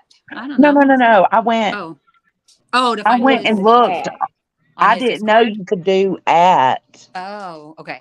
I didn't know it was I like guess that. it's like I'm Instagram. telling It's you. like It that. takes I a little think bit. maybe that's why. And I don't even fuck with Instagram. So See, there you you go. It's similar to Instagram. You see, it's all like learning curves, like whatever. I mean, it is. But you said like if you don't do it that way, you could do like a Twitter message. If you don't do it that way, email. There's like a million ways to get in touch with people these Or days. get somebody else to do it that you can It's not find. an excuse. I don't think that's like I a don't stupid ass know. excuse. I don't understand not, it's like he's listening, but he's not hearing. Or is it the other way? Yes. He's hearing, but not listening. Like he hears what y'all are saying, but he's not taking it in. He's not understanding it. Well, why do you And think that's that why is? I asked in his chat. I asked Navy to ask him, was Queen directly threatened? Like in this letter. Well, and that I told is you that when the I asked. biggest part. Go ahead, baby. I'm sorry. I didn't mean to cut you off. That's okay. That's the biggest issue that at least I see, and I think you see as well. It's not that he went live and didn't tell you. That's an issue, but that's not the biggest issue on your mind. The biggest issue on your mind is this person has already doxed me, has already threatened stuff, and now he's mentioning me in something I'm not even involved in. On top of that, what the fuck is going on? And he should have known to tell you. I feel like I would have handled it the same way B. Tim said he would have handled it. He would have got some screenshots sent to him, boom, boom, boom, contacted people in private. Once everything was done and over with, then boom, there's my content afterwards. Listen, that community post with the tag should have been an email to Queen, not a post. He took the time to do that. He could have took the time to send it to Queen directly. Did he say he did? Like, Ellie, you laughed at this, but Navy does lots for him. I think Boston does lots for him. Someone. I think you No, tried I to don't put do Boston anything. under the Uni. bus. I only talk to 'Cause Navy. he said, okay, well, Uni said on his live, I don't know if you were listening then too, Boston knows how to get a hold of her. Yeah. Yeah, well, then you could have asked Boston to get a hold of her for you. In a second, he would have gotten hold of her. Yeah. I reached out to Navy. If you guys remember that stream night, when we found out about it. Yeah. It is what it is. Yeah, but guys. he knows what he's doing because he puts the community post up. That means Queen mentioned it. Mm-hmm. He, and then he does his live. People watch it because they don't know what's going on because Queen doesn't know what's going on. We watch. And I then, want. Yeah, totally. Yeah, I don't think Navy knew about it when he came on that night. He was very tired. He had no idea. He had no idea. Can I finish though too? Because when I asked that, what I thought was an important question for Navy to ask, was Queen directly or her children or anybody threatened? Yeah. Or just like you say, mentioned. We don't know what you mean by mentioned. Did he answer? Yeah, but a mod in his chat said, why did you ask that question? What does it matter? This is JLR. And I'm like, exactly. You just answered why I'm asking, because it's JLR. It's a big deal. And guys, yes, Navy asked him, and he said, no, there was no direct threat. And if you would have listened to my stream from 2 days ago and I clearly explain it. Well, now that it seems like there's a threat. It seems like there is a threat, and I don't. Which I'm going to give him the benefit of the doubt there, and maybe he's putting things together still in his mind. Okay. You're like scratching real bad again. I just don't see JLR longhand writing a letter at this point because that's why he's on probation. Right? And it threatens, and he could get go back to prison for this. Exactly. Absolutely. Exactly. You just read my mind. I was like, listen, I think Uni thinks everybody watches them. And so he thinks that we should just be picking up what he's putting down. I'm rarely over there. Me neither. I was bored yesterday and I was watching him, and that's why, I don't really watch him that much. I watch him here and there, but I kind of caught that, and I don't know. I don't know. I had no clue any of this was going on up until that night. Like even the stuff before that's going on with nonsense in Uni, I had no clue until the next day when I think I reached out to Nunya and asked what was going on. Do you really think JLR is going to send a letter to somebody No. and threaten them? No, I do not. And he's not going to do it Handwritten, longhand. because that's what No. exactly heels. Like that's like what gets me the most. Do you know what I mean? Like, yeah. And then everything. The last else. time he did that, he wrote one to Ronnie Lawson, which is fine. He's not going to get in trouble for writing to Ronnie Lawson. But the time before that was way back in the Shanann Watts trial, or during the Shanann Watts stuff. He wrote a letter to, he was acting like he was some girl that had a profile and blah, blah, blah, long story. But that was the last time because he got in so much trouble for the handwritten lawsuit. That is why he's on probation. Because it could have been a troll acting like him. We can't say he won't because he knows better. Because I do believe that people do go back to old behaviors eventually. Yeah, well, yeah. He JLR pushes the line more now than because he's lasted 4 years. He never lasts that long on probation. And so you see him pushing the line. I'm just saying, it sounds like if I were going to, like, I don't want to say he made it up. I'm just saying, if I were going to make something up and you, I can tell which videos Uni's been looking at of JLR's. And in there is where he wrote a letter to the Islam Society or something like that. And then he wrote one. In fact, it was in my video where there were 3 of them. That girl, Islam Society, and Ronnie Lawson. And they were all the same handwriting. Can I say something real quick? Somebody in the chat is very confused. They say, but Nick, he has a problem with someone else. He needs to deal with them, not you. Nobody dealt with me. I'm confused. Nobody's dealing with anyone. We're just talking about this letter that Queen Bee might be mentioned. Yeah, somebody in the chat, people in the chat. No, I reached out to Navy while I was on panel here with Queen to ask what was going on because we all found out at the same time. Queen brought the screenshot up of the community post. So I've not spoken to you once about this. I'll show my Discord messages. I think they're referring to what I said he said. Snapshot of it. Why doesn't he take a picture of it? What's the big deal? Exactly. I mean, I would have had that day. I wonder if someone asked him that question. They did. Everybody did. I mean, like he that's just said he didn't, and he still doesn't have one. I mean, he went and looked at it. After going and reading it. I mean, how I usually go with, like, whenever you have like an important document, you make multiple copies. I usually like. For instance, I'll give an example. My stepdad's death certificate. I have like 10 copies of. I have multiple copies of everything just in case of flood. I have one in the safe. I'm very meticulous. If someone used to threaten my mom with, I'd be like, listen, make copies here, here, and here. We're going to the police. You know, we work in quiet. I don't know. It's just it was just like a weird thing. He said it was weird, and he was and he felt like I don't know. I don't want to misquote. I thought he read it. He didn't read it out loud. He didn't read it. No. Okay, but listen. He didn't even remember read it. he said. I believe he said it's like a veiled threat. Yeah, it's okay. Yeah. So I don't think it said anything threatening, but just the mere fact that he sent a letter is to tell her, I know where your mother. Tell him, I know where your mother lives, and that kind of crap. We all get that. Yeah, I get that. That's scary. Can I ask you guys a question? What's the question? Has JLR been poking and prodding and like doing commentary and videos on Uni? I don't follow him, so I don't catch him. No, not that I've seen. Hold on. JLR doesn't really do videos and commentary like that on people's live streams. No, but he sent him $1, remember, and said. To be fair, though, Uni did do videos on JLR. Yes. He did one video that day. And in the video, he said, I would like to interview you. And then he got $1 from JLR in his Cash App. Yes. And said, if you want to interview me or something about the interview. The address or something. Wasn't there an address in that paper? A body shop, something. He said, that's where it started.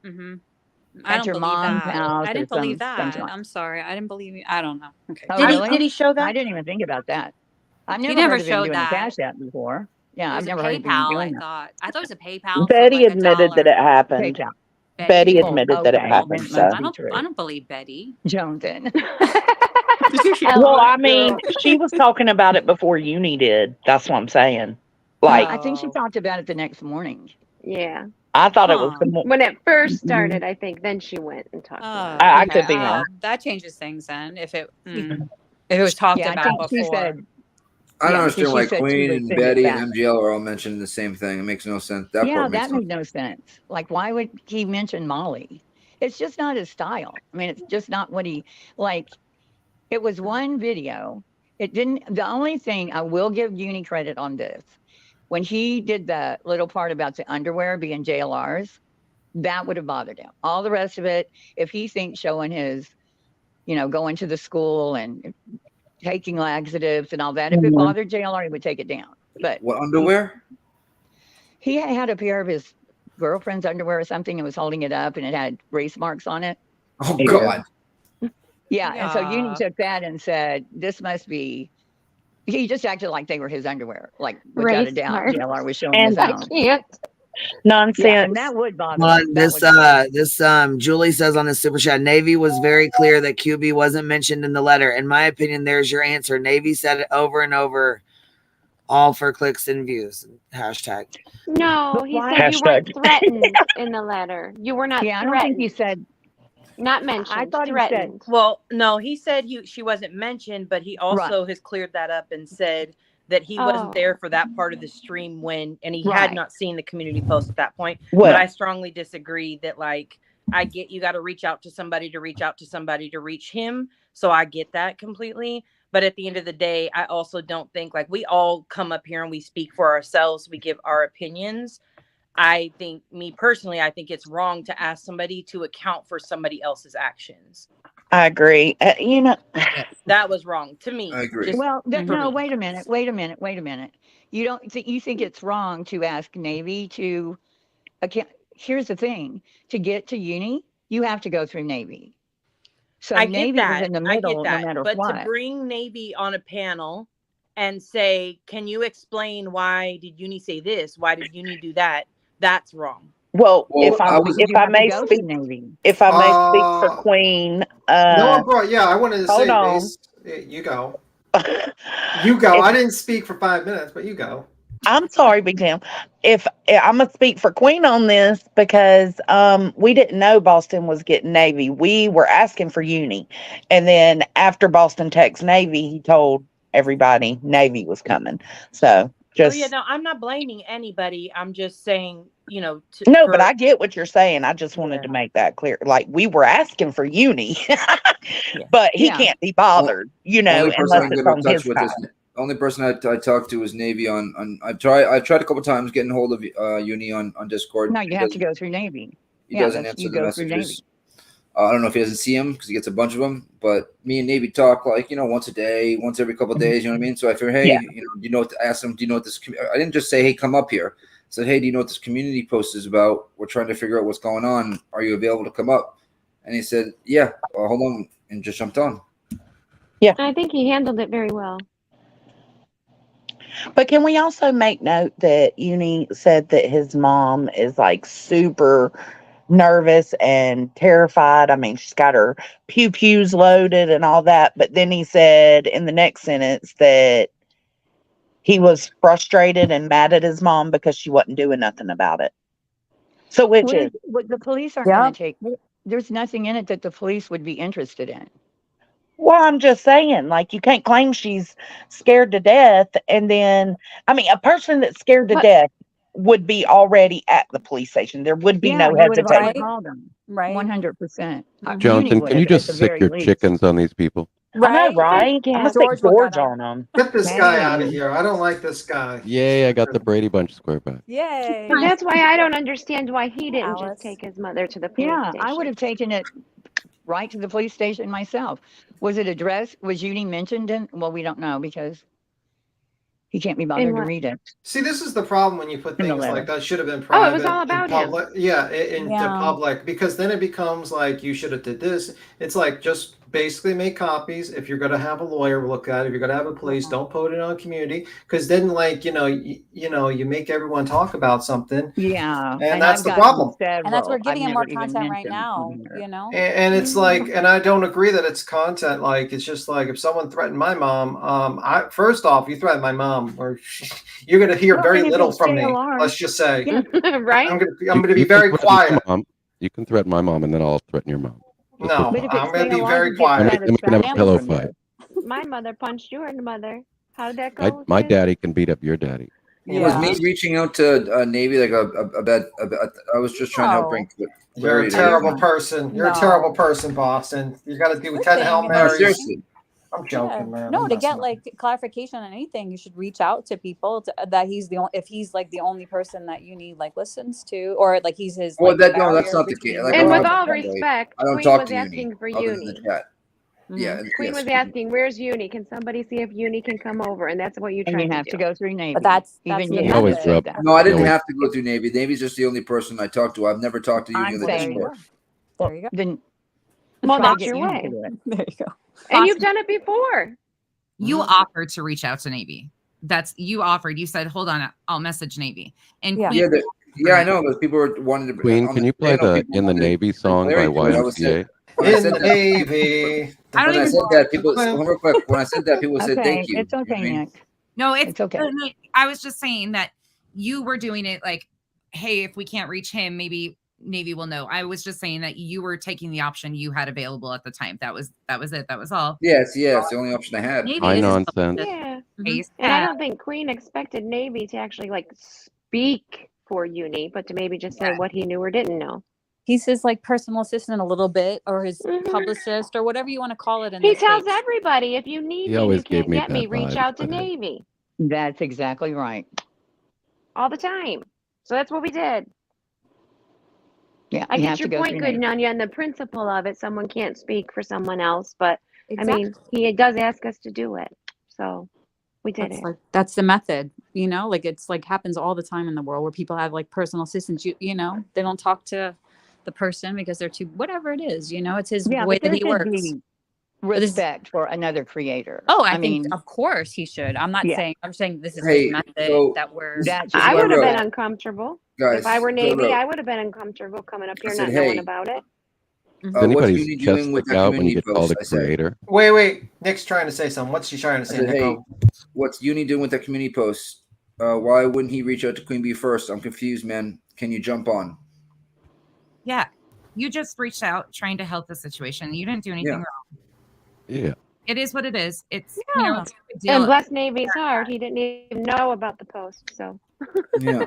that was real time too. knows? That happened in real time. It was awkward for Navy. I understand that, but this is what he does for Uni, and that's his choice.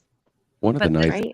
Can I jump in just for a sec? Please. One of the things that I notice about this space, this community, is that I think there are a lot of really nice people who really bend over backwards to try to give people the benefit of the doubt, and obviously there are a lot of bad actors. But that's actually a good tendency to try to give people the benefit of the doubt. I saw it the other day with you guys trying to give the benefit of the doubt to Avery and other people in the past. But you know, sometimes we maybe are a little bit too lenient. Some of these people are, you know, I mean, it should seem obvious they're not being sincere.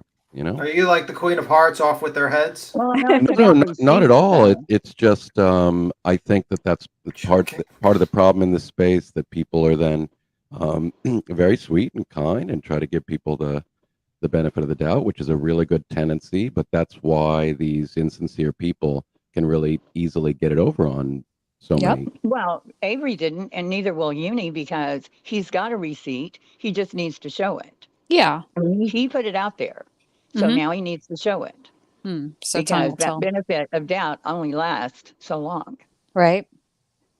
You know, I mean, Exactly. he should have taken a picture of it. He should have. Gosh, there's no he reason for he him not would to have show it. taken If a he's already picture of talked it. about it. Come on, he would have taken a picture of it, guys. Like we're Yeah. true crime, you know. Like, come on. Like, I have so many screenshots in my phone of like Brian Kohlberger's like Oh documents. shit! You have You know, screenshots? you know how Got you like. screenshots of You know, screenshots. His binders.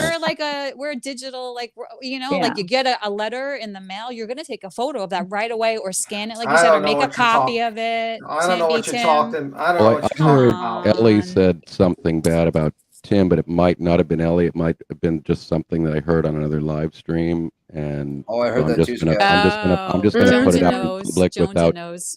being thoughtful about what I say on panel. Is it about And sounding you know, the buttholes? things I've heard about heels, you know, I don't know Oh, if they're God. true. I'm not All claiming true. it's a fact. All I'm just true. saying, like, I'm just going to put it out there and insinuate that there's something nefarious going Or on. just something you pulled right out of your butt and didn't go Yeah, to anybody. I or did heard from literally anybody. pull it out of my butt just this Yeah, second. what's that?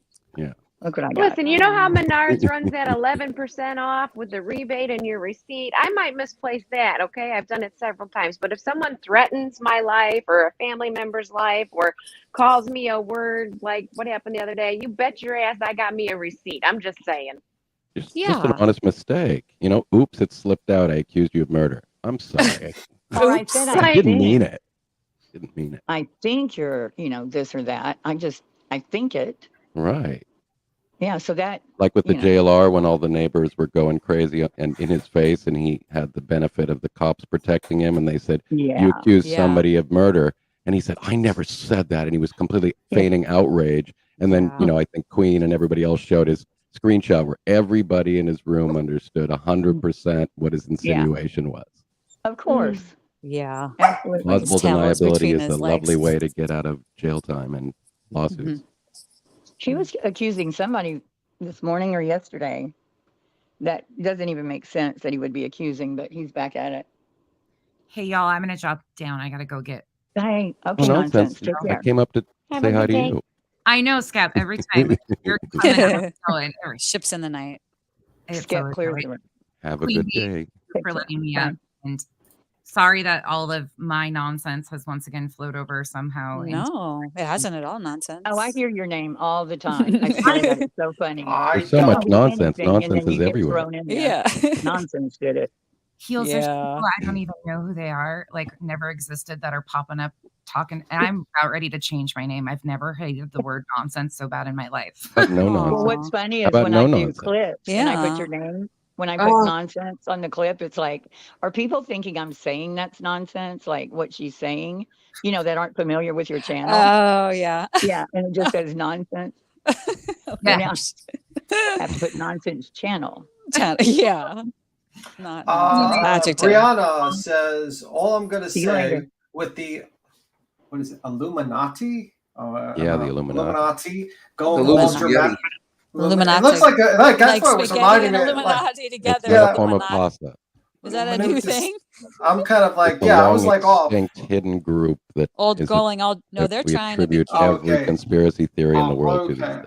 I'm going to say with Illuminati going ultra mastic now too. I am running out of people I respect who deserve it. No pressure, but you better not go bat de guano on me. No pressure. No pressure. Bat guano.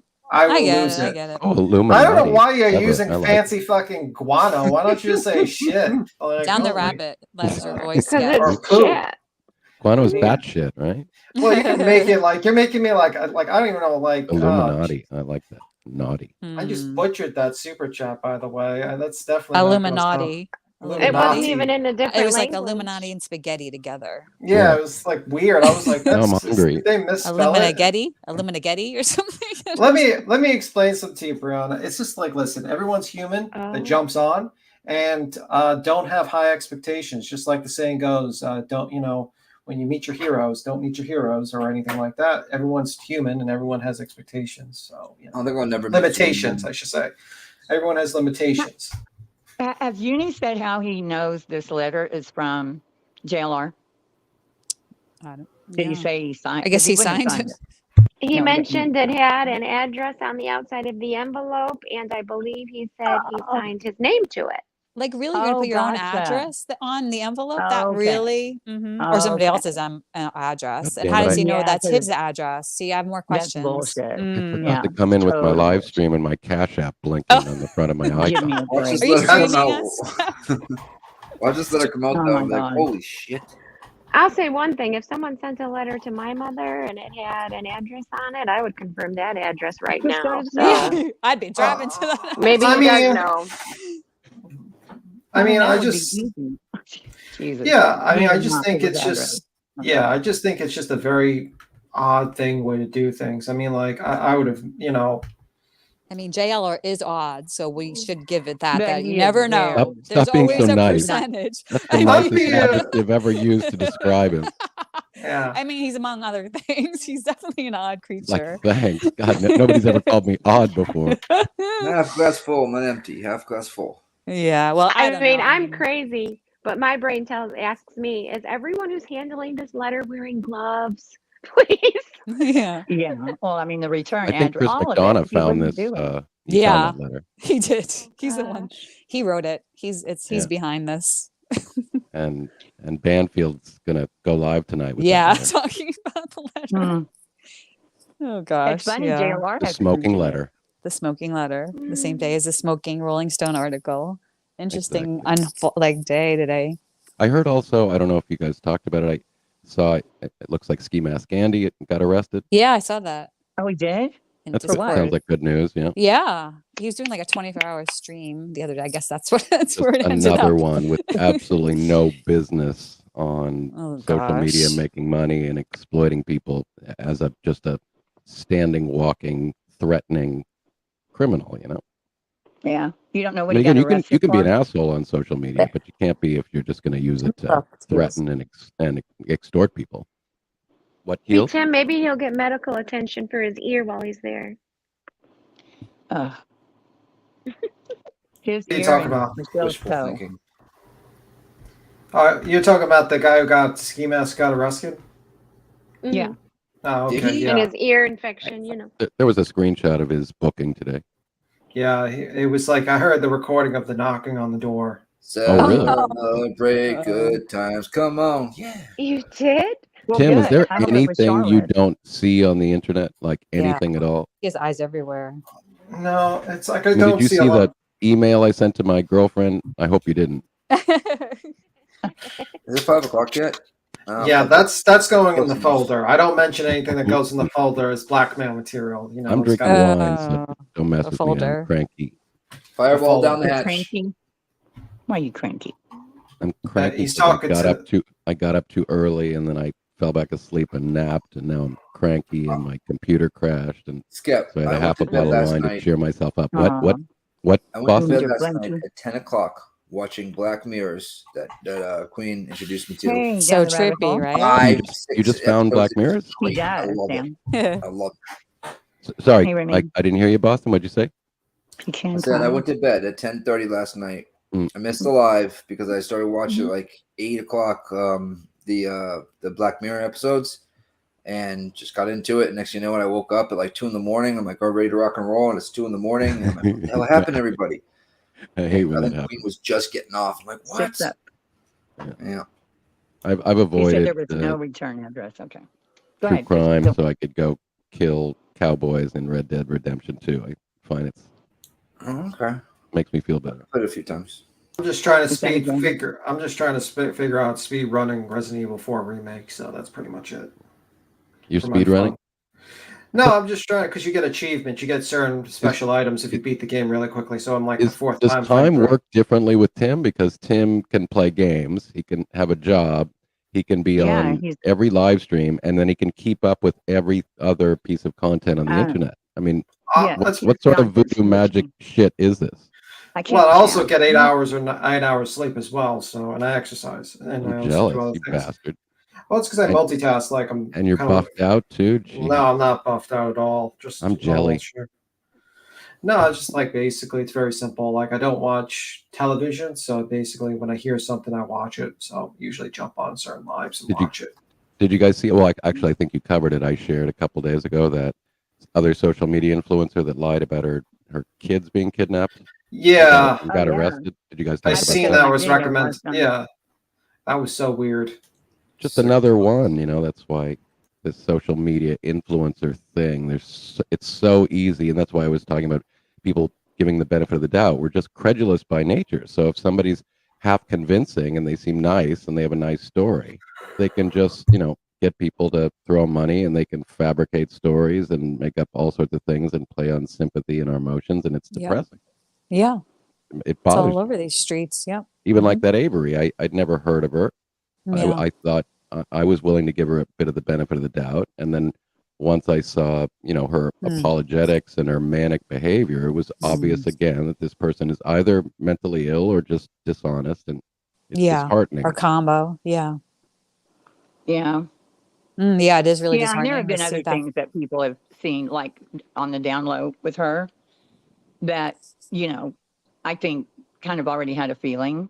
But Yeah. she was just trying Yeah. to spin that in there because she thought, no, everyone was going against Laura, so they'll let it ride. Well, yeah, right. Yeah. Well, It's and not as soon as you true. see people starting to really scramble, I mean, we can all have a hard time trying to find our words. But when you're making some claim and then people are asking you to defend it, and then you start engaging in, again, I always have to say, as a critical thinking educator, that's what we're sort of trained to look for. Like, what are you going to do when somebody asks you a direct question? Are you going to change the subject?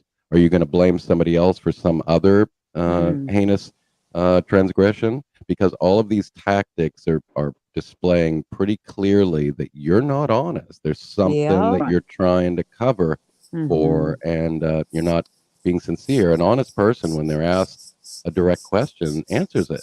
Exactly, Scott. That's the whole problem I have with this. Like, my critical thinking skills are just off Right. with it. Yeah, like something Right. just Yeah, my doesn't radar is just always going and off it here. and it could be JLR's in the picture. That's what makes Oh, right. all the critical thinking up in the air, because you And, never know. He could yeah. have sent him a crazy letter. I Right. can never put something past JLR like that. So Right. you just never. Well, exactly. And I was just listening to this Avery, and it's like that whole thing then with the Dolly story, how she just switched the Yeah. complete narrative.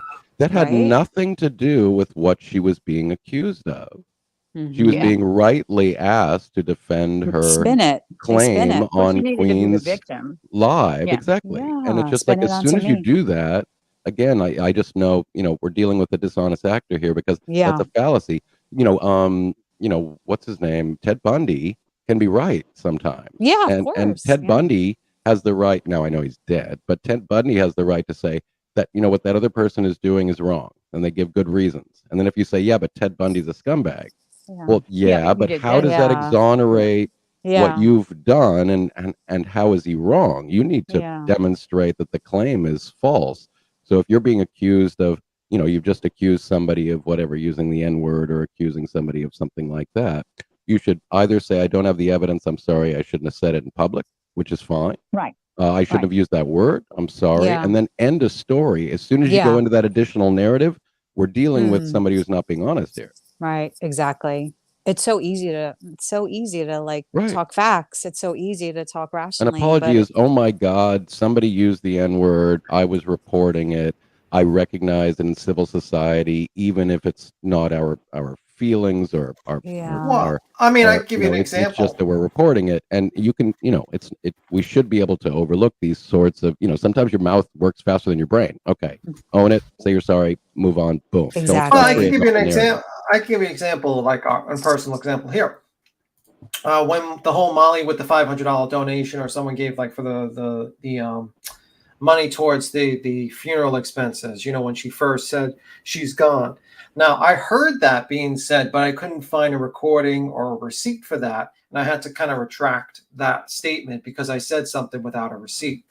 And that's a situation that anyone could be caught up in. Like, you hear something, you hear like a rumor, and then you basically go forward with that rumor. But the problem is that when you get challenged with it and says, do you have a receipt? Do you have like a screen recording of it? Then you're in trouble. And then you got to basically... that's why, again, ethics are important, because if you don't know enough as a mature adult, especially in public, to be saying something that's serious, you don't recognize that it's a serious claim, and then your defense is, I heard it somewhere. If you don't know to think before you actually say that, then, I mean, we have a bit of a problem, because it's going to run. It's going to run around the world. The old line that, a lie gets halfway across the globe before the truth gets its pants on.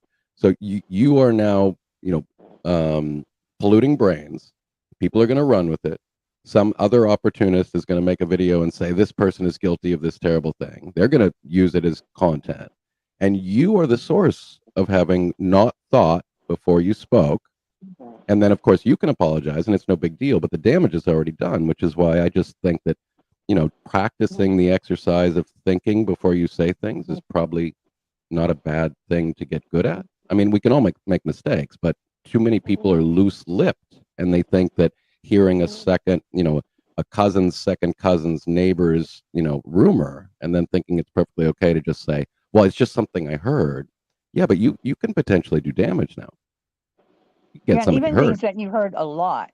Like, there was something I said about Bombshell, and I'm still not seeing evidence because I don't have access to bank accounts, but the firsthand witness, the one that said she gave her money, well, she said this, she's gone on panels, but I still don't know 100% that she's telling the truth. You know what I mean? Like, it's hard to, you just don't state it. And that's what I said in my video was, I just shouldn't have said it if I don't know 100% for sure. But people will say, oh, that's been going around for, 3 years. Everybody knows that. Well, but, right. And then if you get called on it, just like own it immediately. So long I'm ago, really too. sorry. I shouldn't have said it. Please don't spread that rumor. It's my bad. I own it. I should have thought before I said it. End of story.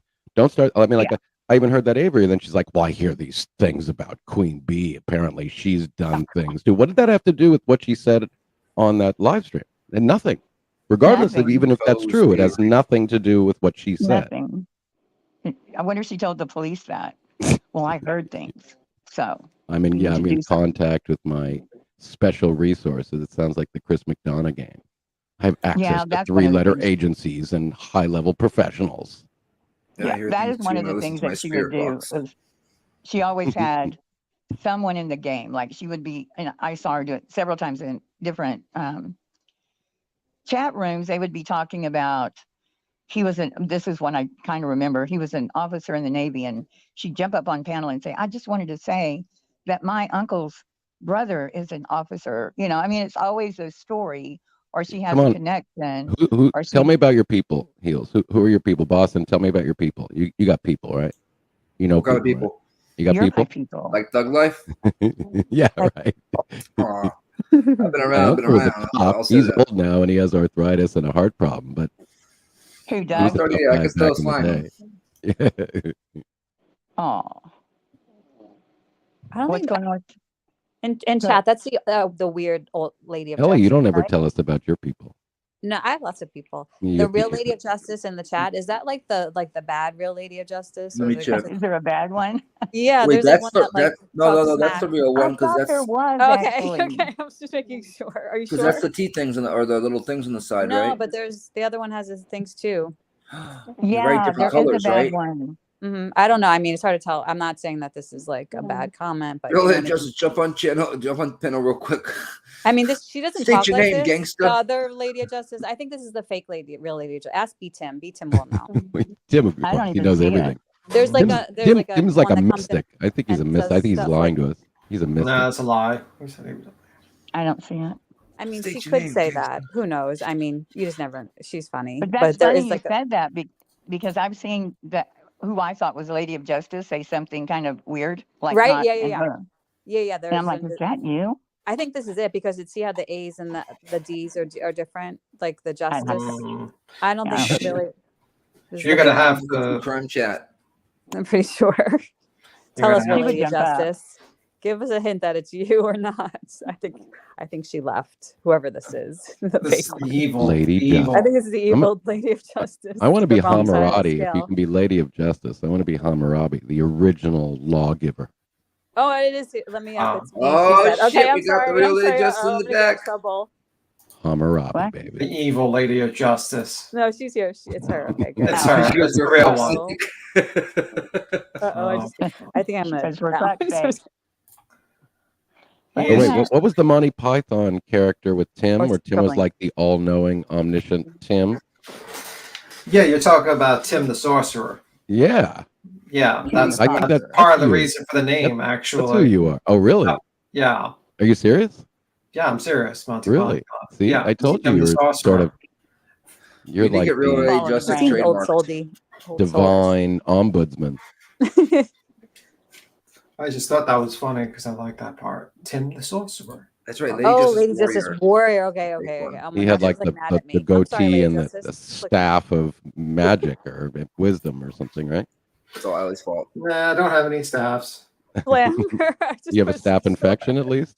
No, absolutely not. I would not be here if that was the case. And that's actually Tim the Enchanter, if not correct. Oh, right. Tim the Enchanter, right. Yeah, and when he And just warns them. the knights who say neat. Yeah, well, also, like, my favorite part is the bunny scene. Oh, yeah. The bunny Dreaded- scene is hilarious. Dreaded bunny. The bunny, and everyone just The takes murderous psychopath bunny. everyone's maybe like down the I rat. think so. I think JLR thinks of himself as that bunny.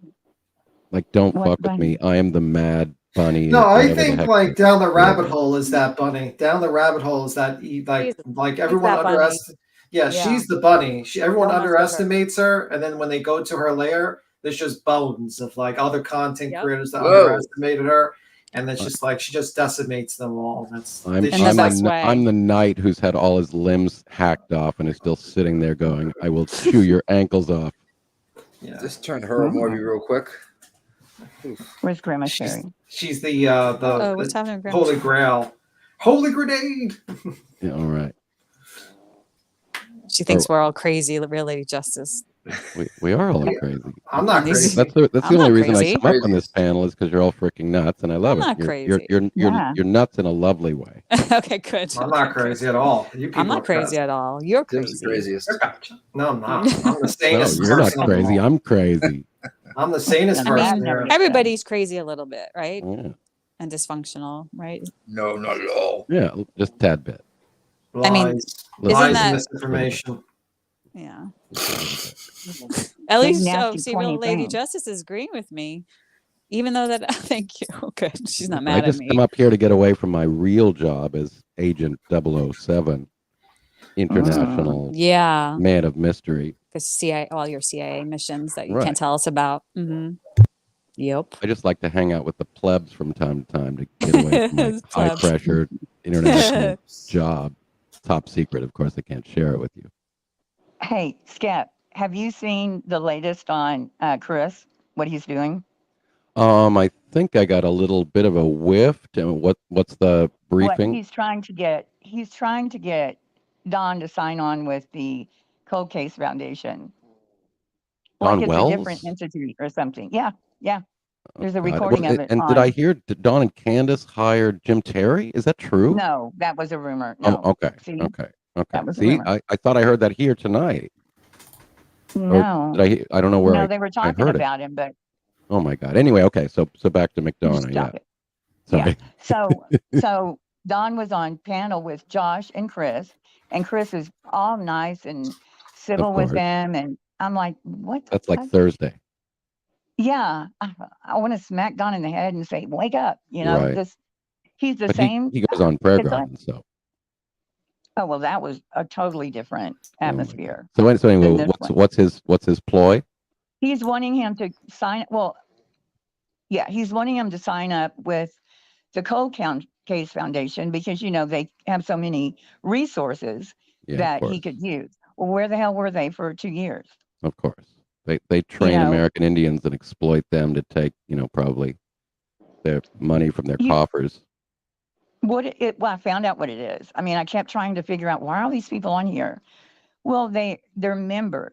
They're not like resources. Sure, they'll talk to you about it, but you can call any ex-cop and talk to him about something, and would they lend a hand? But it's a membership. So when you become a member, you get to use the name Cold Case Foundation, and it's just another tick on your, On your resume, yeah. resume, Yeah. So because Cheryl McCollum, I was shocked to find out I saw her name on there. And so I called a friend and I said, would you ask her? Please tell me she's not. And she is. And it's a membership. That's all it is. Do they have to make a So- contribution or something, or is it just to I- show that you have an extensive membership list to show clout? It's a charity. So I don't know. Because I mean how that's that what would work. these bad charities do is they hide behind this moral mission statement. These tend to be people that are retired and they just want to sort of look like they're doing philanthropic work. But then when you look Yeah. behind it, if it's hard to find information in the cold case, but they make very little low revenue. They're sort of a Mormon boys club, Yeah, 14 grand in a ex-cops. year. Right, exactly. And then they seem to just provide some sort of consulting and training, like they'll show up, for a certain fee to, give some lecture and pretend to be experts in, criminology or police Right, training or but these- something like that. Right, that's all they they do do- from what I can see. They haven't found anybody. Their mission statement that they're there to help find missing No. people is a joke. I mean, it's just a cover. No, it's when a they put facade. out their training, it's not like people are rushing to get their expertise. If you look at they have a page that they're going to have a training on this day at this place, and it's $120 to attend. Mm. Well, that's not police reaching out to, or different law right, doing enforcement reaching out to outreach them. work or something, right? Yeah, they're so Brandy is using Cold Case Foundation. I don't know why, and she's happy with them, and that's fine. But she was kind of trying to talk Dawn into it. But I'm just wondering how But Dawn doesn't put it again, together. what's going on in Dawn's brain? This is a guy. Why would you I engage know. with the people that initially were the ones that exploited you, arguably the worst of For anybody 2 in this years. case? Well, I mean, Yes. that's why I don't. I mean, obviously, this is not a bright guy, so obviously the Well, yeah. easiest thing is just to say Dawn is dumb, which is fine. But I also question what his motives are Well, in I'm sure terms it's of to wanting to find his talk with daughter. people who do not have his daughter or his family's Right. interest in mind. I don't Right. understand it. Yeah, I gave him the one to find his daughter no matter what, until I don't know that he's putting together, because it's funny.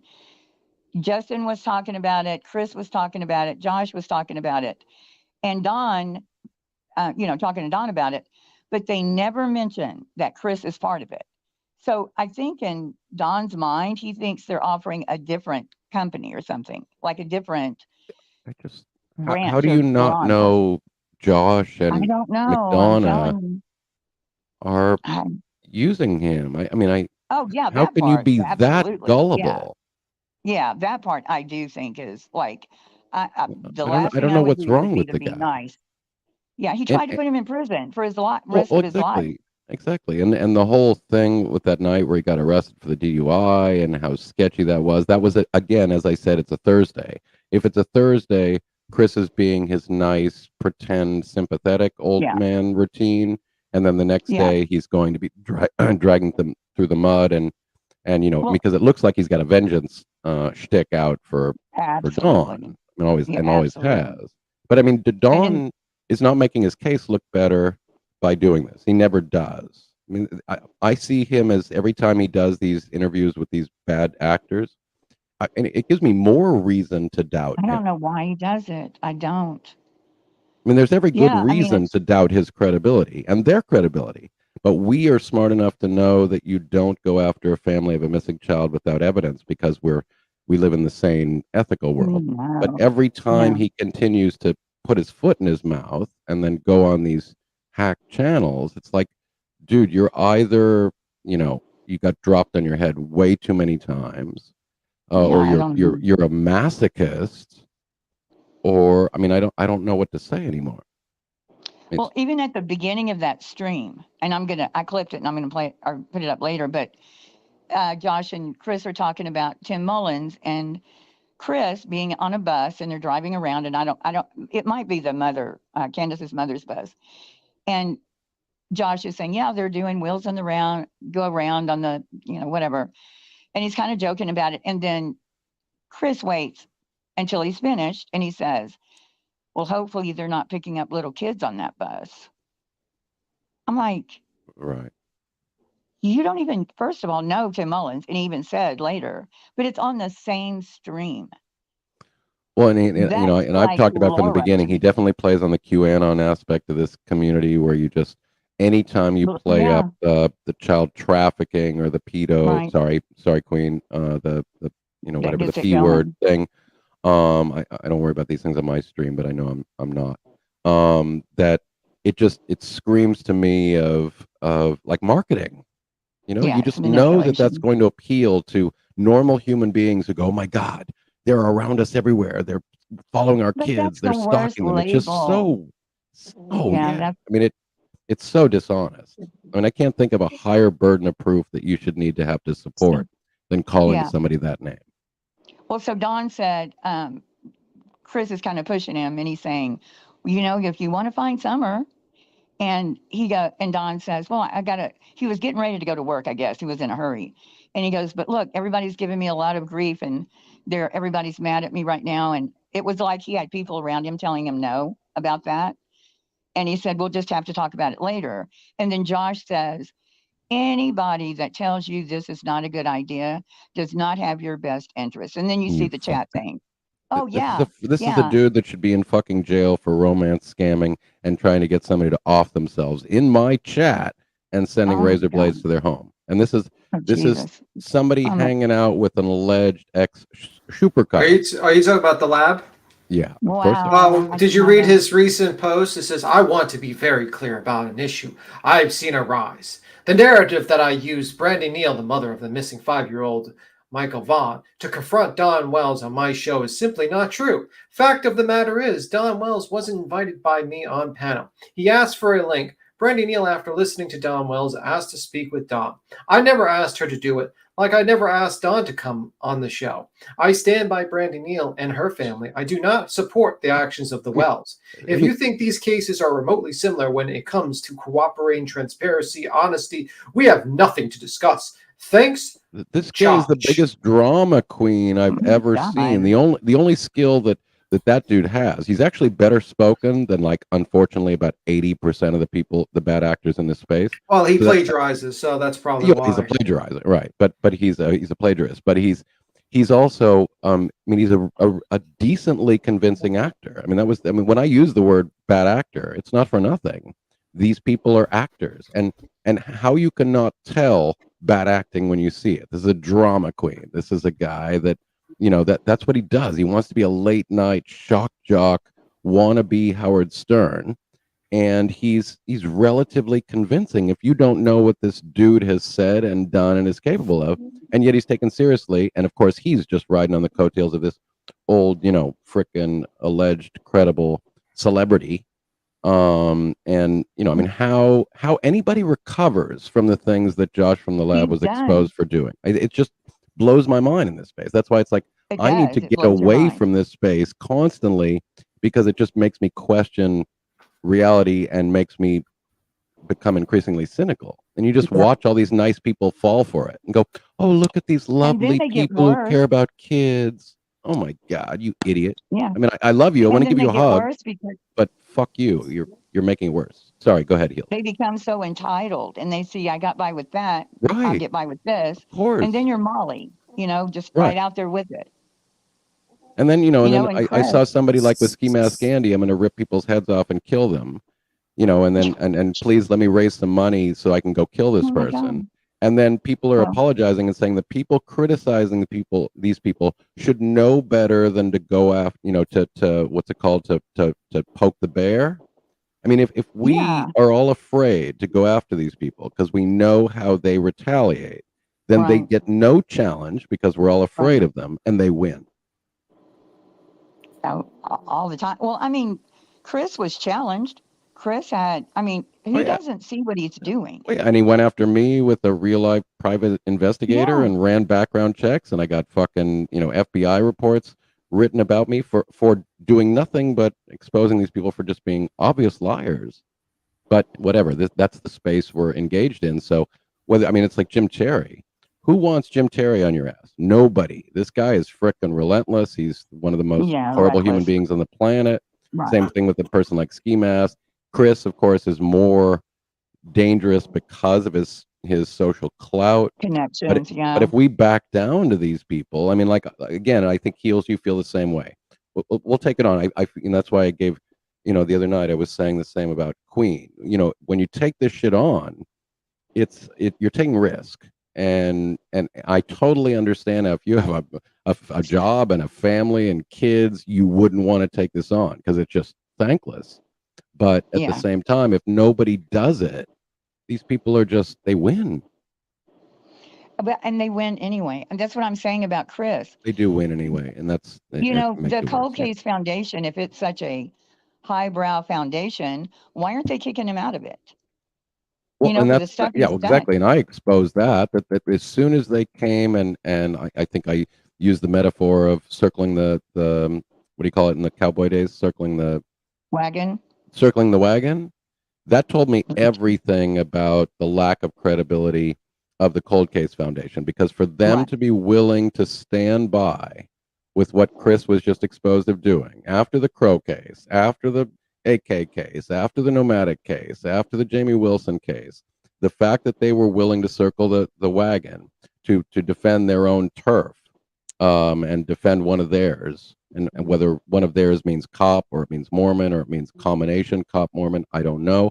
But it showed everything I needed to know about their characters. So Greg Cooper and that other dude who claims to be whatever, another one of these profilers, they're freaking unethical hacks that deserve to be run off the range. I mean, you know. But, yeah.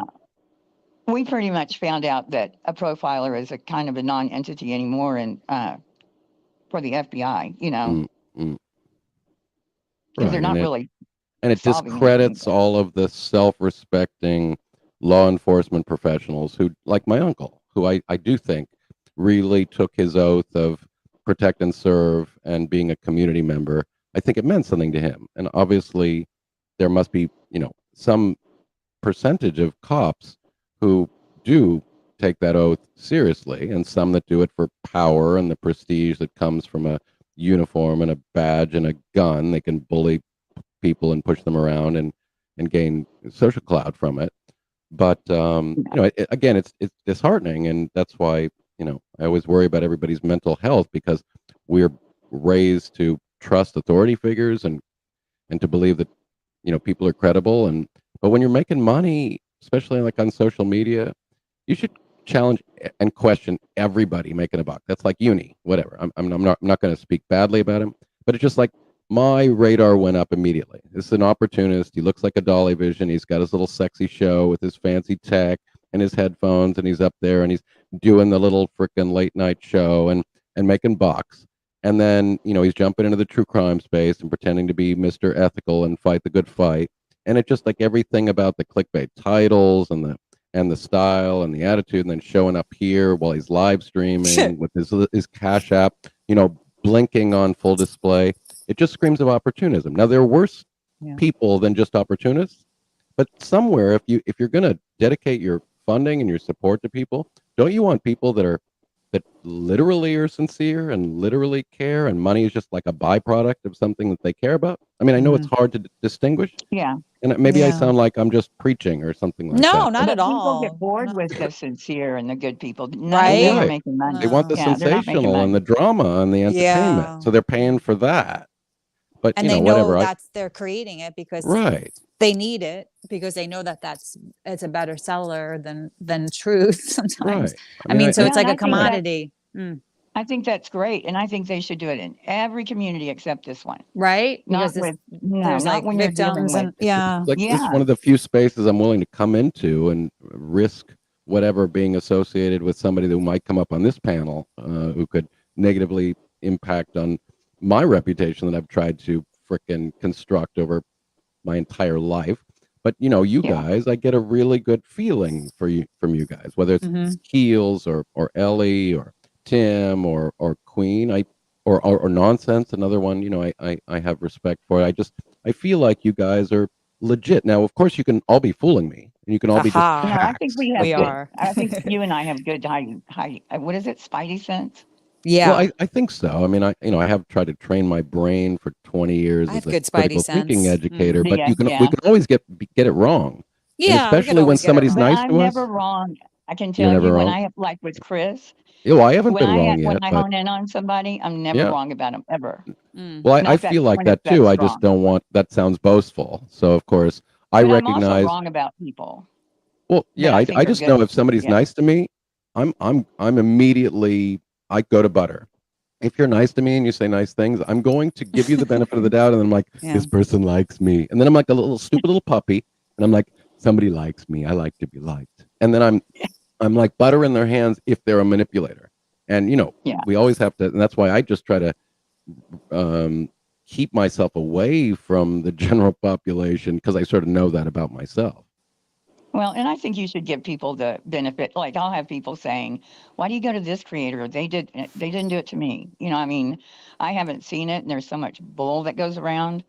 But as far as creators like Chris, Jim Terry, I mean, there are some that even when Chris was with Mike, there was just something about him that was, you know, it just wasn't right. Like he had, I don't know. There's just something about him, and you can't explain it. But like Queen, I trust Queen 100%. Well, and, no, and that's my spidey senses also. That's why quite honestly, I felt a bit, and I try to be careful about alliances, but I felt a bit defensive of Queen's honor in a couple cases because I think she's out there and she's going to get shit. And so Uni just rubs me the wrong way. And I think I don't know the guy. I've never watched any of his shit, but he's a quick talker. He reminds me of a better spoken Dolly Vision with his little, high-tech show, the little, that format, that show, you got the background, you got the graphics, you got, blah, blah, and then you're a quick talker and you just jump on any viral dramatic thing to cover something. And, when I saw the, Betty Bullhorn causes mistrial, I didn't believe for a second that was a mistake. And that was that was my little clue. I went, this guy's just, he's being nice to you, Queen, to ride your coattails because you're advertising these days. It's advertising. That's why I said, and I noticed today he jumps up with his graphics, with his frickin' Cash App on screen. And then he's, and then streaming on Kick. And we're asked, and then when he was asked, "Are you streaming right now?" Oh yeah, no, of course. Did I not tell you that? He's done it before, and I've like messaged Queen. I'm like, well, he's streaming to give the benefit of the doubt, maybe he. No, don't. I mean, like maybe he just last minute he heard that his name was being mentioned. And he didn't want to end this live, and he just wanted to be sure. Yeah, just to give the benefit of the doubt. You're a world famous YouTuber. He's done it before, though, B. Tim. He did it Tim, before you're a world famous YouTuber. If If I came on your live stream and I was streaming, that would be the first thing I would tell you. Yeah, you know that. I mean, I Do feel like it's not if good I etiquette. Stream? It's terrible it's etiquette. presumptuous. Yeah, I mean, at best, it's presumptuous. I mean, that's what even Tyler Feller said. Hey, can I stream on your streams after all this time with stream? Yeah, that's true. I feel like that's just I'm not a creator, and I know that, right? Well, so that's it's another not really... thing too about social media is that we've developed etiquette in everyday life. Just saying please and thank you when you're asking for something, and consideration. Thank you when somebody. It's just normal manners that we've developed over thousands of years of creating a civil society. And it seems like in the social media context, we haven't developed that etiquette, that protocol. And it'll probably take a while. But for the moment, being a scumbag and completely abandoning the sort of common sense etiquette and protocol that normal human beings would think about, like, oh my God, is it unfair of me to use your platform to spew my to promote my channel, my content, my reputation? When you're monetized, you should question anybody making money. Okay, I mean, just sort of straight up. I think creators should make money, though. I don't have a problem with them. The problem is not making money. The problem is when you can wonder whether or not their behavior and their public persona is compromised because of their profit motive. That's my that's where they push the line. And what Skeptic is basically saying, and my understanding is that when you start making money, I'll be the judge of that, Tim. Go ahead. Yeah. When you start making money, then you basically have to look for it's like you have to look for the next thing.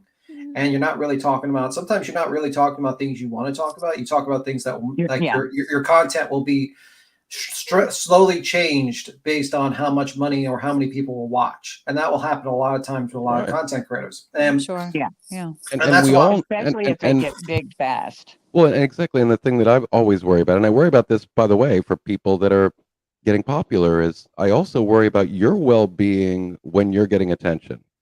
I mean, I hope you're willing to make sure and be able to retain your ethical standards as soon as everybody starts loving on you. When the women start throwing their panties and people start agreeing with you, everybody finds you more attractive than you are. Everybody laughs at it, finds you more entertaining, and your jokes are funnier. This is what the problem is. I'm from LA, and celebrity does damage to otherwise decent people. So I worry also about their ability to deal with the attention and still retain integrity. So again, I'm trying to be sensitive also to even what they're going through, because if you go from 0 to something in a few days and you've never had any attention, your ego is going to be pushed in a way that you don't know if it's prepared. And the thing is, like when it comes to Uni, the reason why I don't really focus on him too much is because honestly, it's like, okay, clickbaiting should be called out, fine, but my attention is more focused on people that fuck people's families. that's how I think about it. But I mean, Tim, you've been a celebrity all your life, so you've had to deal with the attention and the panties and all that, and so yeah, I mean, like I just overcome that, right? I mean, like can't I really think talk to you about I this, I wish Uni would just take the criticism and be like, okay, maybe I should just change and not do this. And that's pretty much it. And that's all. And I think that would be the only problem people would have with them. There are And that's worse pretty much things it. in this life than just being opportunistic. You know, Yeah, there's I nothing. use I this mean, word a lot, but Yes, but for sure. also, but if opportunism then also makes you begin to start spreading mistruths and to be willing to lie a little bit more conveniently and easily, then you're beginning to go down a rabbit hole that's going to get you well, into that's some why complex It's a slow corners. burn. I mean, that's why it's a slow burn. Well said. That's why it's important to take the criticism and be like, okay, am I doing this wrong? Am I doing this wrong? Okay, I'm going to change. And hopefully he does, because it's not never, I mean, like, that's what I hope he does. And he just takes the criticism from his content. Because I think, like, to get immediately defensive with like nonsense and people when that particular criticism, it's not a good move. I think like it's best to just basically say, hey, I'm messing up here. I should have done this, this, and this, and that's it. And that's all. Sorry, hold on. And also, there's also nothing wrong with saying success has gone to my head a bit. You know, I mean, it's like it seems like a big person can admit something like that. And I mean, I watch Uni once in a while, and I didn't watch him today or anything because I don't think he went live. But No, like, well, I and just also think, just because I think Army, that's the Army that or sorry, Yeah. there's Navy, right? Sorry, there's that's Navy, and then there's Boston. I Army. think they have good intentions, you know. There's Army vet and there's Navy techs. Okay. Yeah. And I get Army why. vet says Uni is good people. They No, that's fine, and I'm not even necessarily doubting that. It's just some of the behavior looks exploitative. But you know, it's not exploitative like you're accusing people of horrific crimes like our worst actors. I'm not calling these people bad actors. I'm just saying, like, dude, be a bit more responsible with your platform. That's all. Exactly. Yeah. I think that's basically what nonsense. And I think like really, if I was Uni, I would probably take the criticism and be like, okay, maybe I'm screwing up here and here, and I'll just fix it and then just move on. Because no one has an issue with him going after JLR and the misinformation JLR. Yeah. No one has. I mean, like, good point. We need as many. The more, the merrier, right? And I'm not really into like the going after other. You know what I mean? Like my main focus is the bad, like the really bad. And I don't feel like just like this purity. I feel like it's kind of gets to a purity spiral type of deal, and that's why I try to avoid. You don't want to go there, but you know, trying to be honest, should be something that we should all try to aspire to. And that's the criticism that he got today. Hopefully he takes that, doesn't take offense to it, and just changes and be like, okay, well, maybe next time I got to do this. He's been around a while. He's I been know. around long enough to know some stuff. Yeah, I know. You know. I mean, you know, my skeptic radar says that this is a dude who's here for money and popularity.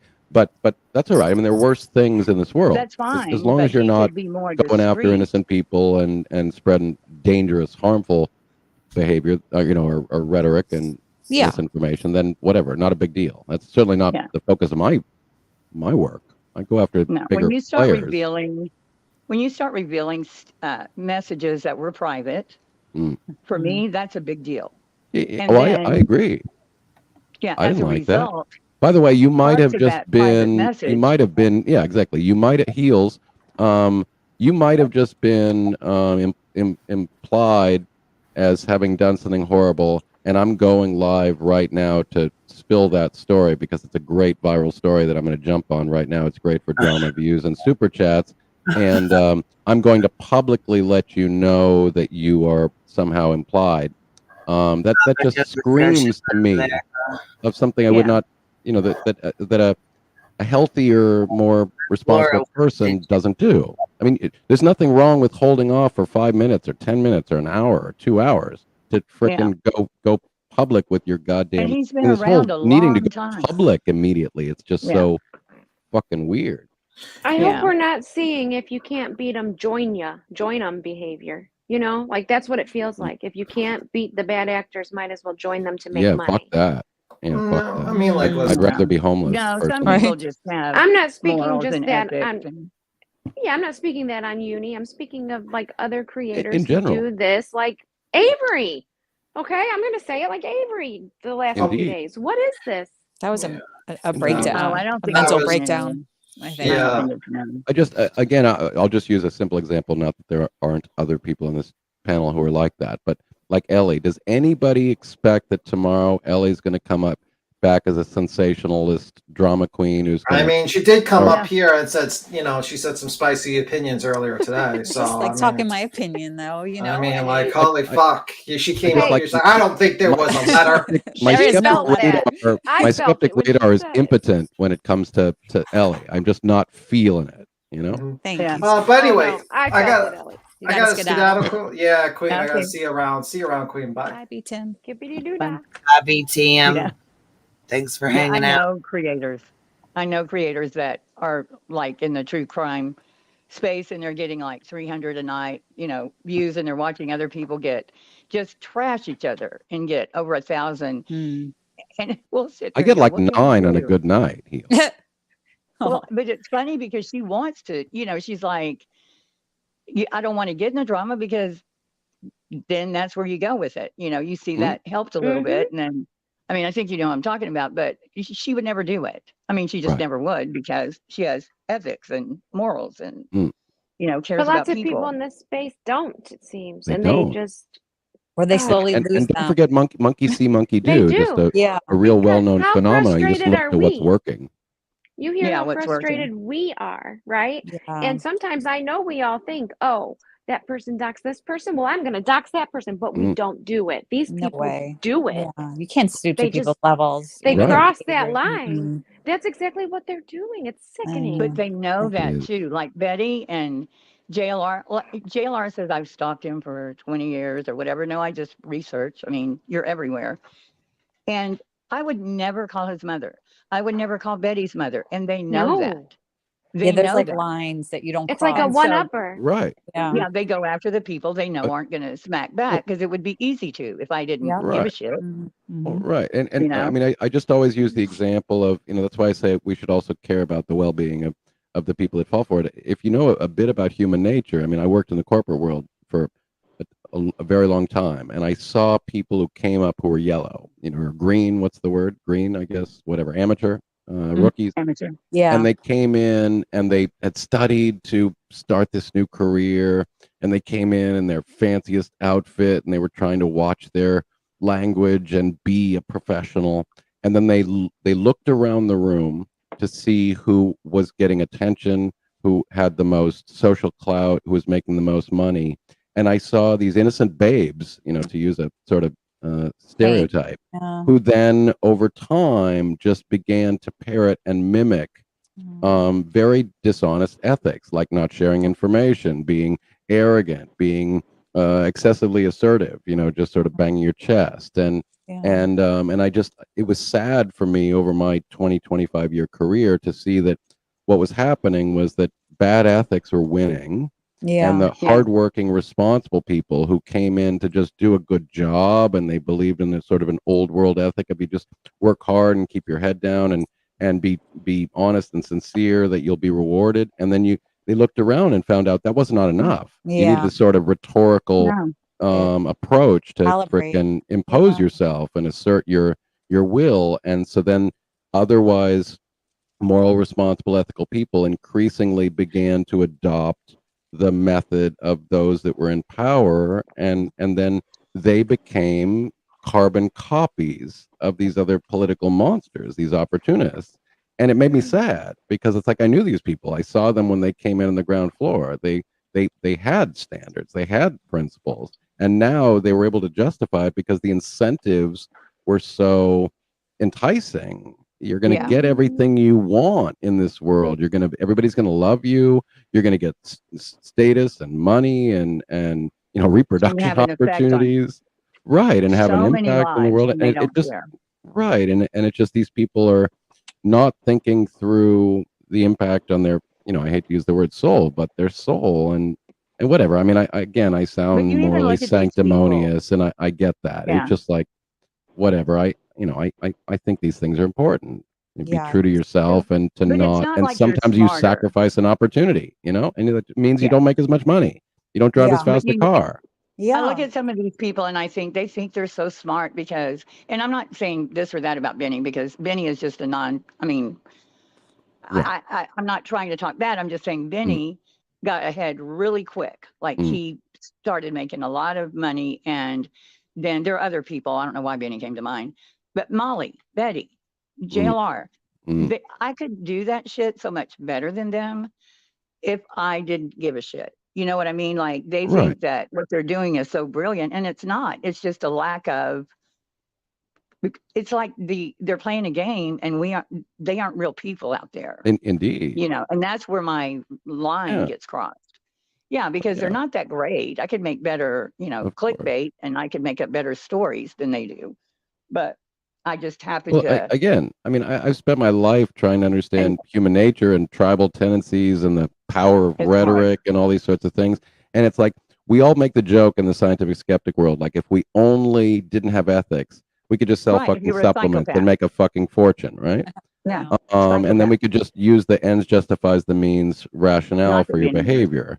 And then you could claim that, well, once I get rich, I'm going to give all my money back to starving children in the third world or something like that. But it's just again, that's why I care about ethics and whatever. And I'd like to believe that hopefully I love people that are willing to go for the slow burn, to retain their integrity, to care about these things, that they have this internal little thing that basically checks them in the mirror every morning, so that they know that they can exploit human psychology and appeal to human emotions and get like twice as many views and twice as much money and get ahead and that much quicker. Hard. Yeah, it's not hard to do. That's my point. Is it's not hard. It's easy to do that. It is easy. Yeah, it's easy. But then But that's why I said we all make the joke. If we only didn't have ethics, we could exploit it. But then I've learned that it's just sort of how you're built, in a sense that you are who you look are. At Gray. Like Gray will never do that. Never. He hasn't done it in all these years. He never will. It's not something he would look silly with a clickbait. Everybody's going to do clickbait a little bit. What I was going to say about like there are people that when you're saying you have morals and ethics and blah blah blah, but then you have people like Betty, and her deal is always, well, it's not illegal, it's not against toss. And the well, free yeah, speech but it's excuse. yeah, but it's still wrong. It's not illegal to, of course, spread shit about somebody, but it's lying wrong. is not illegal. Yeah. No. Unless you're under oath. Yep. Well, there you go. That's where they ride the line of like with their moral compass being broken. It's the ends justifies the means approach to life. And if you think you're doing everything right, the way it should be done, proper, and you're actually advocating for people and doing what she lies about saying she's doing, why wouldn't you just do it under your own name, your real name, and be proud of it? Yes, I think she's wanting to and do you realize how many great deeds are done every day that we never hear about? Because that's not what these people are directed by. Hear about. No. Exactly. No, all the time. Never, yeah. The guy that found JJ Rollins. Yeah. I can't remember his name. Who's I like don't even know his first name. Yeah. I mean, sometimes neighbors come over and give you brownies. They don't post that on their social media account. Betty I just would. fucking went out of my Betty would. Yeah, she would. Betty Anything she Crocker. does, she has to run and tell it. Yeah. I fed the homeless today. Even that she got a discount on meat. Just to I missed that whole meat story. Damn it. She bought clearance meat. She's like, oh, this is great. You just have to like bash it up with a tenderizer and leave it out all day with Greek dressing. And it was and great. I have a family of gypsies in my basement that give me free accordion lessons, and I have them marinating right now. And I'm gonna serve some stew to my neighbors. I was almost going there with you. Well, no, she had the clearance meat. She was like, I got her a deal piece of meat, and she's like, I'm gonna and she left it out all I don't think I've ever even seen clearance meat. Don't they just me change either. I just don't date? even. Yeah, where's that section? I don't know. I like cheap prices. It's Walmart. Old meat's not one high on my Old list. meat is not a place, Yeah. It's like old milk. I mean, I'm gonna change my name to Old Meat. Old meat. Old meat. Yeah, that's funny about the Bullhorn Betty, though, because I always think she's getting away from her other name. She doesn't want to be called Andra. Yeah, because it's not, Well, I definitely, that's again, part of the allure of social media is you can reinvent yourself and you can create a superhero alter ego. You know, But so she's whether still the same since person. you brought up Yeah. Benny Keys, you know, Blood Money, Benny Keys, I know, but badass, I didn't street mean to. thug, I'm gang. not gonna No, mess with I know you didn't, but I just mean that the Betty Bullhorn and her speaking in third person does give you insight into the psychology. You know, Yeah. you're sort of mediocre and insignificant as Andra, but as Betty Bullhorn, you're powerful. I love that you call her all the over the Betty world. Bullhorn. Yeah. And I think some of that is marketing, the way she, you know, Trump does that. It's Trump this, Trump Thank you that. for saying it. Yeah. And I think, well, I don't want to talk about politics, but Yeah. JLR does the same thing. I No, think but it's a strategy that they imitate because it works. it works. He It got to be works. president. Yeah. Yeah. Well, Jonathan, look, a lot of people know who he is. They don't know what he does or Right. much about him. He has no but they know the ideology, name. but he saw a winner, you know, in that moral paradigm. You see a winner and you just imitate it. He's Yeah. I just want to tell Yeah. you all, I was watching Josh, I was watching CM, I was watching a little of JLR when I first came to this YouTube, and I actually first found, I think it was like Judy Ron, okay? I was in the right place there, I think, but Yeah. You got it lucky to start stemmed out. out, Probably. you know, with the algorithm that other things pop up Yeah. and this, so you start watching, and I didn't know any of these people were like bad actors like this, Right. and like Me neither. JLR, I would watch and think, he's kind of different. You know, I couldn't put my finger on Put it. your You finger know, on A it. little bit.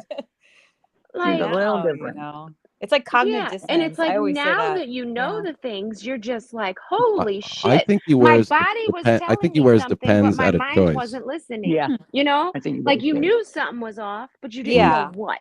But you didn't Like, think that you were going to come to the space and find that. That was my problem. I no. didn't Well, think like, there was going to be bad actors. So I had like all exactly. this And cognitive dissonance when I but- like stumbled into these rooms. I was like, what is going on here? And that's how I found all like well, me. and that's Yeah. why Ellie. That's why I come from a science background to go like, you know, we know some things about nature and how we evolved, and we are credulous by evolution because we all evolved in these small communities where it behooved you, to use Betty language, to believe people and to trust people, because if you were wrong, the predator, you know, if you were a skeptic back in the day and somebody said run, you got eaten and you were taken out of the gene pool. So it behooved us to trust people and to think that they are, you know, looking after your best interests. And in the modern world, we no longer have the luxury of just presuming that everybody has your best interests. And so we have to fight in between being a cynic and just assuming the worst about people, and then still giving people the benefit of the doubt, but having some more refined skeptical radar to wonder what their motivation is. And we all have to figure these things out for ourselves, and we all make this mistake. I mean, we were all teenagers and somebody, you know, wanted to sleep with us, you know, and we thought that they cared about us, and we fell into the trap. No, I'm just saying, I mean, just as a simple example, don't you think that that's true? We've all sort of fallen for that. Somebody's nice to us for a few minutes and we think that they like us and they're our friend, and then we become a bit of a, you know, part of someone's long con. They're what? Someone's long Long con. con. Okay, I didn't know long what. Okay, long con. Just, you know, they're buttering us up because they have some ulterior motive. Yeah. Hey, Toast. Thank you, Heels. I thought he was using another word that I wasn't familiar with. Long, what is it? Yeah. Long con. Long con. You say it like it's one word. Long con. Well, a lot of these people, I mean, that's what these people are. They're confidence artists. They're street, and they know they're how street to play the long game. alley hustlers. Yeah. And that's why, again, I'm gonna, you know, whatever. I'll take the heat. Uni feels like a hustler to me. Now, it doesn't mean he's a bad guy. Exactly. But I'm feeling a hustler. I just feel it. Yeah, me too. And it reminds me of the Dolly Vision show Hustler Shtick. You're up there in front of the mic and you're feeling powerful and you're you know, inspiring minds, and people are like all into your little you know, platform, and then with that power, you know, that's why, you know, the old argument with power comes responsibility, like in the old Hollywood movies. And I think that's true. I mean, as soon as you feel that, and I've often used this old story where I read palms one night and I had everybody fricking eating out of literally the palm of my hand. and they would have given me money, and they would have slept with me, and they would have frickin', I could have exploited that power, and it gave me the willies. And so there's a distinction between somebody that gets that high and then exploits it, and somebody who's like goes, I feel icky. Yeah. Mm-hmm. Yeah. No. Yeah. Do it. And that's why, that's why that's why I'm willing to come up on this panel, because I get the impression you guys you feel that ick when you feel that power with people, right? Yeah. Well, and I think the other day demonstrated, because when I look back when I was clipping it, because I did a 20-minute video on it, and when I was clipping it, I heard Laura on, I didn't notice it before, but when she was on Dolly's, she said, blah, blah, blah. And she said, and my people had my back, that I didn't say it. When she said my people, it kind of,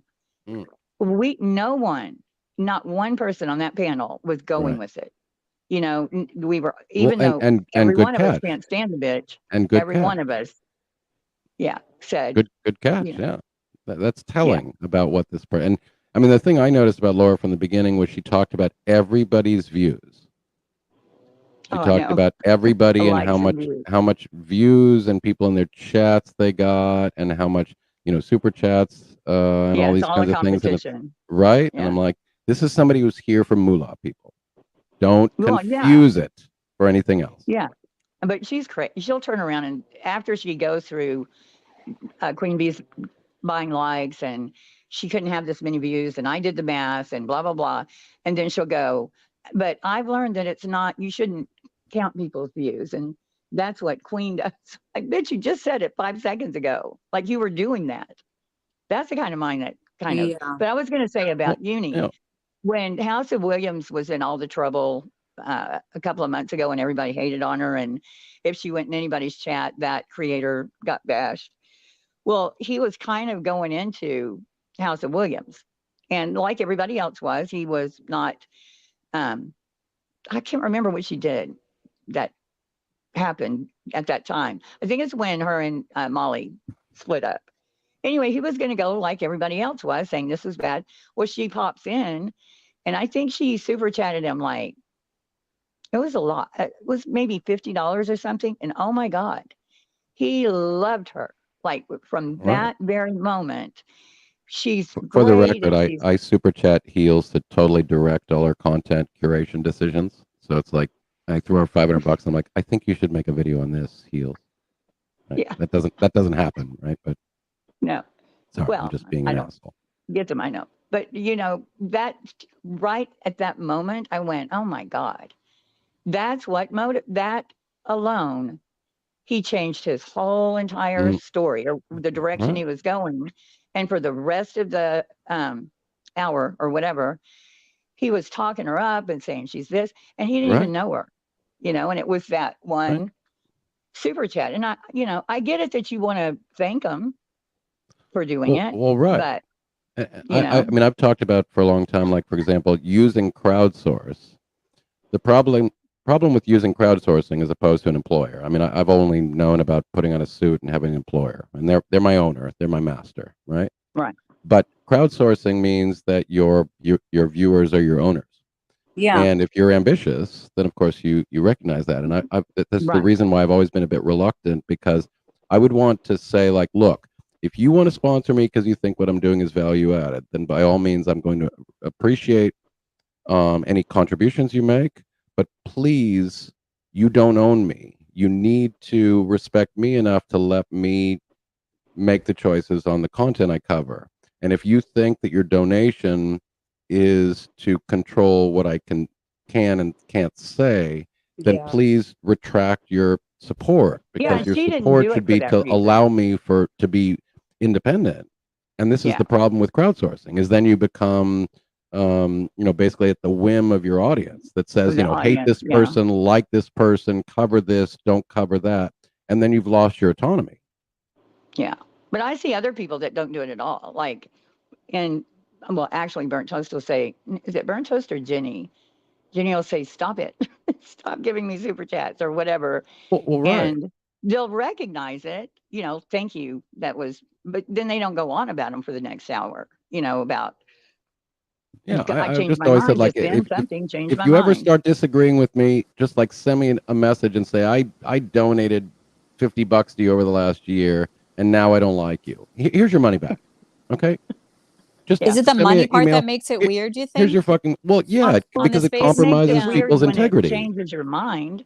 Yeah, I mean, in general. And sometimes you're not even conscious of the fact that it's changed your integrity. Now, some people, I don't think, are moved by it, but I think most people are. Yeah. Well, there's a lot of them, and you see them. I mean, a thank you is proper, but then when you see, like, I can tell which ones are giving money because no matter what they do, it's an exchange. Well, it's an exchange, and then the people will look at the content that they've covered, and they'll say, I got $20 covering this and 200 views, and I got 1,000. I mean, I've noticed when I try to be tempered, but when I'm emotional, I get more attention and I get more super chats. Now I get nothing. I mean, if I make $27 a month, that's like a good month.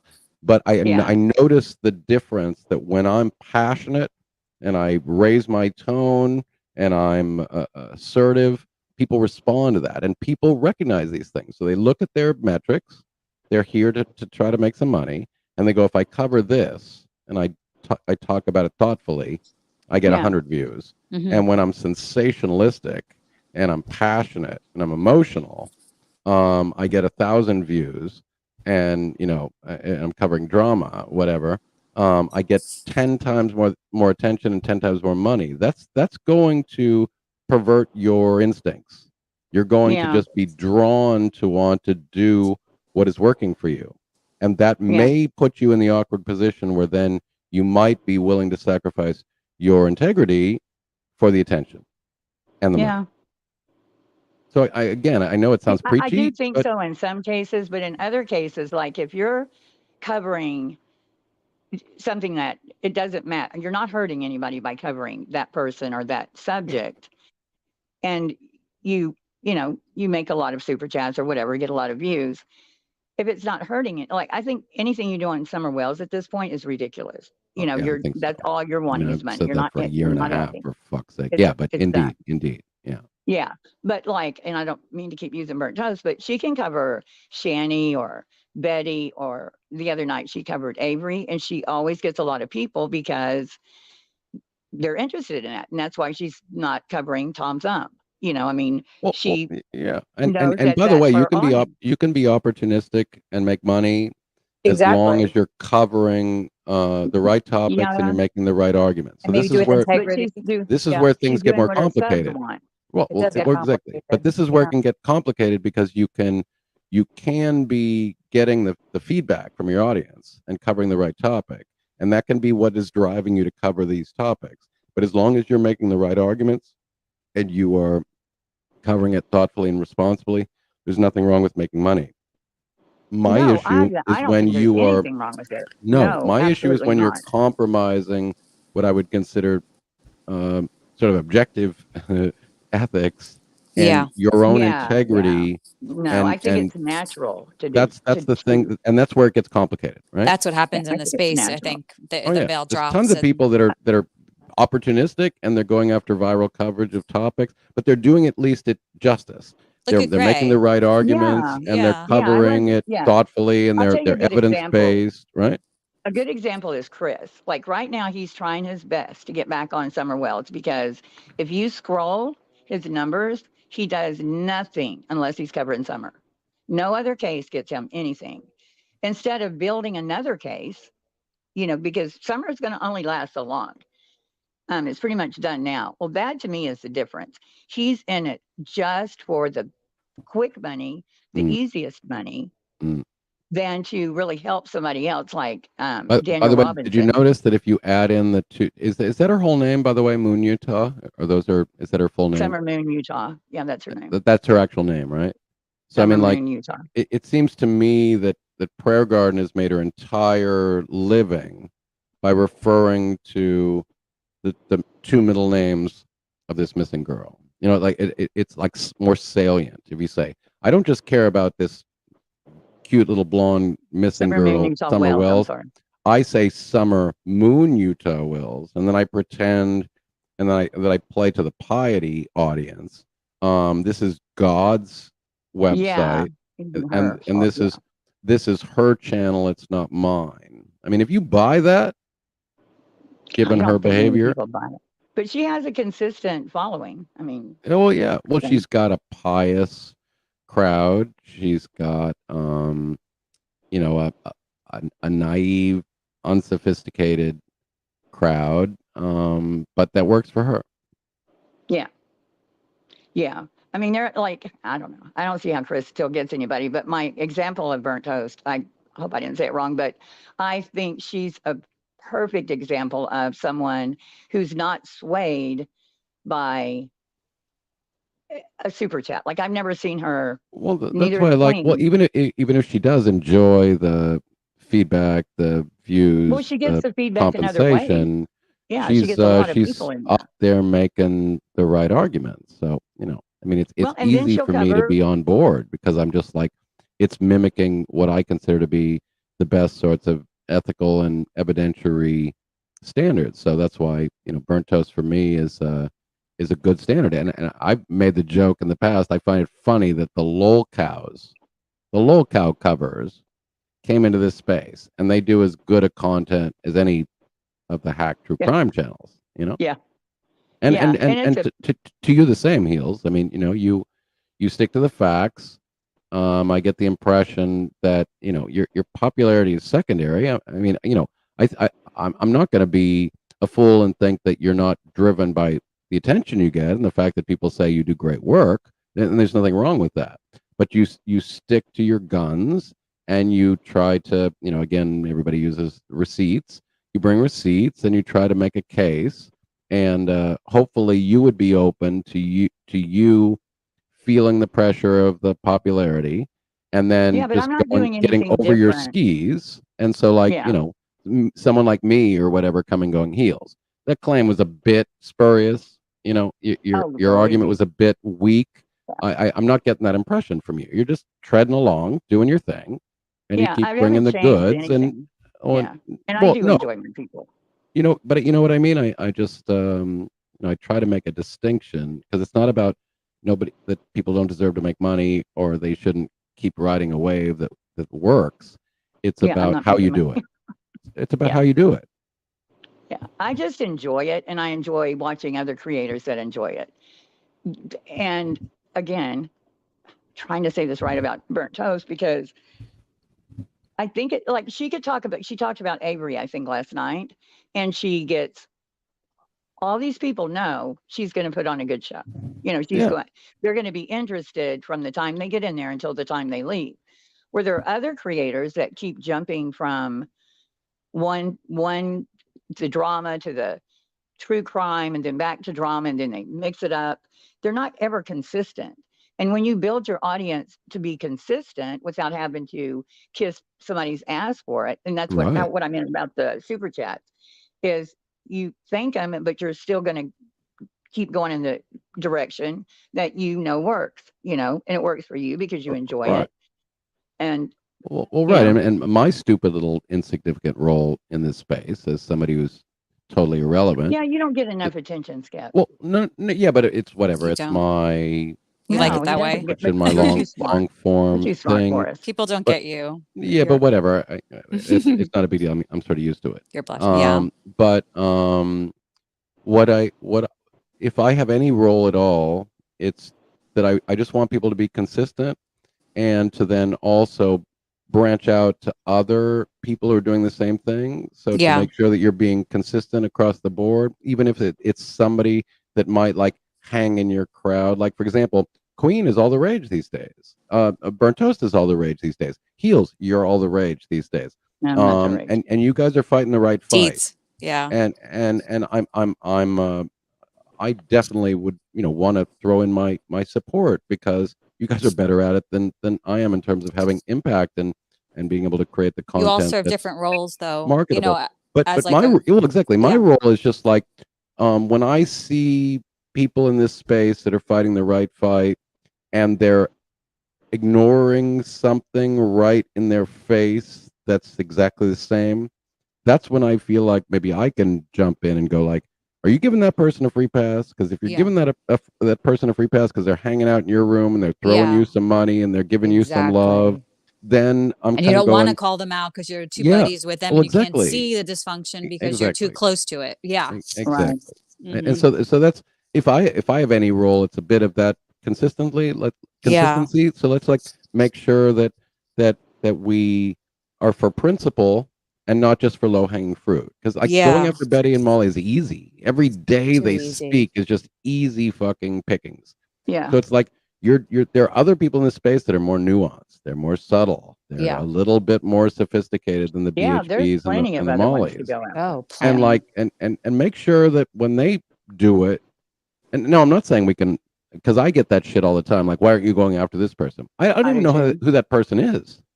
I've Right. literally Why never would heard of I? them. My job is not to police the fucking internet and Yeah, find assholes. No, no. I've But said if that they a come in million your times. midst, But you have to. exactly. But if they are brought to your attention and somebody, you know, throws up some like for example, Ski Mask Andy, you know, I had wouldn't never go heard of in. this fucking lowlife scumbag. Yeah.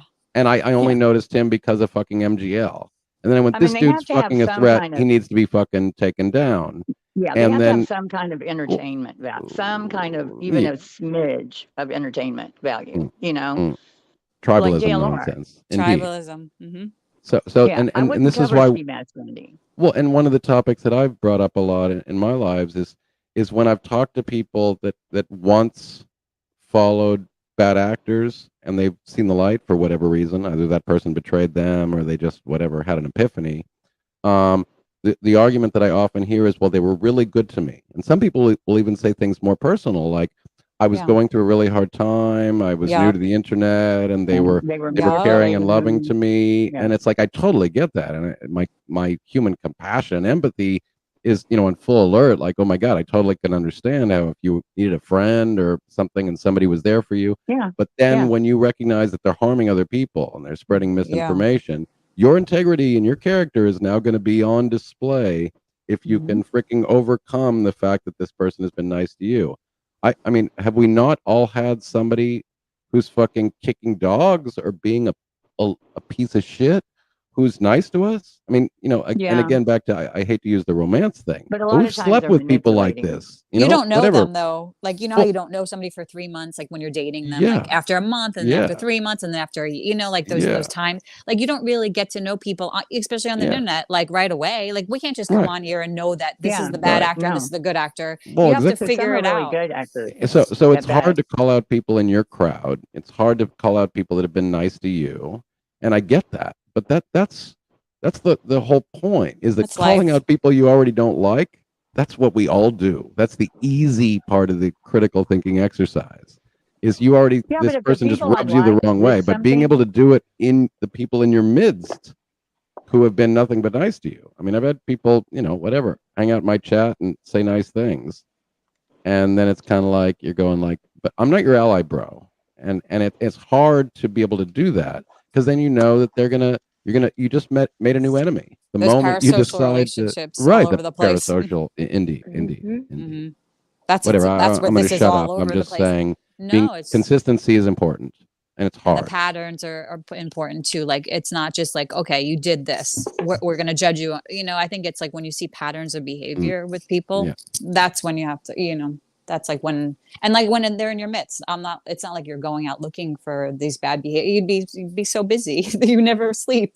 It's going on all the time, everywhere we look, every like walk of life, you know, people are just bad people. I guess we just see it, you know. As a social scientist, burnt toast. I mean, you're right that tribalism, there are positive aspects of tribalism. We built the Panama Canals and in downtown Manhattan and the pyramids because of tribalism. So grouping together has all sorts of wonderful synergies. The problem is when tribalism, which is a massively important aspect of our nature as a human social animal, is that tribalism can impact upon your better judgment and your ethics and your integrity.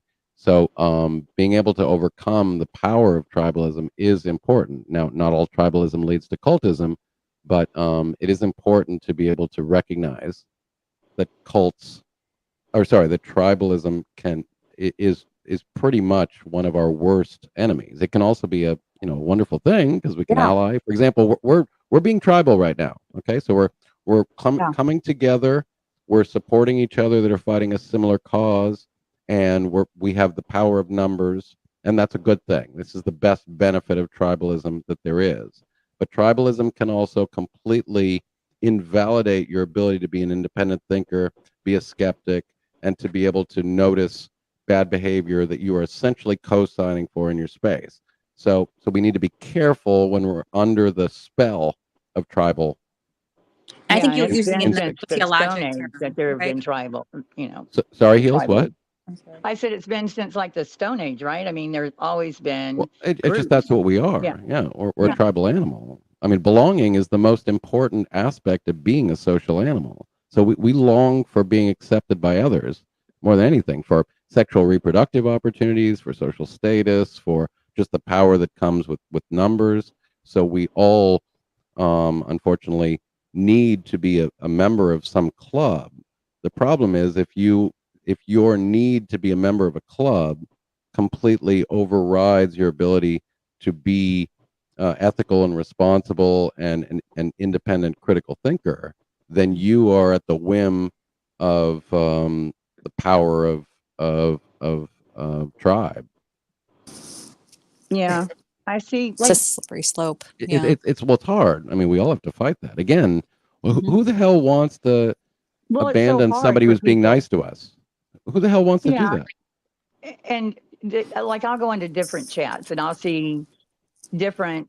It's almost like sex, you know, and I'm saying SECTS. Yeah. And I'll see people that I know the creator they usually follow doesn't like the creator whose room they're in right now, but they're not really in there for the creator. A lot of times they're in there for the other people that are in the room. They're in there to chat. And you can always, you can tell that a lot when the creator is sitting there talking about one thing and the chat's talking about something else. You know, it's like they're all like chatting among each other. Every one of my then you put them in a live streams. position when one creator, Every one of my live streams. Oh, sorry, go ahead. I'm just kidding. They're listening, but they then you put them in the position of, if you're in that person's chat, then you know it's a personal affront to me. And then the other creator loses their people and they'll not go over there, but they don't really have, that's what, when you hear, well, I don't have a problem with them, that's usually what it is. It's that creator is the one with the problem and not you. Yeah. Well, Yeah. right. And we all know, I mean, if you have a channel, the people in your chat room, your mods and everything else, it's set up as a tribe. So they are going to protect you. And you, of course, as the role model in that space, you set down the ethics. So you say, like, let people disagree, don't block them. But their sort of evolved primitive tendencies are going to be to die on the hill of protecting you. Yeah. And so, of course, if you're on that hill, you feel that power, and of course, trying to stop your tribe from going after somebody who's criticizing you is, again, speaks to your integrity. Are you willing to kind of overcome that and say, like, listen, little people, my loyal followers, let this person speak, you know, or are you just going to let them take care of it for you, in which case you're going to create an echo chamber? And so we all have to deal with these sorts of those echo chambers are just right. fascinating to me. I mean, Betty's a perfect example of that, right? I mean, Betty clearly does not allow any criticism. Now we're all Nor does Chris. Right, and Chris, another one, just locks down the shop. Indeed. Locks it all down. Yeah, indeed. Yeah, no comments. At least he has comments. Yeah, but he has those patrolled. He even patrols other people's comments, you know, in case he's mentioned. But yeah, that whole, and you have those 200 or 300 people. Like, for example, they'll say, Betty, your hair looks great today. Well, 300 people told me that. Who was Heels in the Air or Savage to tell me my hair looks bad? They're nobody. You know what I mean? It's like, that's a poor example, but I'm saying with anything, yeah, you're doing a great job. Do it that way or do it this way and screw them. And then she ended up with a lot of bitter people now that are left. And that echo chamber, she thinks she's doing the right thing because all these people are telling her. Well, right, and you're getting again all that positive feedback, and of course, as I've often said, that the interesting thing about social media is that there's a cult following, and again, sorry, not to offend Burnt Toast, I'm using it a bit frivolously, but there's a sort of tribal following for everybody in this space. So simply, starting a channel, you have this illusion of authority by virtue of the fact that you have a channel, and then you can sort of say anything, and you're going to find your people. You're going to find wayward humans that want a tribe. They want to belong And they're going somewhere. to accept your behavior. And they're going to accept your behavior. Yeah, I can because feel that. It's like Cheers the bar. It's like everybody knows your name. So there's a million homeless people in this world that are lonely. They're empty nesters. Their relationships aren't healthy. They don't have a job, whatever. They don't know what to do. They're going through some mental issues. And then they find this random spot on the internet, and like a chat room, whether it's a chat room in just the old sense of a chat room, or now a monetized YouTube channel. And then you go in, and everyone welcomes you, and they greet you, and then you come back the next day, and they remember your name, and then you told them that your kid was sick, and they said, "How's your kid?" And then you feel that's what that. I hate about. Right. That's what I hate about creators that get really big. Like if you got really big, then the little people that the 20, 30, 40, 100 people that were in there before, there's creators like Duty Ron used to be real small. I was in like one of the first members for him. And he knew me, he knew everybody else, and he would say hi to us, and we'd talk about his family and talk about, I remember one time he was showing Halloween. He was at a gas station or something, and, now he's so big, he doesn't even see you. Right. Because his chat's going so Once fast. the chat starts going too quickly, there's no more interpersonal interaction. Yeah. And so all those people are like, they have to find another.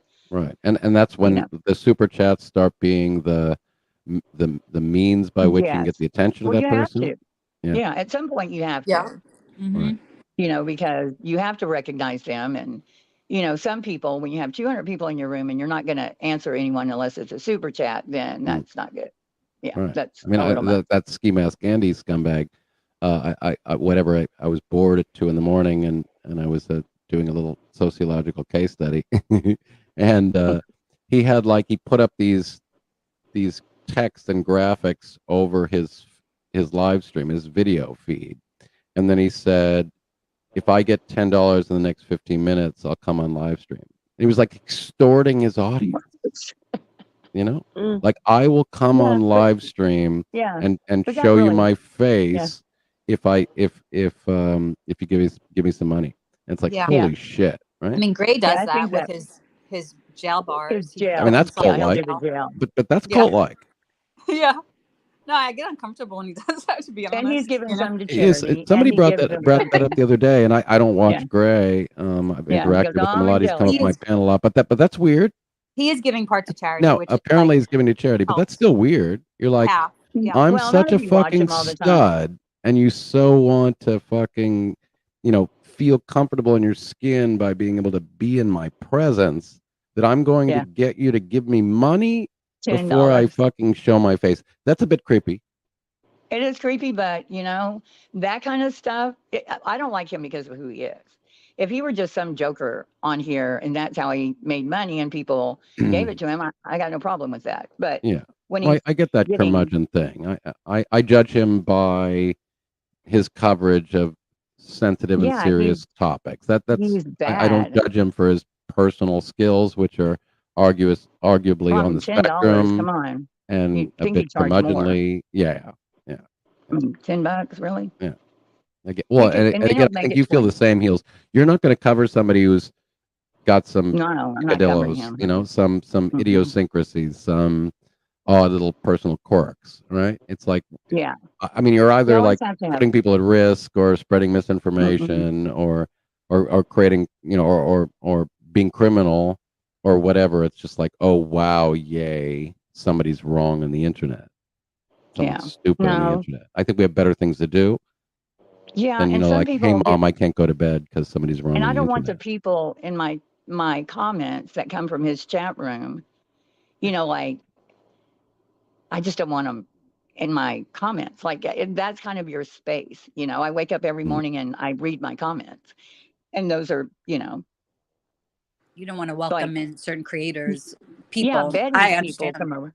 Yeah. If I cover Chris, I get like maybe, and it's weird, I'll get like 2 or 3 opposing. When you'd think with all the people he has over there, I would just get covered up, you know, with people going against me, but it's weird. Very few people go against me. But yeah, I wouldn't want his because they're just vile. Those people are, you have to be vile to sit and watch that. You don't want them coming to your channel. Yeah, you know? I had to call my lawyer and get a cease and desist against LA, but I'm making an exception. Even Molly, I didn't get a lot of pushback. None of them, really. JLR does, but I think it's all JLR. I think he comes in there with his 5 names and instigator. Yeah. Yeah, no, it's him. You know. I mean, do you think he's the mastermind? He is. Not really. I think he's I think he's got the internet figured out as far as he's got so many accounts. He can talk to himself. He can bring, you know, 12 people and make you think your comments are all covered up with Facebook accounts and all these things. Yeah. Yeah, that's what he does. I don't get the impression that Betty does that. She probably does because JLR does. But you think she creates puppet accounts and creates fake Facebook accounts? You do? Yeah. Okay. Yes. I mean, it's not that I put it past her. I think that's his skill set. Yeah, I know they make videos. I know they get extra YouTube. I don't want to spend the time doing that, but you know, he's got it figured out. I bet he has 100 YouTube accounts, probably 1,000 Facebook accounts. Yeah. A lot of Facebook. I bet he's caused a lot of problems on there. Energy. I can barely do my dishes. Yeah, People he's are got motivated. energy. Yeah. Energizer Bunny. And I'll even say, Betty, JLR, I give them credit for being ambitious, no question. But you know, I don't think ambition is a synonym for responsible, ethical, decent. Yeah, ambition very often is a good proxy for success. Doesn't mean you're a decent person. So that's why I've written essays on, for me, the problem of ambition. Ambition, a priori, is not a terrible thing, but if your ambition is what drives your behavior, and it's a anything goes ambition, then I worry about you. Yeah, I don't know that Betty is ambitious as Betty says she is. Or not ambitious, but you know how she says I'm working 12 hours a day and I'm doing, because she never really gets anything She's kind of lazy. done. Yeah. Yeah, I think and then when she goes on these trips, she convinces them that she's, you know, I think she's hardworking. Faithful Ellie wants to ask you. Ellie Faithful wants to ask you a question. Yes. What? I'll take a break. I'll be right back. Oh, he's leaving. Okay. That's not about me. The only thing she is ambitious in is trying to prove other people wrong, or she's going to do whatever she wants to do no matter what. Then she puts her whole self into it. Like, F you, I can do this. But she doesn't do anything to get to it. To do good. I mean, it's all just, she's very ambitious when it comes to protecting her own ass or trying to make people still believe her false sense of identity she's throwing out at them. Yeah, to me, ambition is, I want to be an attorney. I know what I'm going to have to do. I'm going to have to go to all these years of school, all this studying, all this money. Betty just says, I want to be a lawyer. I'm a lawyer. Mm-hmm. You know, I'm just going to, that's as far as, she doesn't have the ambition to put the work in. No. You know, so I don't think she's ambitious. I think she wants to be a certain person and she becomes that certain person. Stop it. Oh my gosh. Can y'all hear my dog? No. I thought earlier someone was playing snoring the tuba. so loud, snoring. My dog. And she's awake. Ambition just suggests that you're motivated and that you're willing to spend a lot of time on something, you know. And, but usually it's a positive. Ambition. It's a positive term, and not with her. It's just not. There's nothing positive. Well, that's what I mean. Ambition can be a great thing because it's motivating. It keeps you dedicated and committed and perseverant and all that kind of stuff. She doesn't commit. She doesn't come now. She's going to But travel. she's busy. I mean, this is somebody who claims that she's spending hours and hours and hours. You think that that's just all a lie. You think she's if you napping all day and she's just doing a couple of hours of work a day. Yeah. Sometimes she does nap all day. She says it. She's like, I just woke up and it's like 8 o'clock at night or something. You can tell. Because You I can do. tell. I When she comes on at 3 o'clock in the afternoon and her eyes are like trying to focus and her hair is all I over don't the know how place. people do that as an adult. I can't sleep past a certain amount of time. Like, my you know God. what I mean? Yeah. I hated having to do shit for 10 hours a day. It was just like I knew I'd get fired and I needed to pay my bills, but I have no ambition. Some people are really driven. You know, I think hers is all like mouth. She says a lot, but I don't think she does. Yeah. She says she spends like 12 hours a day Well, researching. I'm convinced her tell is that the eyeballs start shaking back and forth in her head Yeah, as I soon know as what she's that is. fabricating something. Yeah. Do you see that, Heels, or am I just making this up? She's drinking. That's what I think. It's my opinion. I think Drinking she's again? drinking. Yeah. Because her words will slur. I'm She drinking tries right to now. focus. God damn it, I had a half a Oh, bottle and of if I wine. saw you, I'd probably be able to tell. I'd pour you a glass of wine too. She spends Ellie. 12 hours a day researching who said what about her. Yeah, right. She does. And saying she doesn't. But she'll say, I've been researching the case, and then she doesn't know anything about it. Yeah. If I spent 10 hours on Like, what one are you case. researching? I mean, it doesn't take that long to research. Like you could spend like a couple hours No. and get a lot of information in. You only have 12 hours to research. Or I can just go listen to somebody else and just parrot And what that's they the say. problem. Yeah. She goes and listens to the wrong people. Well, now I think she's listening to probably because she made way too much sense. Like last week, sometimes she was covering a trial. And when she came back, it was like, or I think it was the next day. Oh my God. It was like she really was a legal scholar. And then it hit me. That's what she's doing. Because I had suspected it one time before of her copying Emily Baker's opinions. Oh, yeah. Yeah, because Emily Baker talks during the Well, that's trial. why I say true crime's pretty easy. I mean, it's like Yeah, it's just not like follow there is somebody. a deficit of Stop it. content out there for you to just, you get up every morning, you go to your channels that are in the know, Yeah, there's the a lot ones of that content. follow, Yeah. everything that comes Go on out like Twitter. on the spot, and then you go and you Yeah. read on the news story, and then you grab a document or you just whatever memorize what somebody just said, Yeah, it's not and then that you come hard. on your live stream. So that's why I said social media is pretty easy. I mean, it's the easiest job I've ever had. Well, I mean, that's not what everything you just said, I can tell you, even like Gray. Gray didn't just sit down at the computer and start reading a story. He's researched it, put it together. I think so. Then he's And got thought about it. A 3D and model. It's a lot of work. All right. And, Yeah, and, it's he, a lot and he of work. thinks It about really it. is. Right. I mean, like even Betty, If you do it the right. amount of time, and I think Heels, you've done a good job, and other people have done a good job of seeing her just on the spot doing a On Google the spot. search. On the I spot know. doing a Google search, and then reading a document that they don't understand the emphasis, they don't understand the important salient points, and you can tell that they don't know what they're talking about. Like, when I covered like Doug Hutton reading, for Chris McDonough took a lot as of- a shill yeah. for Chris McDonough to read the legal documents. You could tell that was the first time he was reading through that legal document. Absolutely. He didn't understand And a word he was reading. He couldn't He pronounce couldn't all of them. pronounce the words. And so it's like you have good reason to believe that this person is not. And this is why I say, for me, social media, if you're an influencer, I think, and again, I know I'm a snob, it should be about value added. So, for example, this is why I stopped doing bad acting, because after I did my little bad actors series, I stopped before Heels on the Ground came on, and then there were a million people who jumped into the space. Heels, one of the best, and some other channels, and then I went like, this is covered. I have nothing interesting to add to this conversation. For me to make a video but would your just parodies be were the best.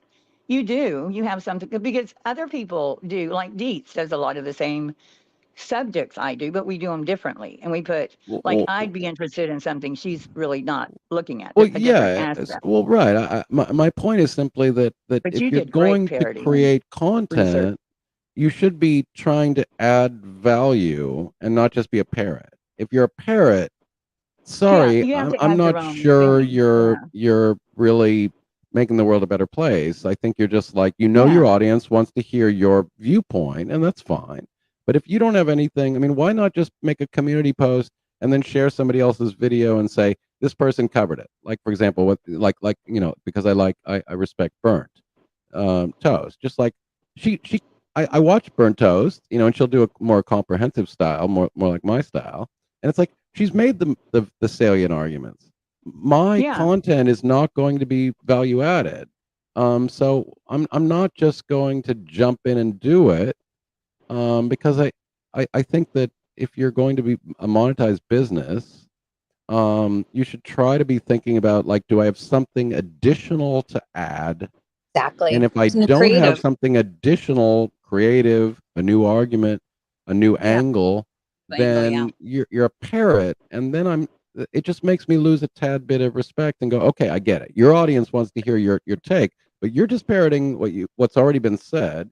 And you could have just like shared somebody else and promoted somebody else, said like they nailed it. There's nothing else to add. Here it is. It's already there. No, instead they want to take someone else's work and make it look like it was their own. Right. It's just, Right.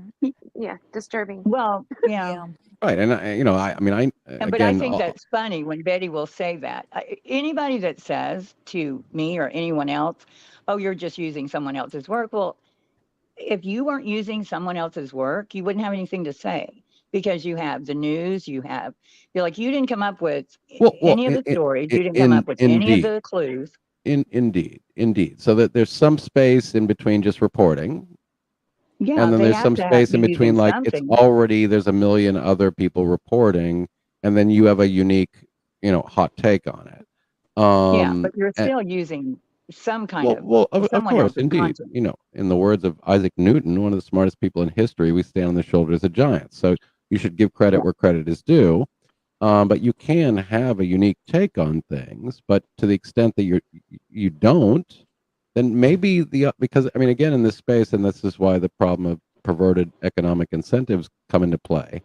If you don't think you have something value added, then you have the choice to not go live, right?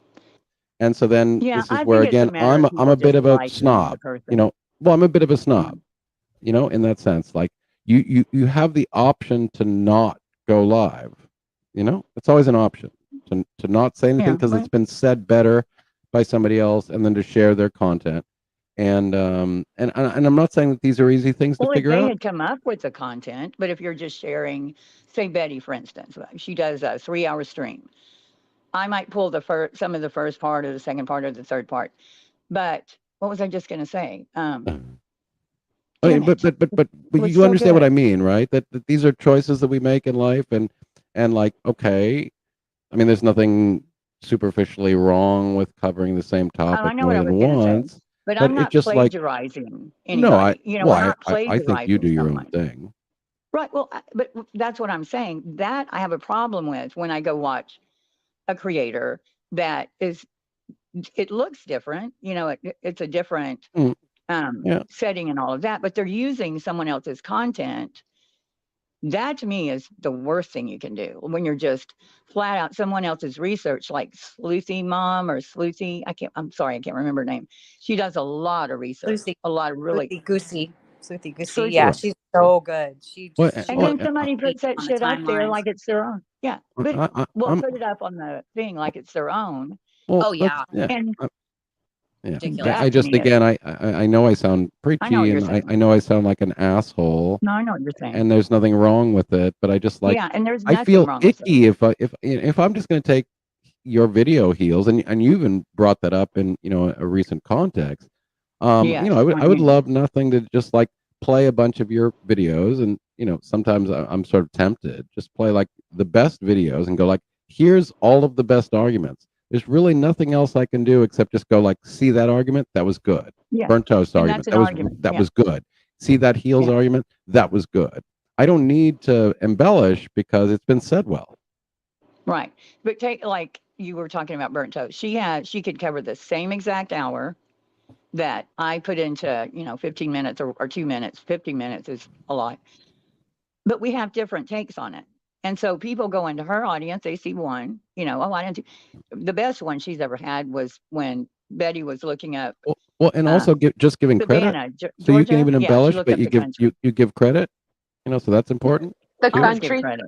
Like I was inspired by this, important. But I'm saying I'll make an argument about it or find something in it that she finds something different. Sometimes we do, like the clip channels will do the same. That's what I was trying. I'm not just going to play a clip and not, unless it's so good or it stands alone and I don't think people have seen it, then I'll do the clip. Right. Like the one with Chris, which everybody probably do now. But but I don't, the people like covering the Idaho 4, the sheaf had a fingerprint. So 30 creators in the same little space, their titles are, exclusive or breaking. The sheep had a speaker, and it's like, I'm not going, I read it, I'm not gonna, unless how can you add anything to that? Like, you have nothing to add to that. So maybe cover, something else, but there is a lot of the same thing. And I could even be devil's advocate and say, okay, well, part of the aspect of affecting a majority of human beings is people sharing good arguments well and making it go viral, so that a lot of minds and eyeballs are being exposed to good arguments. And of course, you can do that, I think, in a responsible way. You can share, you can give credit, you can even say that my work is based on them, you can share that, all that kind of stuff. But there's some people that I think are not doing that. And again, I know that this is very subtle, but you're essentially pretending that your work is somebody else's. And that's very close to plagiarism. Right. And so again, I know that this is subtle. So your new hot take to your audience, who cares what you think in your words, I get that your audience might want to hear it from you. They just want to go through one source because they don't have time to peruse the internet. But at the same time, I do think it's responsible to kind of go like, I got my ideas and arguments from Burnt Toast or from Heels in the Air. Yeah. I've actually been watching Glare or Burnt Toast or, somebody else, because I do my videos like all day. I'll do a little bit, I'll do something else, and I'll go back to the video. And sometimes I put it off so much that I'm doing it at like 1 a.m, but I'll go and watch the Glare, say comes on at 9 o'clock. And I'm covering the same thing, the same Betty video. And what I've already put on my video is something he says, and then I go change it. Or I'll never like take what he says, like his take, and go put it on my video. And that's what I think you're saying is and that's the distinction is the other people that they don't have a problem with that. They'll just mirror, imitate exactly what they heard from someone else. So again, we stand on the shoulders of giants. There's nothing wrong with saying, you can even still get your goddamn super chats after saying, I was inspired by these arguments, resonated with me, I found them the most compelling. That's why I enjoy watching Burnt or you, and you guys inform me on things that I'm not willing to freaking give myself brain damage to listen to. And then I'm sitting there on the sidelines and I'm going like, this is the way I'm feeling. These are the arguments that I think is best. And as long as you cover them, I have nothing to add. All I could do was promote you guys and then share your stuff and go like, they nailed it. And so I think a lot of yours was just you were entertained, and that's what I told you before. You inspired me with those videos because I believe you have to have, and sometimes I don't, because the material is just too much, to add a cartoon at the end, it would just be weird. But I like the humor because, who was it that said something about humor? It gets them there, and satire and is a great way to make a moral and evidentiary point, and also make people laugh. And you can also, since I use satire a lot rhetorically on my Science and Philosophy forum, you can get away with murder using satire. You actually, it's interesting because people don't necessarily know what to do if you're making it humorous. If you're straight, if you're playing a straight thing, they'll come after you harder than if you do it satirically. And so satire is a very, very important and useful tool. And unfortunately, what I know about human brains is that they want to be entertained. So if you tell them a good story and you also make a good moral point and you stand for certain principles and integrity, it's just a winning recipe for having an impact in the world. So if you can if you can combine high moral standards and integrity, and then tell somebody a compelling story, make them laugh, make them cry, make them smile, that's the best way to have impact in this world. Yeah. Some people do it really, really well, you know? Yeah. Yeah. Just throw a little, not make it so serious sometimes. Even really serious subjects. Just a combination. Be so careful. Yeah. Well, yeah. Be serious sometimes, be passionate, tell them a story, make a joke. Sometimes people get offended by, it's like traps everywhere. It's like, well, do I say this? Do I not? I'm going to say, and unfortunately, we tend to be literalists, which means that people don't understand how satire works. Satire allows you to, again, get away with a bit of murder. You can sort of mock somebody. It's sort of the only way that you can mock somebody and then hide behind satire. I do it all the time. Yeah. This is satire. This is biting satire. It's supposed to provoke your emotions. You're supposed to feel strongly. And of course, if you're on the bad side of the satire, you can get instantly triggered, and then you can lash out. And then I, as an author, get to hide behind, hey, dude, what are you talking about? I'm just trying to make you think. Yeah. Yeah, I think there's but it's an interesting rhetorical tactic where you can make really strong points, entertain people, tell them a story, and hopefully still get your moral point message across. And it's some people do that incredibly well, some people don't, which is why some people do straight and some people do some cross between straight satire, storytelling. This is rhetoric. That's what rhetoric means, and rhetoric is the most powerful way to get through to a brain. You appeal to their emotions. Yeah. It's hard with true crime because sometimes it's like the person you're covering is covering true crime, and then you'll have, and there's not anything funny about, a missing child or a murdered child, and I wouldn't make anything funny out of it. But when you're covering that person, you got to kind of stay away from their coverage. Right. How do you do satire about pedophilia? Oh, yeah, sorry. you don't. Again, I'm on Queen's channel. Sorry about that. I'm just saying that Queen Bee's going to come on. You're going to hear her come on. Sorry, but it's also like I've gone at it, like I hang out sometimes with Trisha at Web Sleuth, and I'm trying to be careful because whatever, I'm known as a joker there. But it's like we live in a space of abject human depravity and horrific grief. So we all need to be able to laugh and smile in this world. And if you just spend your time mired in the tragedy of human criminality and immorality, it's bad for your well-being. So it's like kind of like if you're in a chat room and somebody's discussing the horrific outcome of human criminality, and you're like making light of it, you like feel like, oh, holy cow, this is not a place where we should be able to be making jokes. But if you hang out in true crime, that's all you're supposed to be doing, is just sitting there going, oh my God, this is horrible.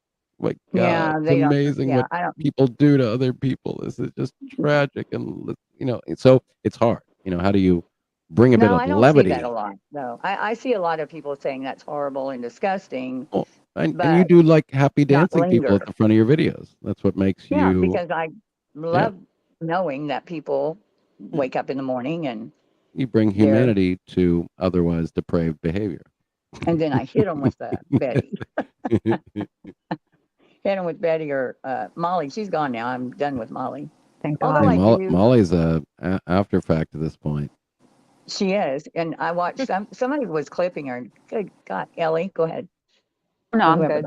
Oh, no, I'm good. Oh, I thought somebody was saying something. And she looked terrible. I don't know what she was talking about. It was her mother.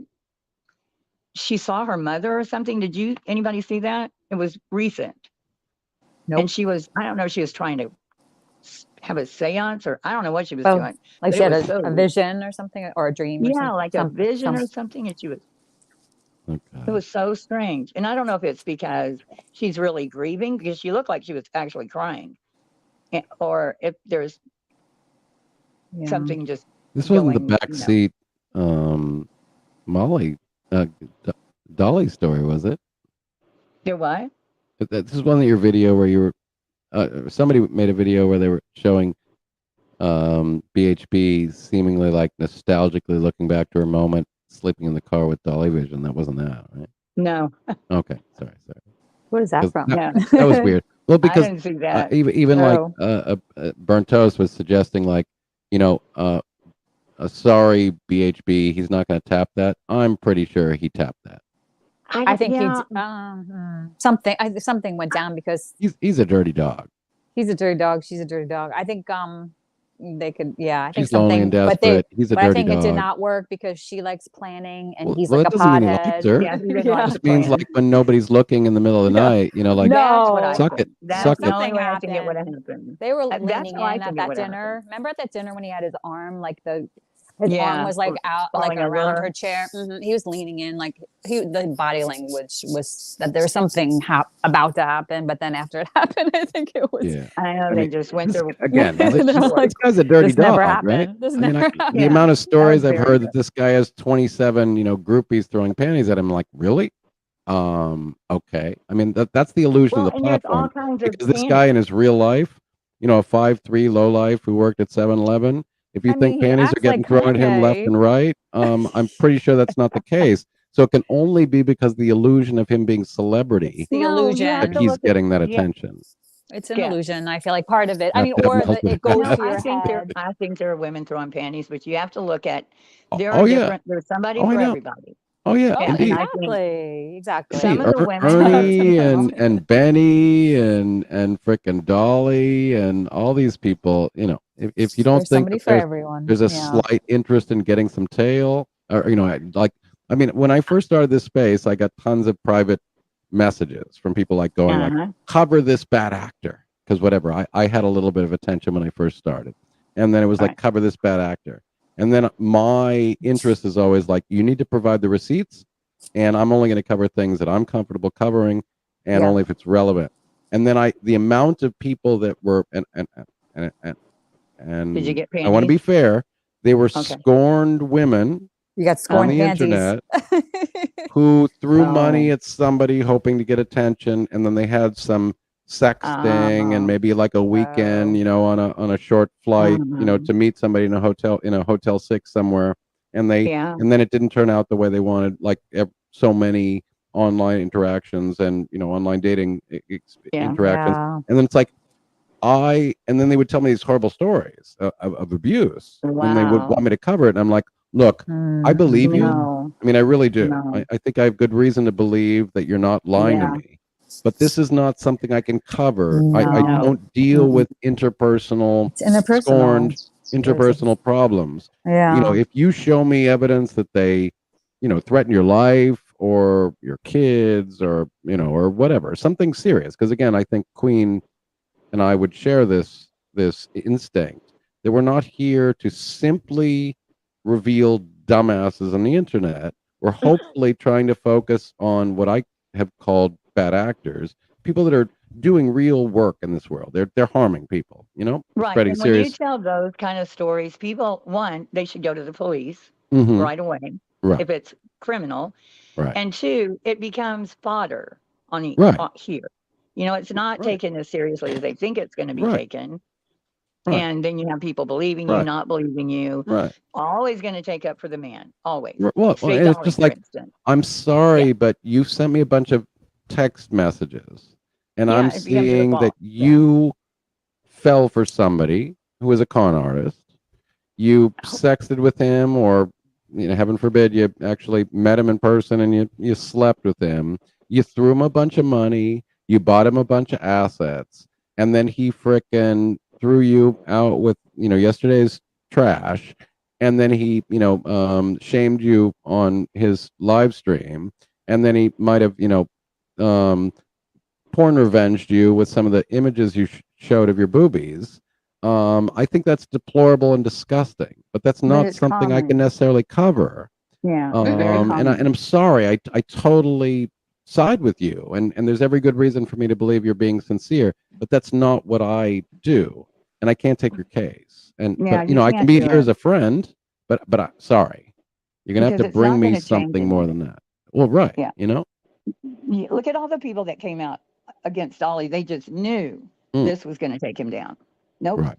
Not at all. He's got a new Well, girlfriend. He's It's like still a new got- group comes But- right but- in. I mean, if right? what Chris McDonough didn't do in open public every night didn't take him down, if what fricking Josh from the lab did straight out in the open, which didn't take him down, if MGL and BHB and JLR and all their past and all of their behavior doesn't take them down, then it does beg the question of, are we having any impact at all? Which is why when this space enjoyed the temporary Schadenfreude of MGL losing her channel, and we all danced on the funeral pyre and said, like, we're making an impact in the world. I'm a scientific skeptic. That's what we do. We go after bad actors. And I've been part of these communities of people where we're all like, yeah, let's go after this person spreading dangerous misinformation that has 11 million subscribers, and they've literally gotten people killed.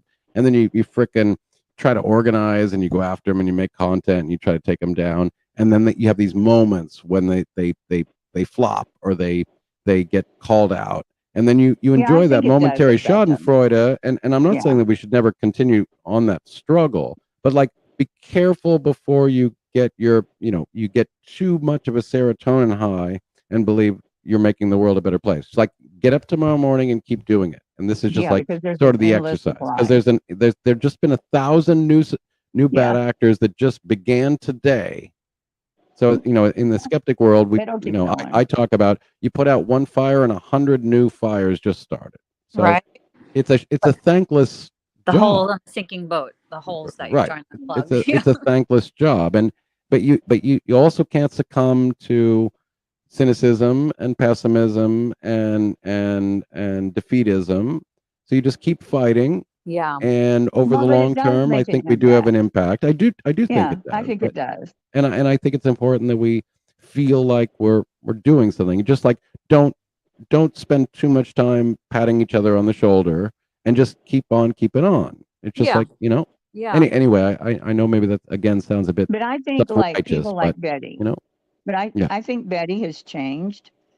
A lot of it's because she has gotten, like, she won't recognize the criticism, but she's changed a lot. Well, she since knows she's first- being watched, if nothing else. Yeah, there you go. And if that's all it changes is, That's good. Yeah. Well, she's like a caged zoo animal. I like Yeah. to say it like that. And Laura too. Look at Laura losing her fucking shit because there's a larger community of people now than ever before, noticing and calling her out historically and presently, and she's losing her shit. BHB is feeling, and that's why I'd come up on Queen's panel one day and I went, Molly looks like she's imploding. So you can hope that these people, under this massive pressure of public scrutiny, they lose their shit, their ego can't help but doubling and tripling and quadrupling down, and then they fucking allow YouTube to justify taking them down, or they break the law and let the police do it, because you can't really take people down in a free society by just making good arguments. Yeah. But you can make the safe space here for people. Any of them. I don't want any of them taken down. You just want them to stop. You just want them to stop doing what they're doing. Else. Yeah. Go to or the just knitting community. Start acting better. Or just clean up your act. You can be a scumbag, opportunist, money-making slime ball. That's not gonna happen, though. Yeah. But at least clean up your act and start being a value-added, contributing member of civil society, and reporting the facts and trying to be careful before you say things on your public platform. And then you can still be that same scumbag, but you do it in a more responsible way. Yeah, just try harder to be better human. That's all. I mean, it's pretty simple. I do think Betty's trying. I think she's. Do you think? Oh my gosh. I used to be able to watch her for 20 minutes and come back and have too much information, too much to. You are a saint try to for being able to listen to her. I just fall asleep. I'm like, oh my God. She's like, so she's not saying as many crazy things. No, she just says she's going. That alarms me that she's going to start traveling. So I don't know if she's trying to do like JLR is doing. Yeah. Mm-hmm. But because that model kind of works a little bit, right? She thinks it works. I don't know that he's the mob boss. Oh, I she think, does everything he does. Yeah. Yeah. But he affords it somehow. How I don't know. Yeah, I don't know. He gets some kind of pension, something, because he does travel a lot. Yeah. Yeah. And he has a lot of energy. Gas money. I hope she's changing, but what I feel like is with the Orrin and Orson West kerfuckle, Yeah, that's what that I was call wrong. it. And whatever, I think she got a strike. What did we hear? She got something. She's just Oh minding yeah, her she P's wasn't and changing Q's in for a that. while. They took down wasn't her changing that stream. way. Yeah. Yeah, Yeah, no. she's just She's still minding the her P's and harassing Q's. bully that she always was. But I don't even know what Queen Bee did. To this day, I do not know what she did to cause that kind of reaction, a 3-video reaction. Hell, I've been on her for 2 years and I've never gotten a video. Why? You know, What was it? I wonder what it was. I don't know. Somebody probably knows I what don't led know. up to that. I feel like something led up to it. I think it was partially because when Dolly went after Eileen, they blamed Queen for streaming her and for they think she sent Eileen to Savannah. I didn't know her, but she's a bit of a badass, right?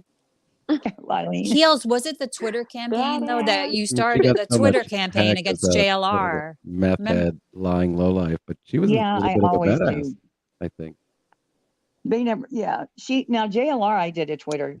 That was for me. Not Yeah, but for anybody remember, else. but Queen was like, remember Queen? I remember Queen came on and was talking about it because remember he had like he did some like what did he post? He posted I can't my mind.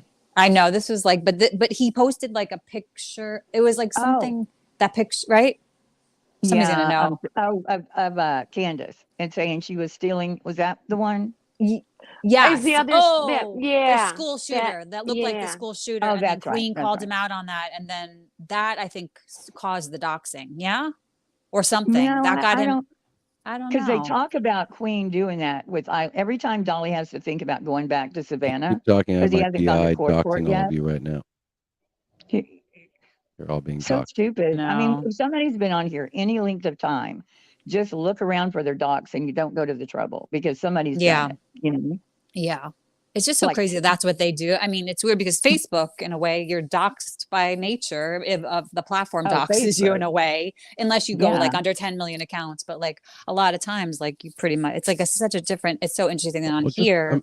Well, imagine being JLR. You get up and you have coffee, you masturbate twice, and then you start running background checks on everybody who criticizes. Well, he runs. Right. Yeah. He does run. He does his little, That's however good. long he, yeah, he Do always you think he runs. runs before he masturbates?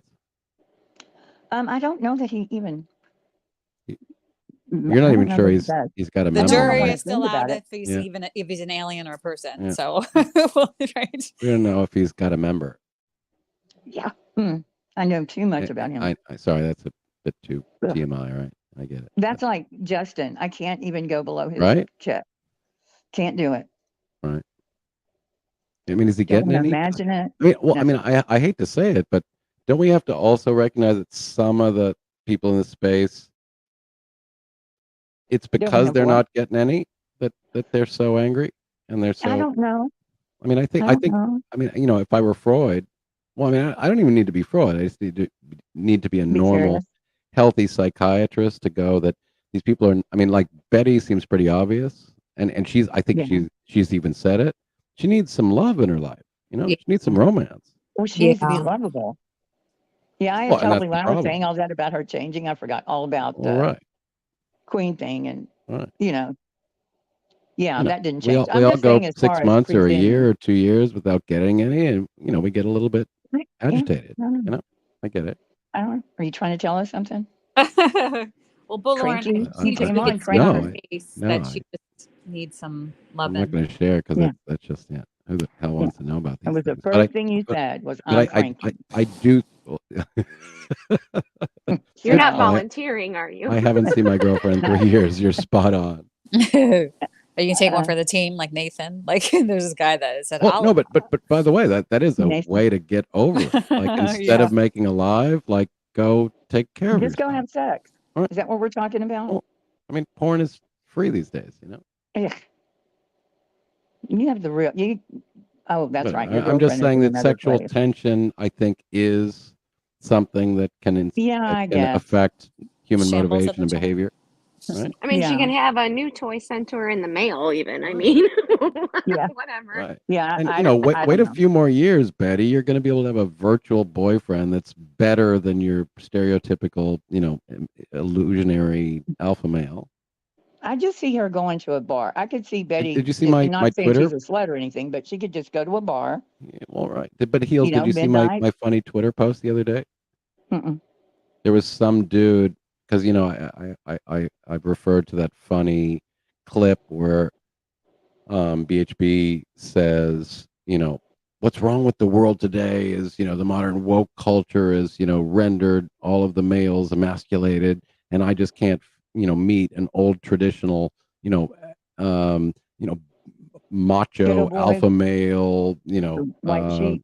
bad boy sort of thing, and that's what's wrong with the world today. And then I find that ironic because she's far from a traditional old stereotype, wallflower, who sits there waiting for, Prince Charming on his white horse to come and, give her the high hard one, and then, whisper some sweet nothings, and then ultimately say, "Now, bitch, get back in the kitchen, take your shoes off, make me a sandwich, and give me a beer." That would be Betty. Right? Maybe. I don't know. She was waiting on Dolly when they were out there. She Well, was like, yeah, exactly. This is her idealized man, I guess. Ick. Whatever. Anyway, so there was a Twitter post the other day of some dude who was like dancing in some public setting with some hot babe, in little tight little undies going up her booty, and she was, stacked and pretty fit, and she was grinding on him, and he was like totally getting into grinding with her. And then his like out of shape, middle-aged wife jumps onto the dance floor from off screen and starts like smashing him in the head and hitting him, and then like, pushing him off stage. His wife like, you dirty dog, how dare you, freaking, blah, blah, blah. Anyway, I use that as a meme on my community post to say, here's Betty Bullhorn, who finally found an alpha male, traditional male. And unfortunately, the date went south before dessert was served. Did anyone ever see her list of what she required? Oh gosh. Like her perfect Oh my man God. list? Oh, I yeah. thought Oh someone my did a God. clip on it. Oh my Yeah. Give us That a was her drunk preview. night. Her drunk night. Oh gosh. Remember, she was on there for Can I like share 3 that hours. post on sorry, keep going. Can I share that post on? I don't know. I don't know where Queen is. I don't know how funny. to. Just funny. Just silly. But sorry, please. But she please, read tell me off the her story. list. Like, she read off her whole list. I don't even remember what things they were, but Who was the guy that died maybe last year that had a show about women that they want like a 10 and they're like a Right. 4? I mean, in his words. Right. But it's value. What did he call it? Like, you think you have more value. That person that you're wanting would not find Right. you The time of day. a valuable person. But Look that's at like what you're saying. certain guys with money. You know what I Right, mean? which is sad. Yeah, so fortunate. I've seen that. But we I've all seen have to that. deal with that in the real world. Well, no, I think what Yeah. the message was that, yeah, that's what you want, but then you have to make yourself someone they would be attracted to. Yeah. Whether it's, if you don't have a sense of humor and that's what they want, you don't have a sense of humor. It's just not going to happen. Yeah. Or they want a tall blonde and you're a short, with dark hair or whatever. It's just that's what Betty wants. I mean, what did she say? She wants a biker. Is that what you said, Scap? Well, yeah, she said she, wants a traditional sort of alpha male, which I think Like is a Proud funny Boy. because again, she's not the stereotypical traditional She's a bit Leave It to alpha. Beaver woman Yeah, either. she's She's very loud alpha. and opinionated, and she's not a frickin' Barbie doll, and she strangles men when she doesn't get her way. That's not what Right. that type of stereotype male wants. He wants a Yeah. submissive That he needs woman to that's gonna recognize. give him sex Yeah. and make a sandwich and hand him a beer Yeah. when he wants. Yeah. So she has to Um, recognize she's not that person, which is kind of what I'm saying. He's not that Awareness. person is going to Yeah. want her. Yeah. right. Yeah. But I She's do not think Anyway, she I needs self-awareness. to date have that the person. video, but I guess I can't share it without Queen's permission. Somebody said that I don't Burnt know. Toast covered the list, her list of Yeah, she did. Was it Burn She Her? covered it. Yeah, I knew I someone have to go quickly back went and see over. that. Or Covered it too. I gotta go Oh, watch Hold on, that. I'll just post the link in the chat then. When Well, she comes actually, back, if she wants to, she'll. I'm actually I don't know if you guys are a mod because I Yeah, I can't don't probably know that post you the can. link. You can post it in the back chat. I wouldn't Yeah, recommend posting it. let me. Yeah, okay. I mean, there's nothing dirty about it or. What do you want me to pull you up here, or what do you got your? No, You want me to add here, your screen? let me just post this, There you Queen. go. I just thought it was sort of funny. You can share it if you want, but it was just sort I don't of know what it is, but it's coming up. Oh, here it goes. okay. Yeah, no, hopefully you trust me, my judgment. Yeah, I was gonna say I do. That's why I just pulled it up. I don't know what it is, but it's on its way Yeah, up. it's just funny. Go ahead and play it. I just and I think let me read my caption. My caption. Well, I can't. You got to play it, baby. I just pulled it up on the screen. Okay. Let me play it. So Sorry, I was coming dinner. I'm making bacon cheeseburgers, twice it was baked just funny. potatoes. I just think I said, like BHB finally found her idealized, alpha male, Oh shit. traditional male, and then I just said, unfortunately, the date went south before dessert was served, and I think. Does he have a Can I purse play it? on?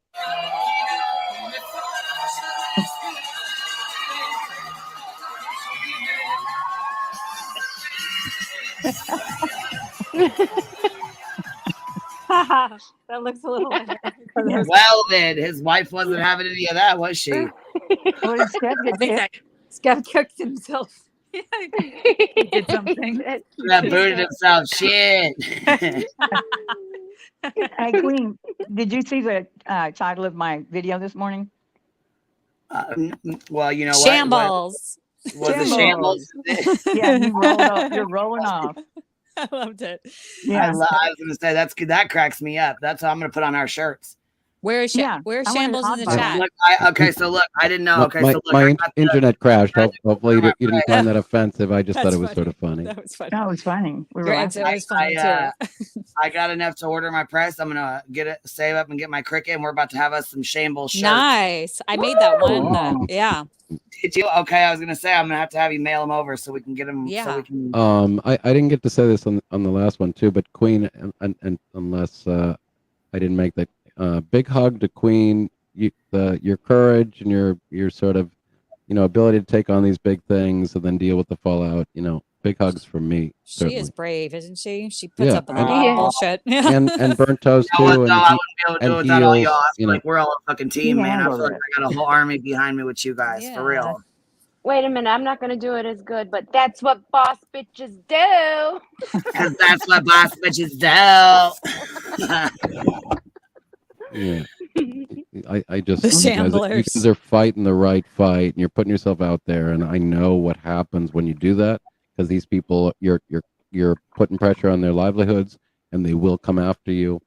So I know what it's like when you got the Jim Terrys and the Bettys and the Mollys and Oh God, dealing with all these fucking Jim people. Terry though. Listen, Oh it my was God. and the girls, okay, and that's what got me started with him. Was those two girls that were up here, those two girls that came up, those two women That was that amazing. came, those girls, but those two women that came up here have went through fucking hell with that man. And when they came up here and me and Good Egg started looking into him, holy shit, it was fucking bad. And I mean, I knew it was going to be bad, but I didn't know it was going to be that bad with him. But you know what, though? That article today makes it all worth it, because his name's out there. People are going to know he's a fucking bag. These are the times when you pour That's the glass first and thing you that comes up. temporarily enjoy a bit of Schadenfreude, and that's you what go, matters. There's a bit of justice in the world, and these people do have to be held account. The problem, of course, again, as a freaking skeptic, is that some people go to their graves at 90 years old. I mean, my old joke about the Marquis de Sade, known as the founder of sadism, allegedly died in his sleep after having had a threesome with his, teenage mistress and his wife, and died, having a threesome after having allegedly been a sadist his whole life. So we have to sort of deal with the reality that some people very much get away with being a scumbag their whole life, and they get rewarded and they gain all the benefits of being a human being and all the social benefits and the material possessions and that's disappointing. None of us want that. We want to believe that if you're an asshole in this world, that you get your comeuppance, and hopefully sooner rather than later. The reality is that some people don't. It sucks, right? Not everybody does, but you know what? There's been quite a few that have, and that's a lot's coming around these days. Well, right. I don't believe in karma, but I mean, I believe in karma. I believe in what you put out, you definitely get some, exactly, some of that back. I mean, whether it's karma or, you know what I'm saying? Right. Just, well, exactly. If you like consistently are a lying asshole, right. If you're a consistent lying asshole and you keep harming people, eventually you're going to have consequences. You're increasing the probability that you're going to have bad outcomes. Now, you might get to your grave without that having happened, but you're just increasing the odds that eventually you're going to run up against the wrong person, or you're going to get held accountable for having stepped over the line. And so we all hope for bad behavior being held accountable. And unfortunately, I don't think that there's an overseer that adjudicates on this stuff in real time, because if there were, these people wouldn't be here in the first place. I'm changing Well, that's my like name why to do wrong good person. bad thing. Yeah, why do bad things happen to good people? Like Right, the rabbi right, wrote that book. right, Yeah, like right. from a God perspective, like even if Mhm. they're, why? Like it's because I Oh, don't that's why know. people There's a appeal lot to of reasons for karma that. Yeah. and divine justice and all these things, because again, unfortunately, as a science educator, we are all built to care about fairness. That's just Mhm. part of the way we're built. If you're a Some normal, of us. healthy person, you care about, you have empathy, and Well, you that's a care about. disclaimer. If you're Well, normal. unfortunately, yeah, Yeah. exactly. We don't. Unfortunately, a lot of people grow up with very bad role models. Some of them are victims of violence and abuse themselves, and they go on to repeat the cycle, or if they just learn some really bad values, and the street teaches them how to get what you want by being a scumbag, and so then and social media only reinforces a lot of this bad behavior. And then if you're somebody who does care and you notice it, then you either need to try to take on the fight, or just try to put your fingers in your ears and say la la la, and then go off to pet your cat and tend to your tomatoes and not notice it. But there's a lot of fucking scumbags out there who are exploiting otherwise decent people, and that sucks, right? Sometimes I need to go pet my cats and check my tomatoes. I'm just saying. Right. But Well, I and good come for back. you. I wish you wouldn't come back. I mean, I wish I wouldn't come back. I wish we would all Yeah. meet for Taco We're Tuesdays told over to. margaritas. Well, there's some kind of growth that happens in this space, I gotta say. You know what I mean? There is something very like different about it and unique and worthwhile for people. Do you know what I mean? Because I think it could help people Well, yeah. in their I mean, real lives I'm a or scientific whatever. skeptic. I chose to freaking fight the fight, but I can only engage to the extent that I'm capable of giving, because I'm sensitive and it hurts me, and so I have to go off and lick my wounds at night. And some people are tougher than I am. So, to the queens and the heels and the burnt toast of the world, please carry that baton. I can Yeah. only do so much. It's a lot of energy, and it's a lot of It's a lot of grief.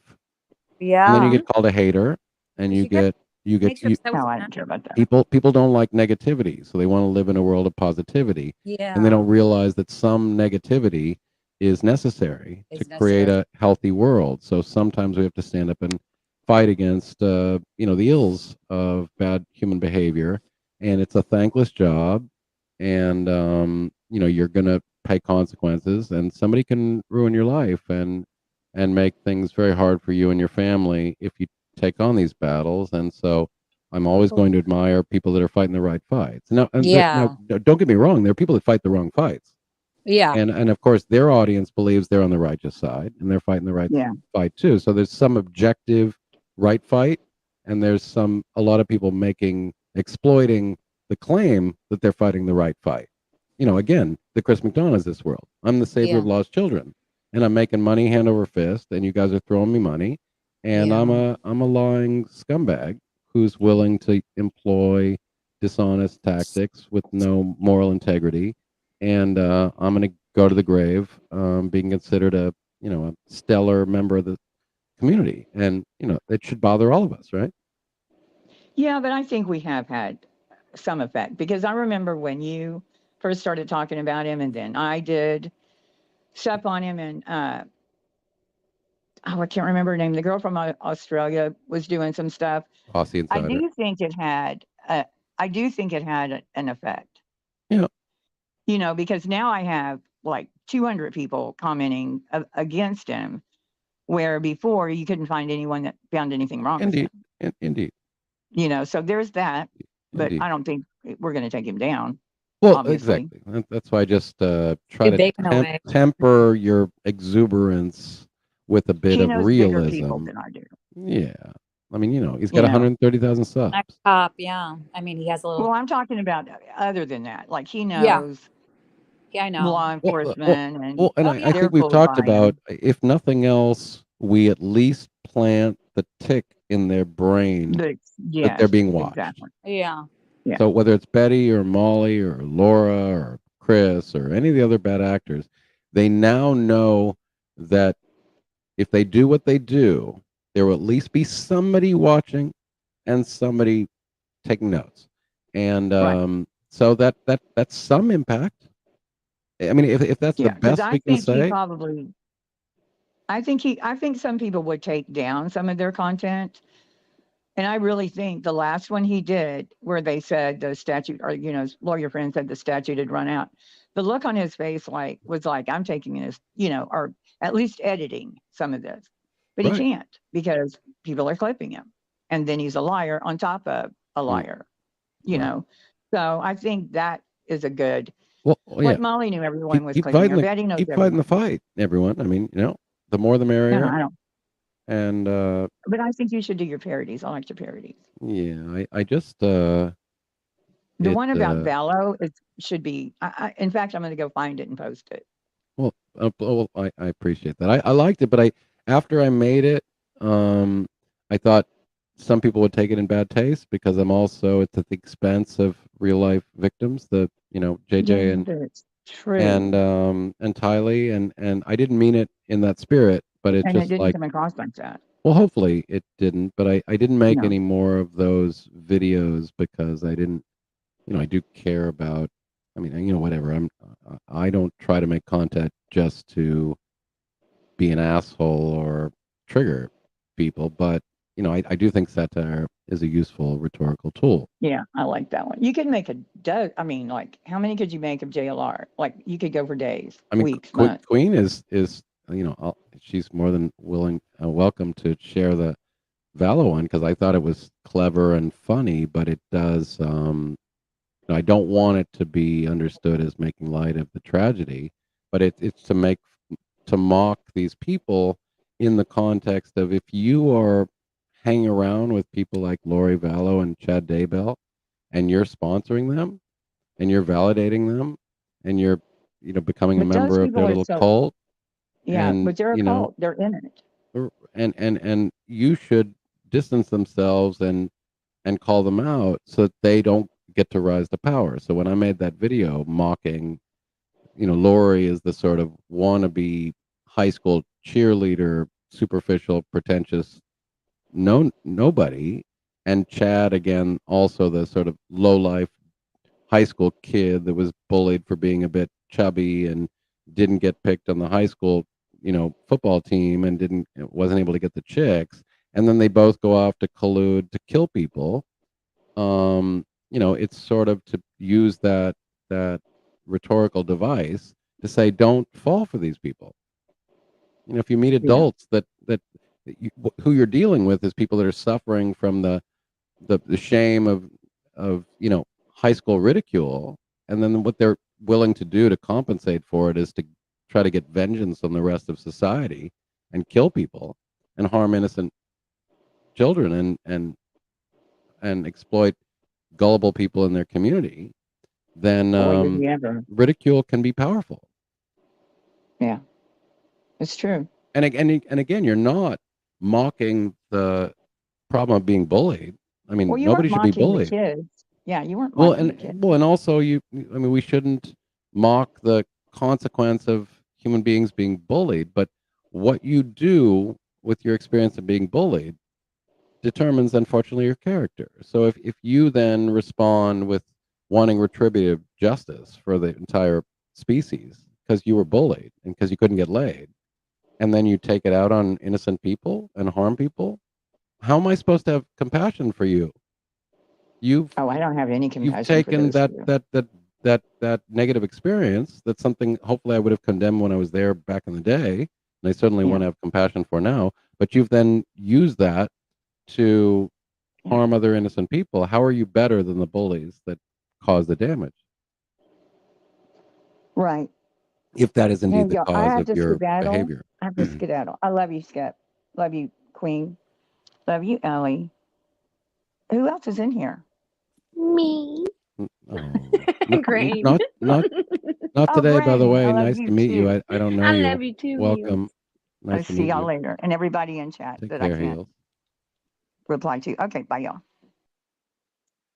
I don't know. I should probably go. Who don't you know, Skip?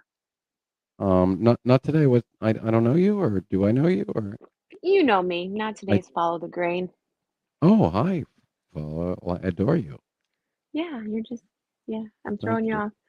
I'm Anyway, changing my name too from what you said earlier. I'm going to change my name to Wrong Person. because I made the joke that your name was absurdly long. No, well, I I hope mean, that I've been didn't have thinking anything about to do that with you because, changing your name. no, I know it is. I know it's really long. Anyway, I still have. Mhm. Oh, I only have a quarter of a bottle of wine. I don't know. I don't want to.